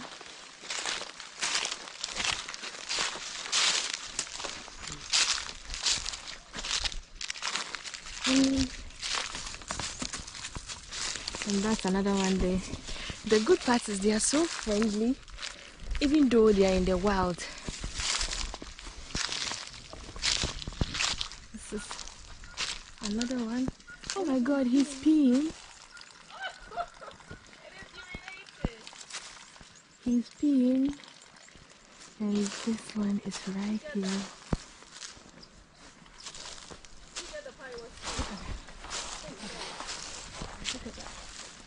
Walking. This is so beautiful. It has been amazing. This is the closest I have come in contact. I've ever been to a zebra because Shy Hills, there's a fence that stops us from touching it. I fed them in Shy Hills, but this one, we're like, if I wanted to jump on its back, I could have. and the fact that we've been walking for over 40 minutes just to find them. We finally found my goodness. Mission accomplished. And this is so beautiful. See, that's an ostrich here. It's very far away and it's also living in the free range. So guys, this brings us to the end of this vlog. I hope you had an amazing tour with me, and this has been amazing. As it stands now, the hippos are still inside the water, but then stay tuned because in my next video we are going to see them. Yes, we are. It's going to be a surprise. That's why you should subscribe. Come on, show some love. Yes, show some love to Miss Drew. Thank you. And Laurie Lawson. That is her hair. Laurie. Yeah. So subscribe to all of them, their channels. Show them some love. Tell them Stella Chanel sent you. Because there are three, in fact there are two travel vloggers. I mean, the only female vloggers, come on, so far in Ghana. We are the ones that do it all. So show some love, like, subscribe, share, comment. Let's get interactive in the comment section. Let me know in the comment section which of the animals you saw that was simply amazing to you. I love you all as always. This is love from the Upper West region.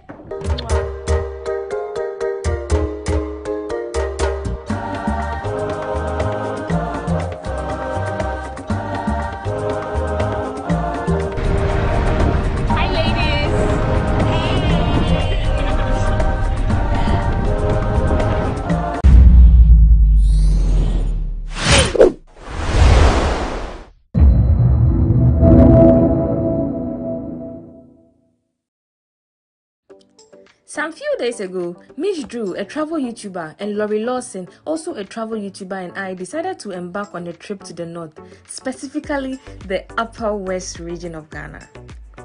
We went by flight, which cost us 395 Ghana cedis. The plan was to go by air and come by road.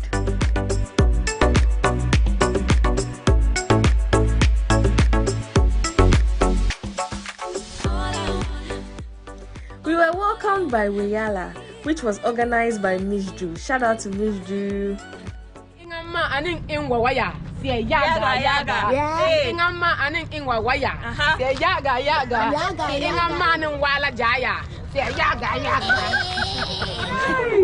Looks like I'm going to leave the Upper West with a husband. This has been an amazing welcome, amazing reception. So check her out. She's an amazing artist. She's been all over the world. Her music is beautiful. It's amazing. I'm going to insert some of her music here. If only I don't get copyright claims, but you should check it out on YouTube. She's doing amazing. I am in Wa, and this is a welcome, good welcome. We are back again, Charlie. Wiyala welcomed us and made us feel at home, and she entertained us while we had lunch. Ready? Yay! Number you, number what, number so, number you, Chenkono, Akono. Get to number you, number what, number so, number you, Chenkono, Akono. Get to number you, to number what, to number so, to number you, Chenkono, Akono. Sala, sala, sala, sala, sala. It's all out to number me, Guamele, it's all out to number you, Guamele, it's all out.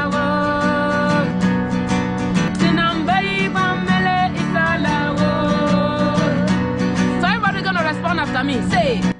After a fun time with Wiyala, we took a taxi from Wa to Jorapa, which cost us 100 Ghana cedis. So this is where I'm going to be spending the night. Come along. Oh, this is going to be my bed.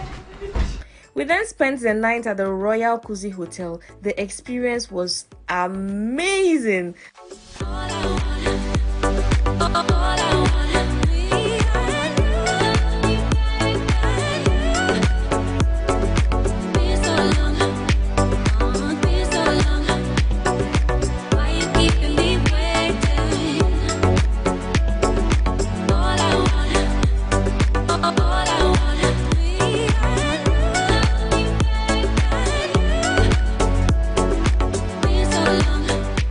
While at the Royal Kuzi Hotel, it comes with a safari tour which cost us 70 Ghana cedis each. We saw lions, zebras, antelopes, hippopotamus. This is how we went.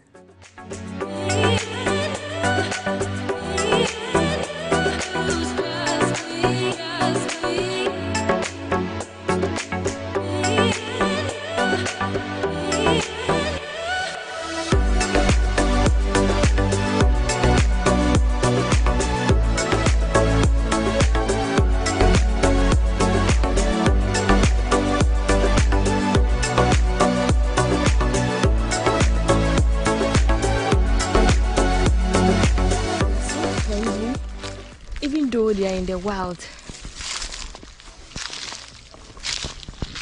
This is another one. Oh my god, he's peeing.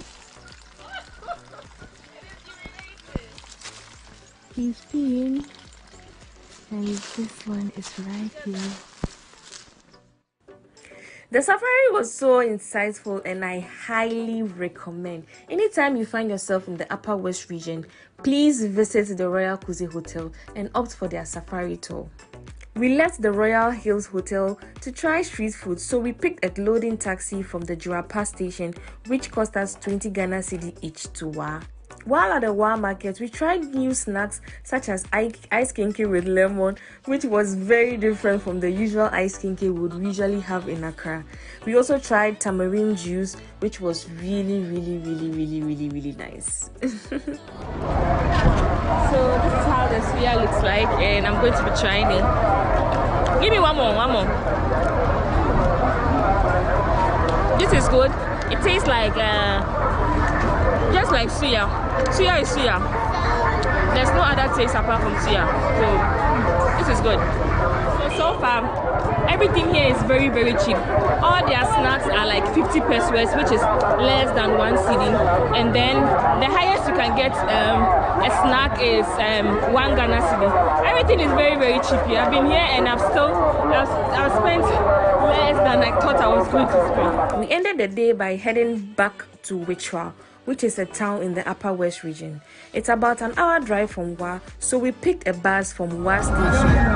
So we are currently at the Wichwa station, about to take a bus, and we paid 10 Ghana cedi each.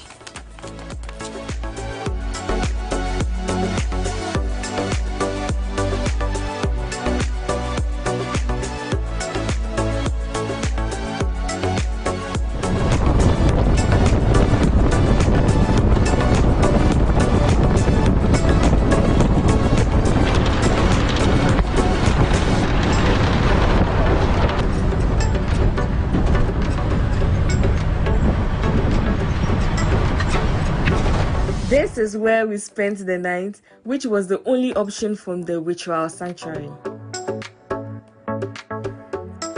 So one of the things that we were super excited about visiting the Upper West region was to see hippopotamus for the first time. So the next morning, we hopped on the motor to see the hippopotamus. We were super excited about it.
We paid 40 Ghana cedi for the Motor King ride, 60 Ghana cedi for the boat ride, and 40 Ghana cedis for the accommodation.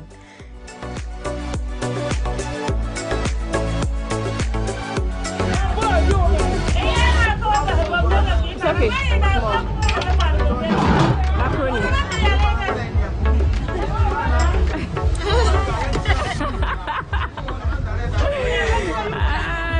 You want to take me picture? Yes, take your video. Do you have fish or egg? Yes, egg and fish. It was time to leave, and this is how the journey ended.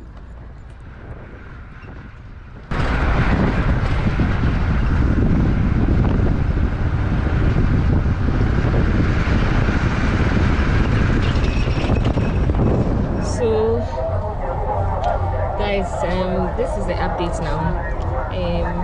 We are currently back at Wa station, and the plan was to come by flight and go back by bus, but then we don't even know the situation though.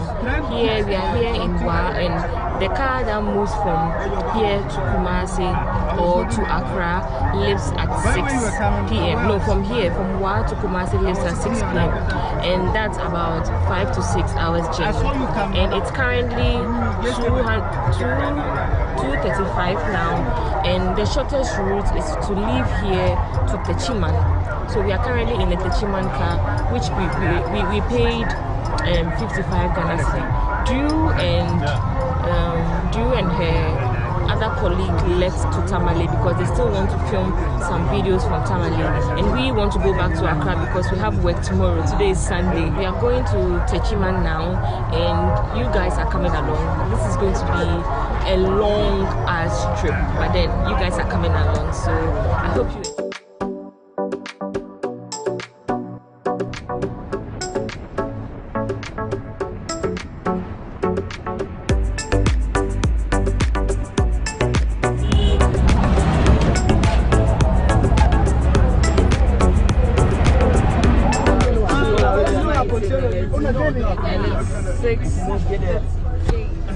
So we are also still on the road. Apparently people are alighting here, and according to Laurie's map, we are about 2 hours 19 minutes to Techiman. So yeah, I slept, woke up tired, so we are still on the journey and hungry. We are very hungry because we have not had any proper food to eat, so people are just wasting time. They are lighting instead of them hurrying up there. So I'm currently, in fact, we are currently in Techiman, and we are getting another bus from Techiman to Kumasi. It's currently 9:35. We are getting a bus from Techiman to Kumasi costs 23 Ghana cedi. So while we are waiting, we've already booked the ticket, so we are about to get Indomie because we are all hungry.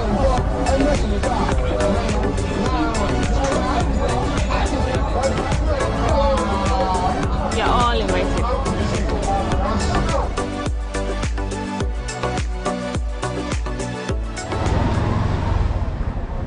So we are currently around KJTR, and there's no taxi. Uber is disappointing.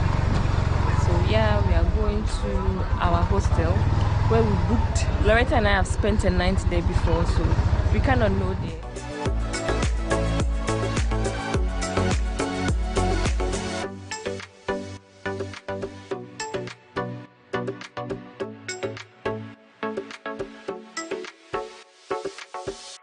Good morning. Hi, Larry. So we made it to the airport on time, even though we had just like 5 hours of sleep. We are heading back to Accra now, and I'm going to explain how I ended up at the airport instead of being on the road back to Accra soon. So even Kumasi now, it's 7:19, and it's going to take 40 minutes to Accra.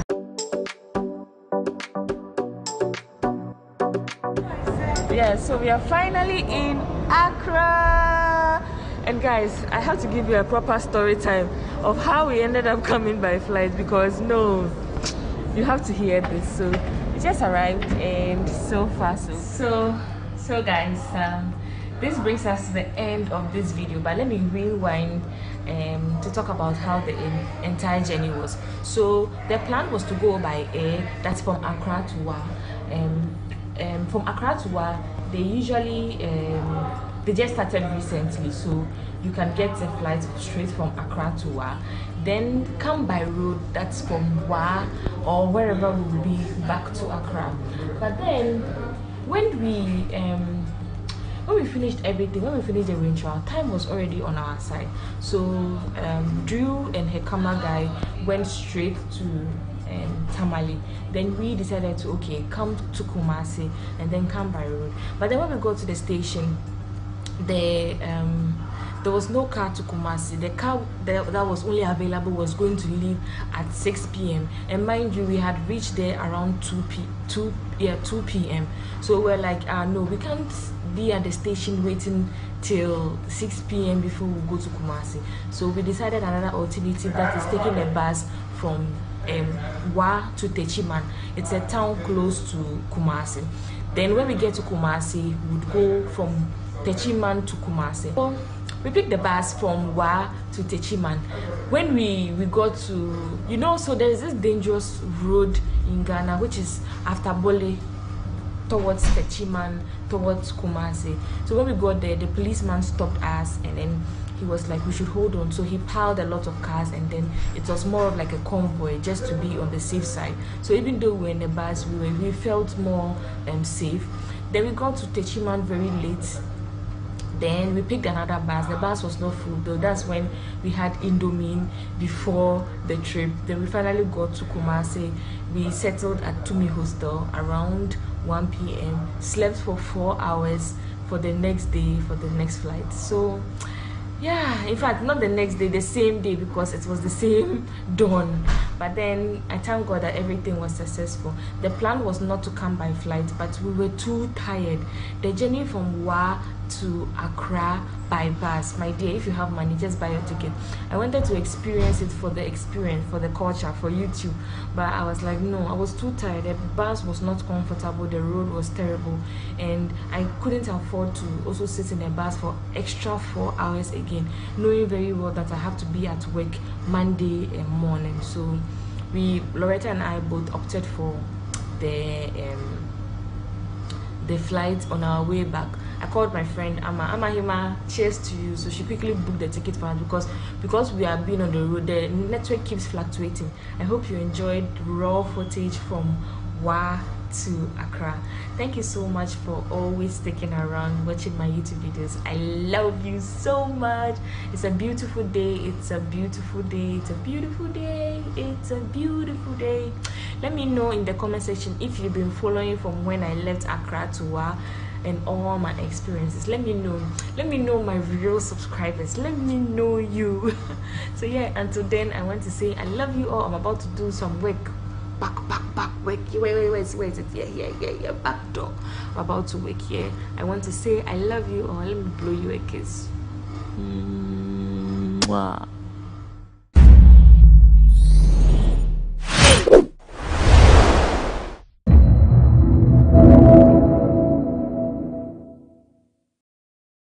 This is Ghana. This is the Upper West region.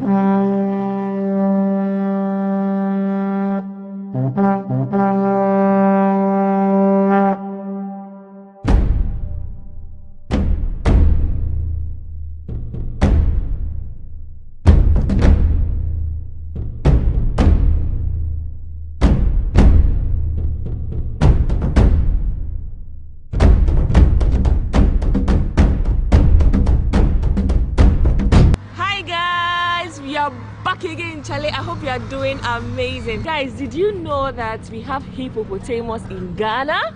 Did you know it's right here in the Upper West region, a town called Wichral, and I'm here to see it for myself. I'm super excited. To the river, we have to join public transport. That is a motor cane. We sit on it. The driver will drive us comfortable to the river.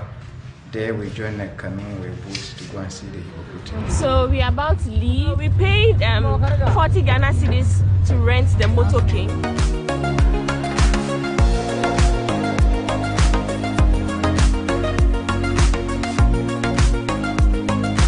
After 20 minutes of a rough safari ride, we finally reached the river. I'm super excited. I haven't seen a hippopotamus before. I've been wanting to see this since 2 years ago, since I started YouTube, and I'm so happy I made it happen. And guess what? The dry season is the perfect time to visit the north. Rainy season, you know, the hippopotamus spend a lot of time in the water, so they hide under the water. But during the dry season, the water level is low, so they tend to bring their head up more than in the rainy season. So the perfect time to come is December, January, February, up to March. After March, the rain starts coming, and then you would have to wait till probably December. So.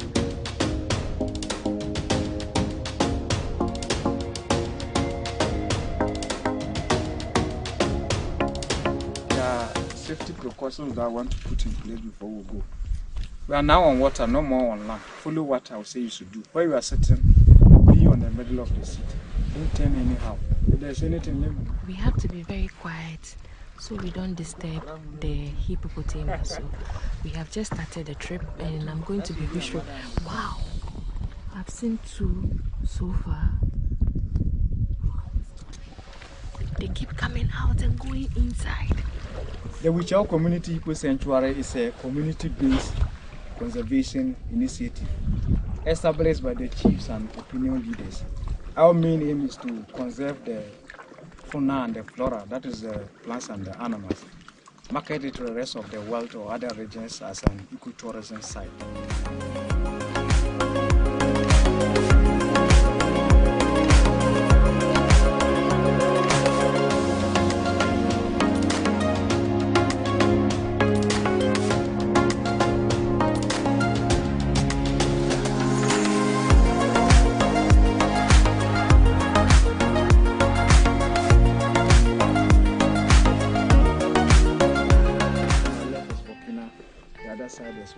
So this is Burkina Faso and Ghana. The river, the hippo is the second largest land mammal after the elephant. Elephant is having weight over 4,000. The grown matured male hippo, the weight is 3,200 kilograms. The female weight is 2,700, 2,800 depending on the age. They carry their pregnancy for 270 days. Whoa. And they give birth every 2 years. That's the interval. So we started 98 with only 4 hippos. But now according to our hippo census, we are having averagely 50 hippos. Wow. 50. But they live in groups. A group of hippos is called a school, like the school that each and every one of us attended. So depending on the group that we will meet. Ever since I've been here for the past 10 years, the highest group I've ever come in contact, they were 22 in number. Sometimes you can see one. When you see one, that one is an independent hippo. It doesn't want to associate itself to any group because that one is always very much dangerous. Sometimes you can see two, like what we saw at the entrance. That was a female and the little one. I'll give you this and there isn't. Hippos, when they give birth, they're having the liberty to bring the children to the group. That is, if that offspring is a baby girl, the grown ones, particularly the males, they don't have problem. They can support the mothers as far as nature is concerned to cater for them to also grow up. But if the mother unfortunately give birth to a little hippo and it's a boy, there's a problem. If it is brought to the group, the grown males will kill it because they don't want it to grow up and they will be competing over the women. It can just be like we are here 1, 2, 3, 4. We have 4 men against 3 women. If they are hippos, we have to attack the younger one. It could be this one or the other guy at the back. We have to kill him so that the women can do our mapping so well 1 to 1. So that's how they normally do it.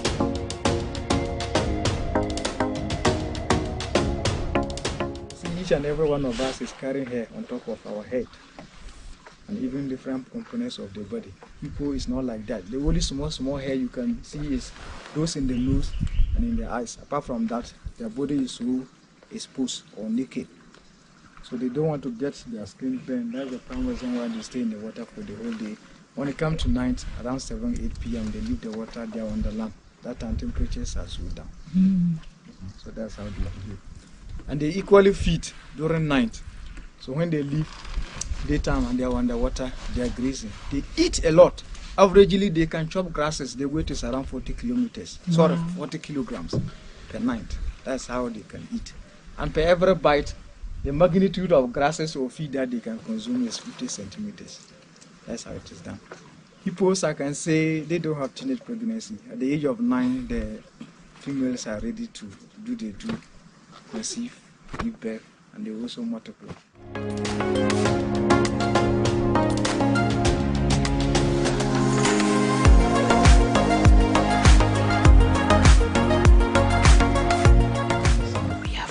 We have seen about 6 of them, so he says we should be very quiet.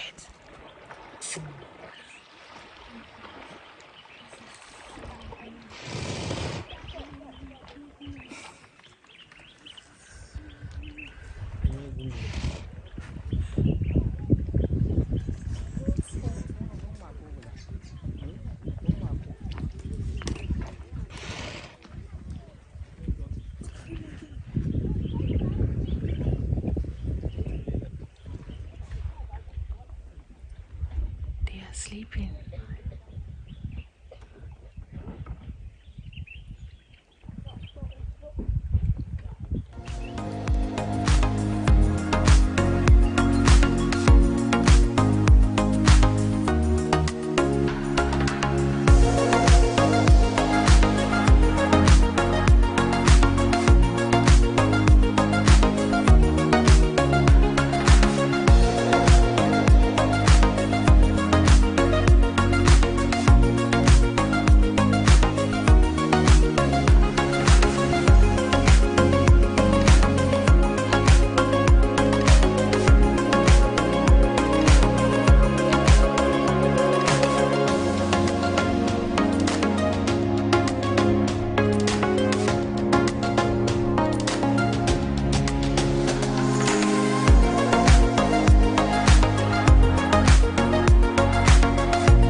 so surreal. I saw hippopotamus in their natural habitat right here in Ghana. Wow. We are about to see the hippos from here. It's like a tree house, so let's go.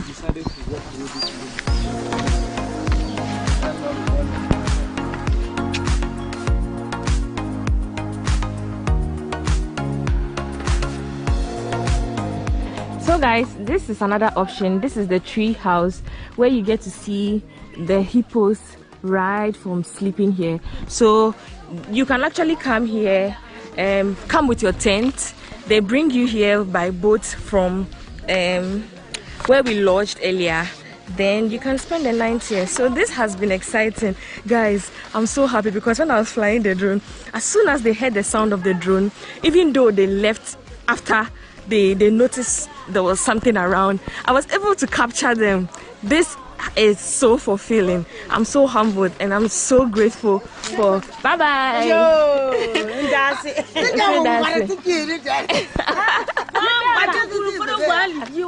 Yo. Okay. All right.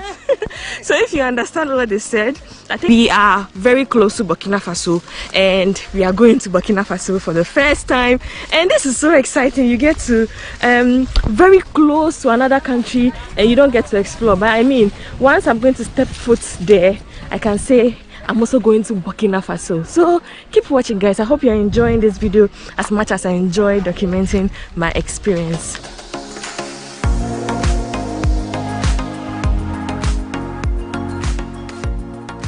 So because of the drone, we worried them, so it will take some time. Yes, I literally sacked them. But it was worth it. Yeah, because standing from afar getting a footage of them was a little difficult. We couldn't see their entire body. So yeah. How do you feel? I'm just trying to soak it all in, guys. I can't believe that I have been up close and personal. I'm sitting in. How do you feel? Oh my god. That's exactly when I was flying the drone, I had so much feelings. I was like, alright, so right now, guys, look at them. They're like my friends now. About to step foot on the land. Can't wait. The surprising thing is, guys, we are going to Burkina Faso. We are approaching Burkina Faso. We are approaching Burkina Faso and boom! We are in Burkina Faso. We are there. We've gone to another country. We are going to step foot in Burkina Faso. So guess what, guys? I just entered Burkina Faso. I mean, this plant is from Burkina Faso. This tree is from Burkina Faso. I just stepped foot in Burkina Faso and I feel so great.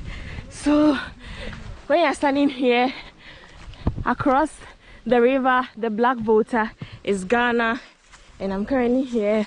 The border is not too far from here. It's quite a walking distance. We'll have to go inside, but we don't have a means of transport unless we walk. So yeah, it feels so good. After a short tour, we are leaving back to Ghana. So yeah, this is the Monkey Island.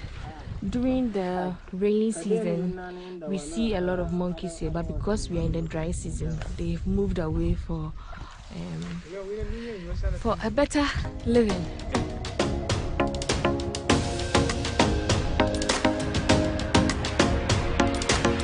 We started our journey from another point, but we are using the shortest route, so this is the end of the boat ride. We are going to walk to where we parked our Moto King. So this is how it looks like from here.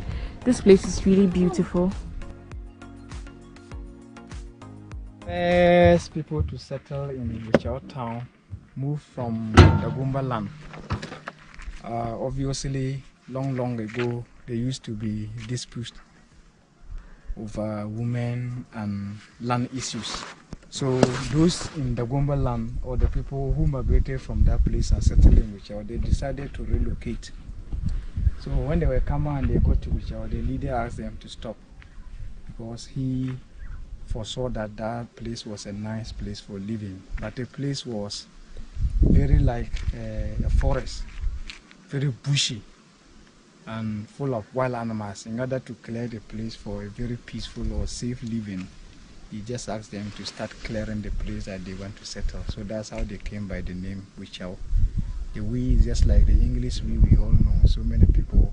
Then the chow in our language means to cut, clear, or cut something, or chop something. Nice. So weed and then we chow.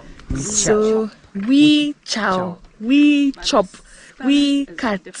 Wow, amazing. For the group trip, we paid 60 Ghana cedis for entrance, 60 Ghana cedis for the safari and the boat ride, and we paid 40 Ghana cedis for transport, which we shared among ourselves. I hope you enjoyed watching this video as much as I enjoyed documenting my entire experience. Until next time on my next video, I love you all. Mwah.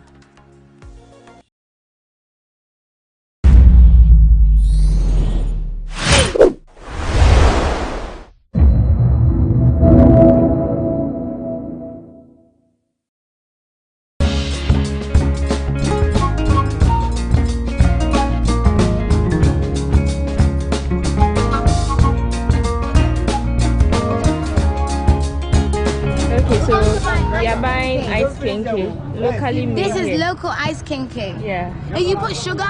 Yes, there's sugar.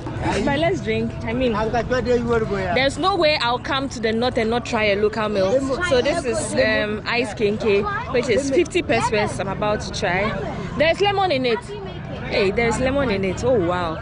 So I'm about to try it. Let's see how it goes. See, so one thing about me is I have a typical African stomach. Wherever I go, I kind of have a way of adapting to any kind of food, whether there is pepper, whether it's not spicy. When I even went to Kenya, I had that experience, no spice, yet I was able to eat their food and feel fine. So this is no difference. They said there's lemon in the ice kinky. Let me try it and see how it goes.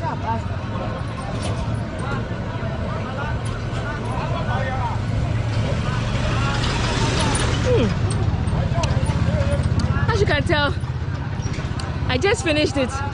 This is so good, I have to get another one.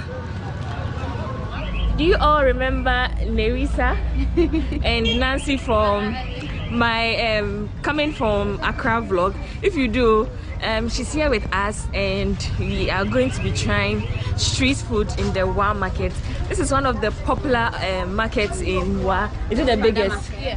Oh, okay, this is the biggest. But this area is called Fadama. Fadama. Okay, so we are currently here at the outskirts of the market, which is called Fadama. So we are here to enter into the market and see if we can get some something to try on, some local meals, local street food, local beverages. And yeah, you always know whenever I visit somewhere new, I decide to try something new, experience what the local experience, and I'm here for it all. So yeah, wow.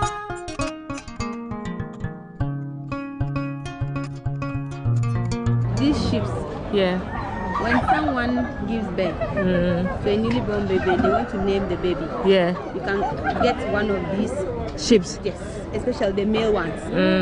For the male one for the naming ceremony. But you can also buy it for any occasion that you want. Christmas, Salah, any.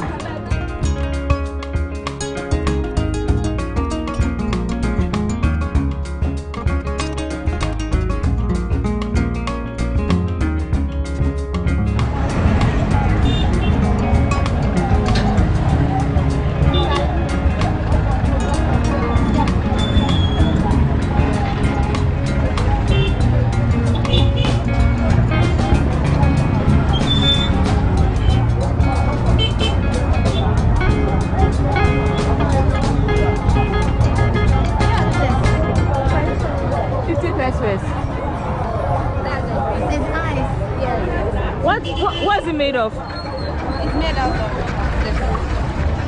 Ah, what's this? Kuha. Oh, what's the English name? I'm not sure. You're not sure the English name? Okay, let's see it again. So if you guys know the English name, please let me know in the comment section. If you know the English name of that, let me know in the comments. But this is the beverage made out of that, and I'm about to taste it to let you know how it tastes like. So this is okay. So this is like I don't know if you know yoi, a local fruit. It's blackberry, African blackberry. It tastes like blackberry fruit, so that's how it tastes. I don't think it tastes anything else, but it tastes like a wild fruit. It's very close to baobab too. If you guys remember, when I went to Villa Awoyo, I had baobab juice. It also tastes similar to baobab juice. So if you've had it before and you know the taste, the right taste, let me know in the comment section. But that's how it tastes like. So just when I said it tastes like baobab, she says she has confirmed that it is baobab juice. So I'm going to be trying kuli kuli for the first time.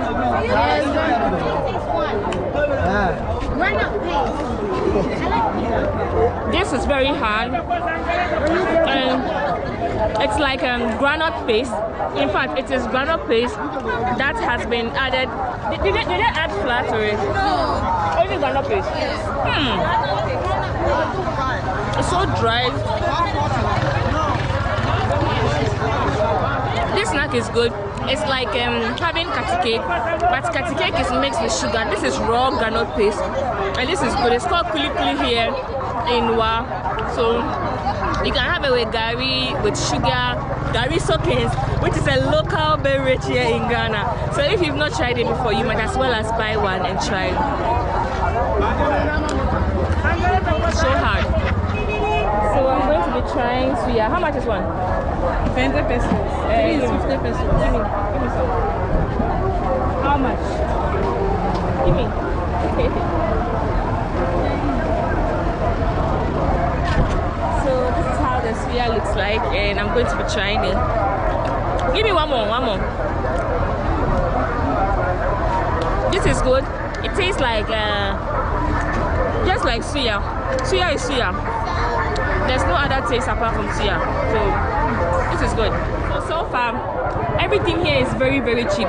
All their snacks are like 50 pesos, which is less than 1 cedi. And then the highest you can get a snack is 1 Ghana cedi. Everything is very, very cheap here. I've been here and I've spent less than I thought I was going to spend. So yeah, everything here is very, very affordable.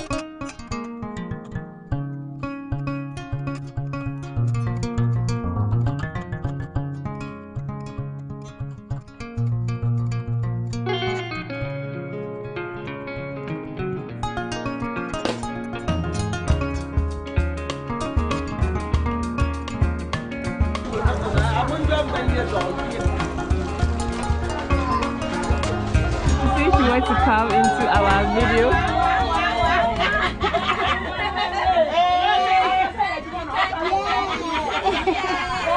So she says she's thanking us for promoting the WA.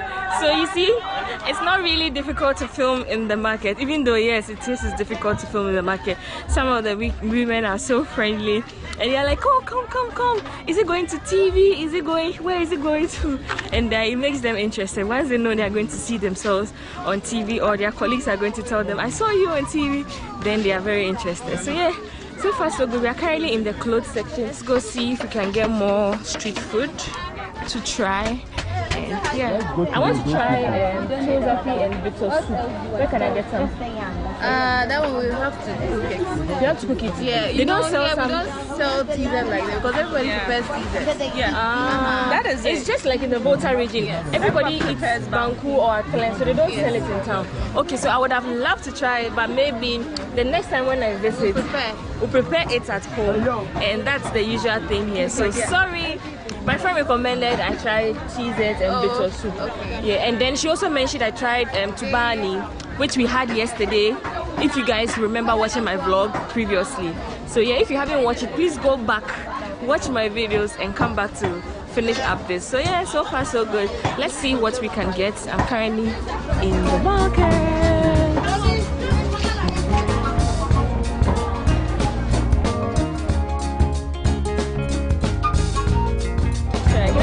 So we have here a checker, and I'm going to try it from the northern style. So, mommy, please give me small. 2 cities.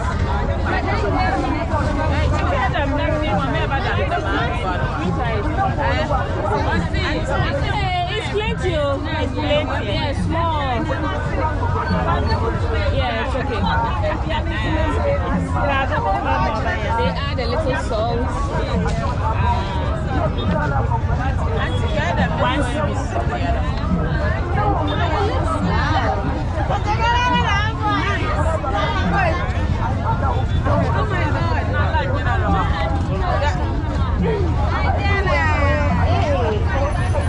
Looks like it's gonna be good. Yes. Cheesy old fish. Give us spoon. So wait is ours. So now we are in the marketplace. We have to find somewhere we could eat.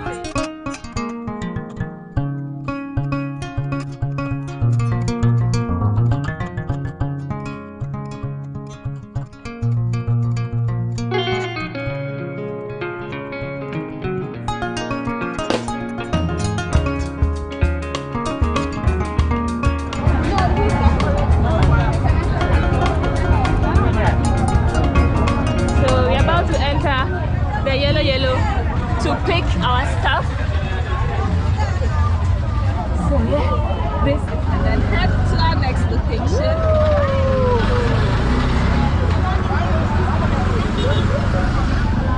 I feel like it's much more spacious. Busy, but it's a different type of busy over here. And I love me some macaw. I'm a to-do girl. So yeah, I had the acheke. I'm yet to go try it. Then I'm going to end the video for my street food experience here in Wa in the Upper West region. Loretta, what did you have since you came? Street food? Water. What did you have? I had the, what do they call it? Tubani yesterday, yeah. I had the nuts that we had. I had the drink, which the baobab, which is also known as tamarind. That's the name I kept forgetting. Yeah. And we ate the suya as well. So yeah. We are going to try it and end it. So we are currently in traffic. Yeah. Hi. Look at the baby, so cute. Hi. He's like, who is that? I'm about to try the acheke I bought earlier on. So this is the acheke and the vegetables. They sprinkle a little bit of salt for taste, and this was very good. The acheke was very soggy and soft. Acheke is close to gari, which is a local delicacy here. This was really, really good.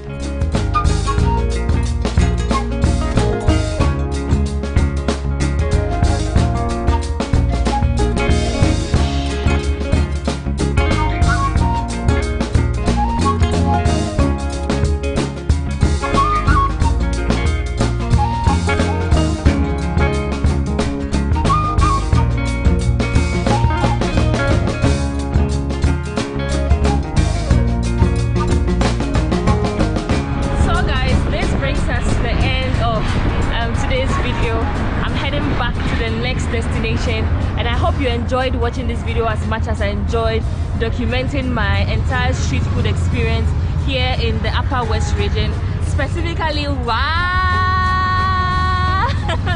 So yeah, until next time, I love you all. Thank you so much for watching.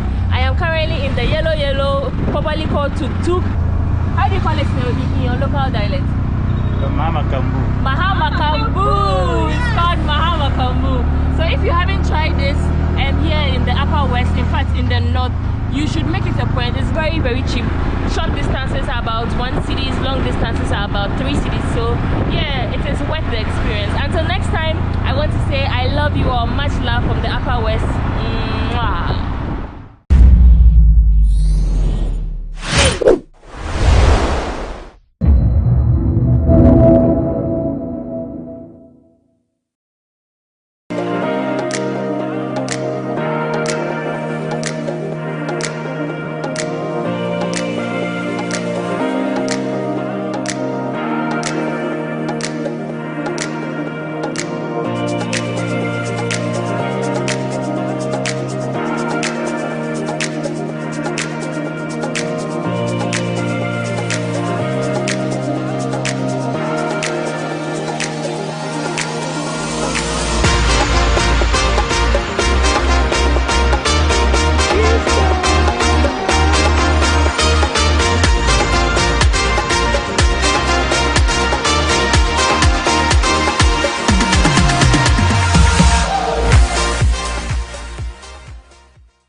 we are back again, Charlie. You all know I'm mostly out of Accra, exploring new places and fun activities to do in Ghana. But in today's video, we are right here in the heart of Accra, a place located in cantonment called the Mahogany Lodge. Let's go right into the video.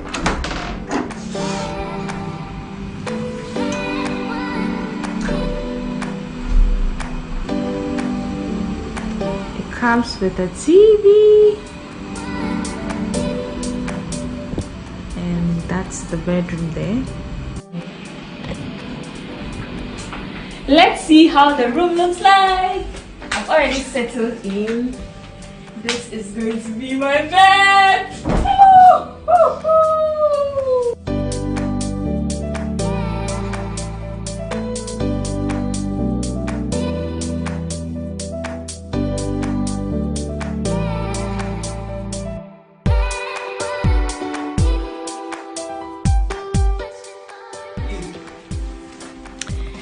Hi guys!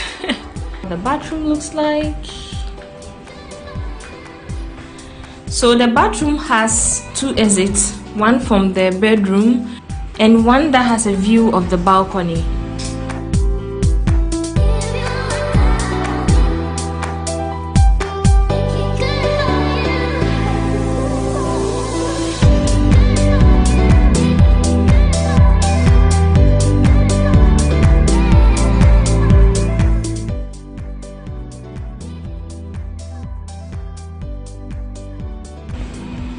So the kitchen comes with a fridge and a blender.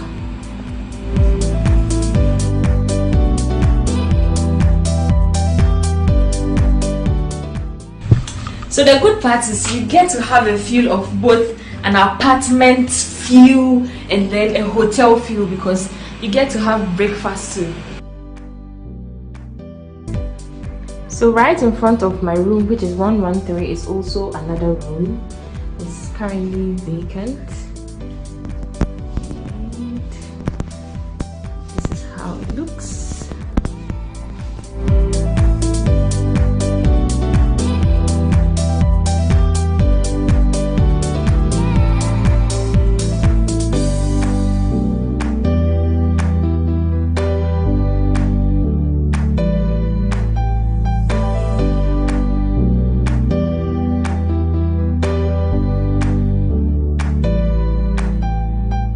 So guys, I think the place is really beautiful and very serene. The place is very quiet so far.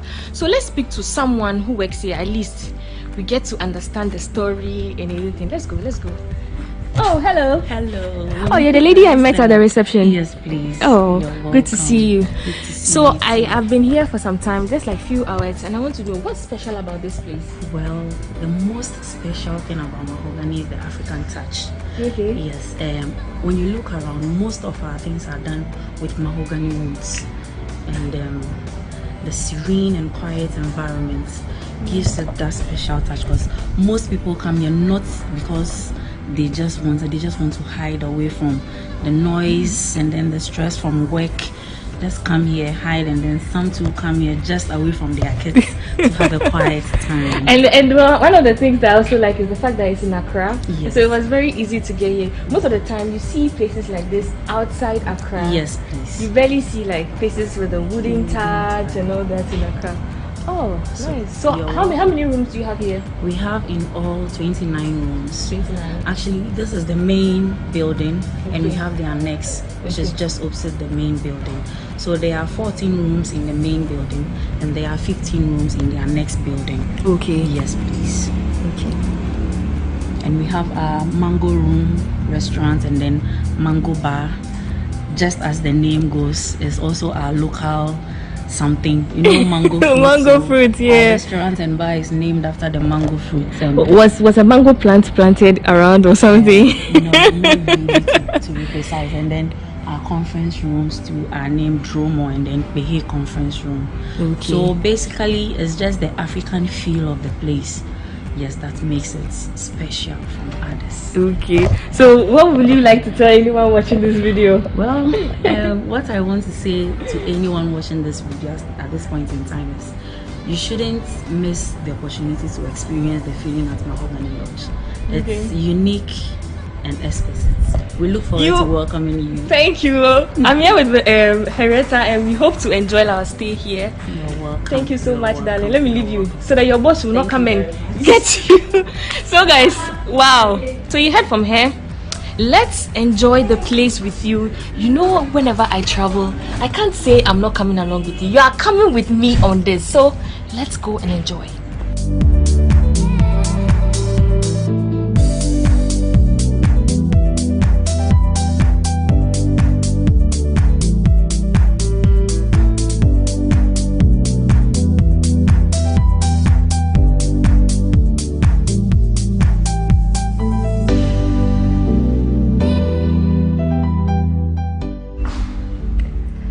So the annex also has a conference room.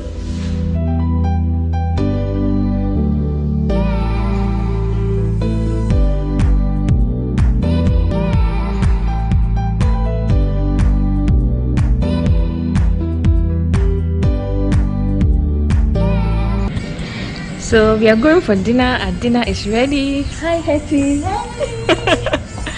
And so this is how I'm dressed. Hetty, show them how I look. Let me show y'all. Damn.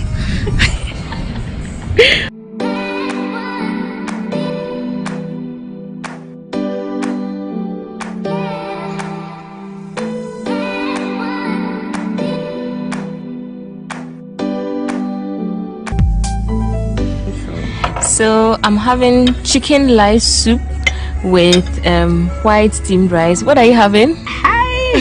So I'm having potatoes with beef stew with some vegetables. Looks really good.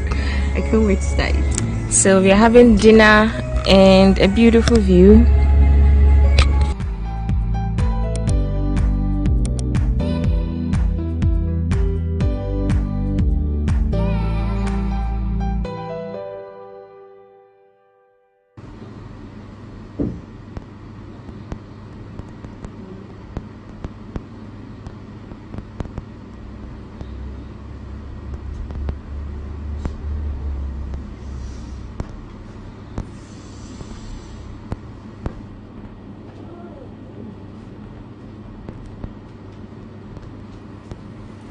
Good morning.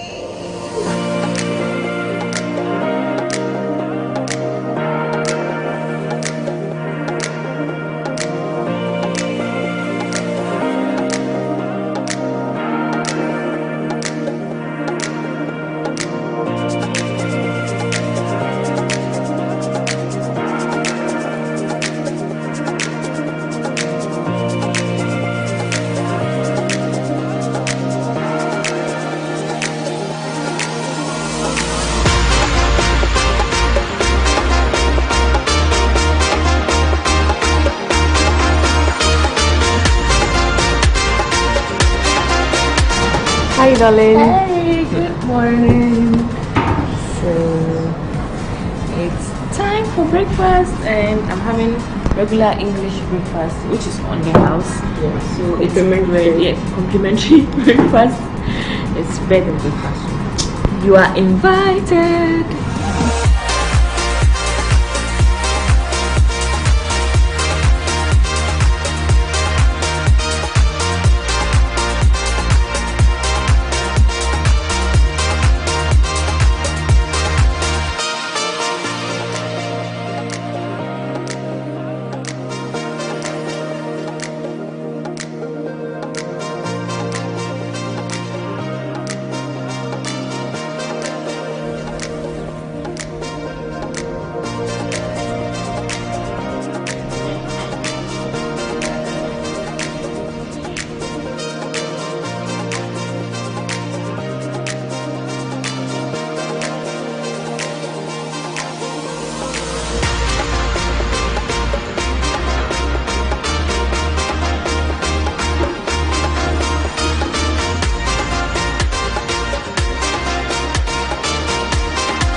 Hetty. Hey. Let's see how you look. Are you ready to swim?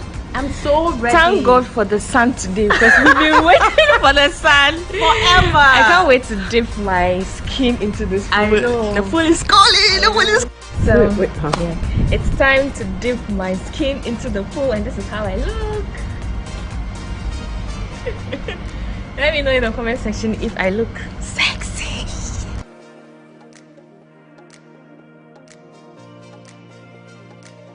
Hi Henrietta. Hi Stella. So the pool is so warm and it's so clean. Woo.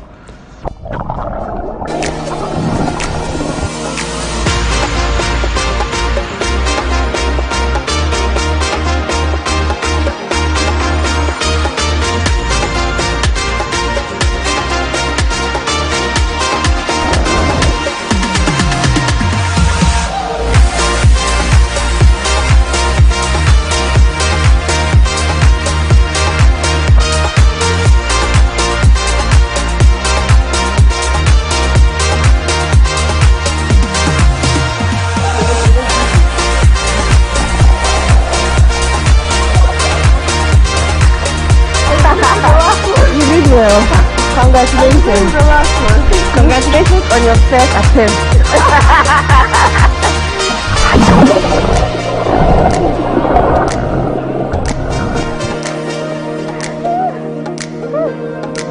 This is so fun. All by ourselves. Oh my god, this is so cool. Guys, join us. Let's do this. Cheers, Marissa. Cheers, Stella.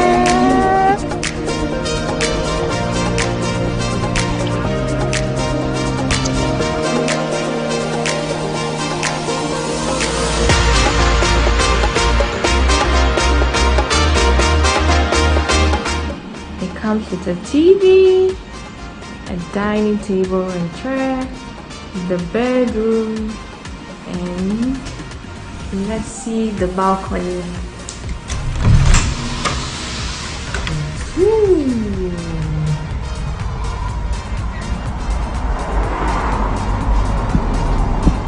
So this place is the perfect place to read, to soak some energy, you know, take some cool pictures, which I'm going to definitely take. So if you're not following me on Instagram, kindly do so on Stella Chanelli.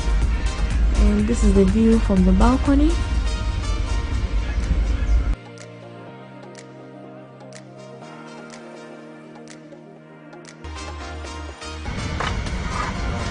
Thank you so much.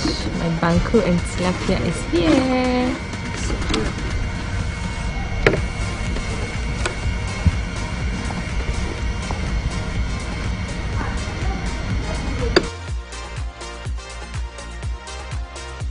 This is my favorite part. So you're all invited to satisfy this promotion system. Amen. Let's try their banku and tilapia for the first time.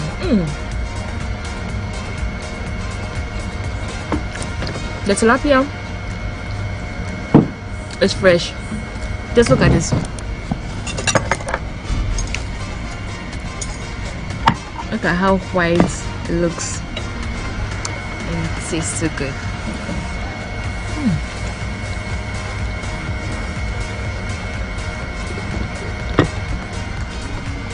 How's the jollof?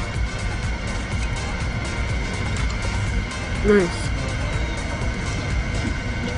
It feels different. I don't know how to describe it. Thank you. Thank you very much. This tilapia, I think, is the best I've had in Accra. It's really, really good. You can try my tilapia. Try it and let me know what you think.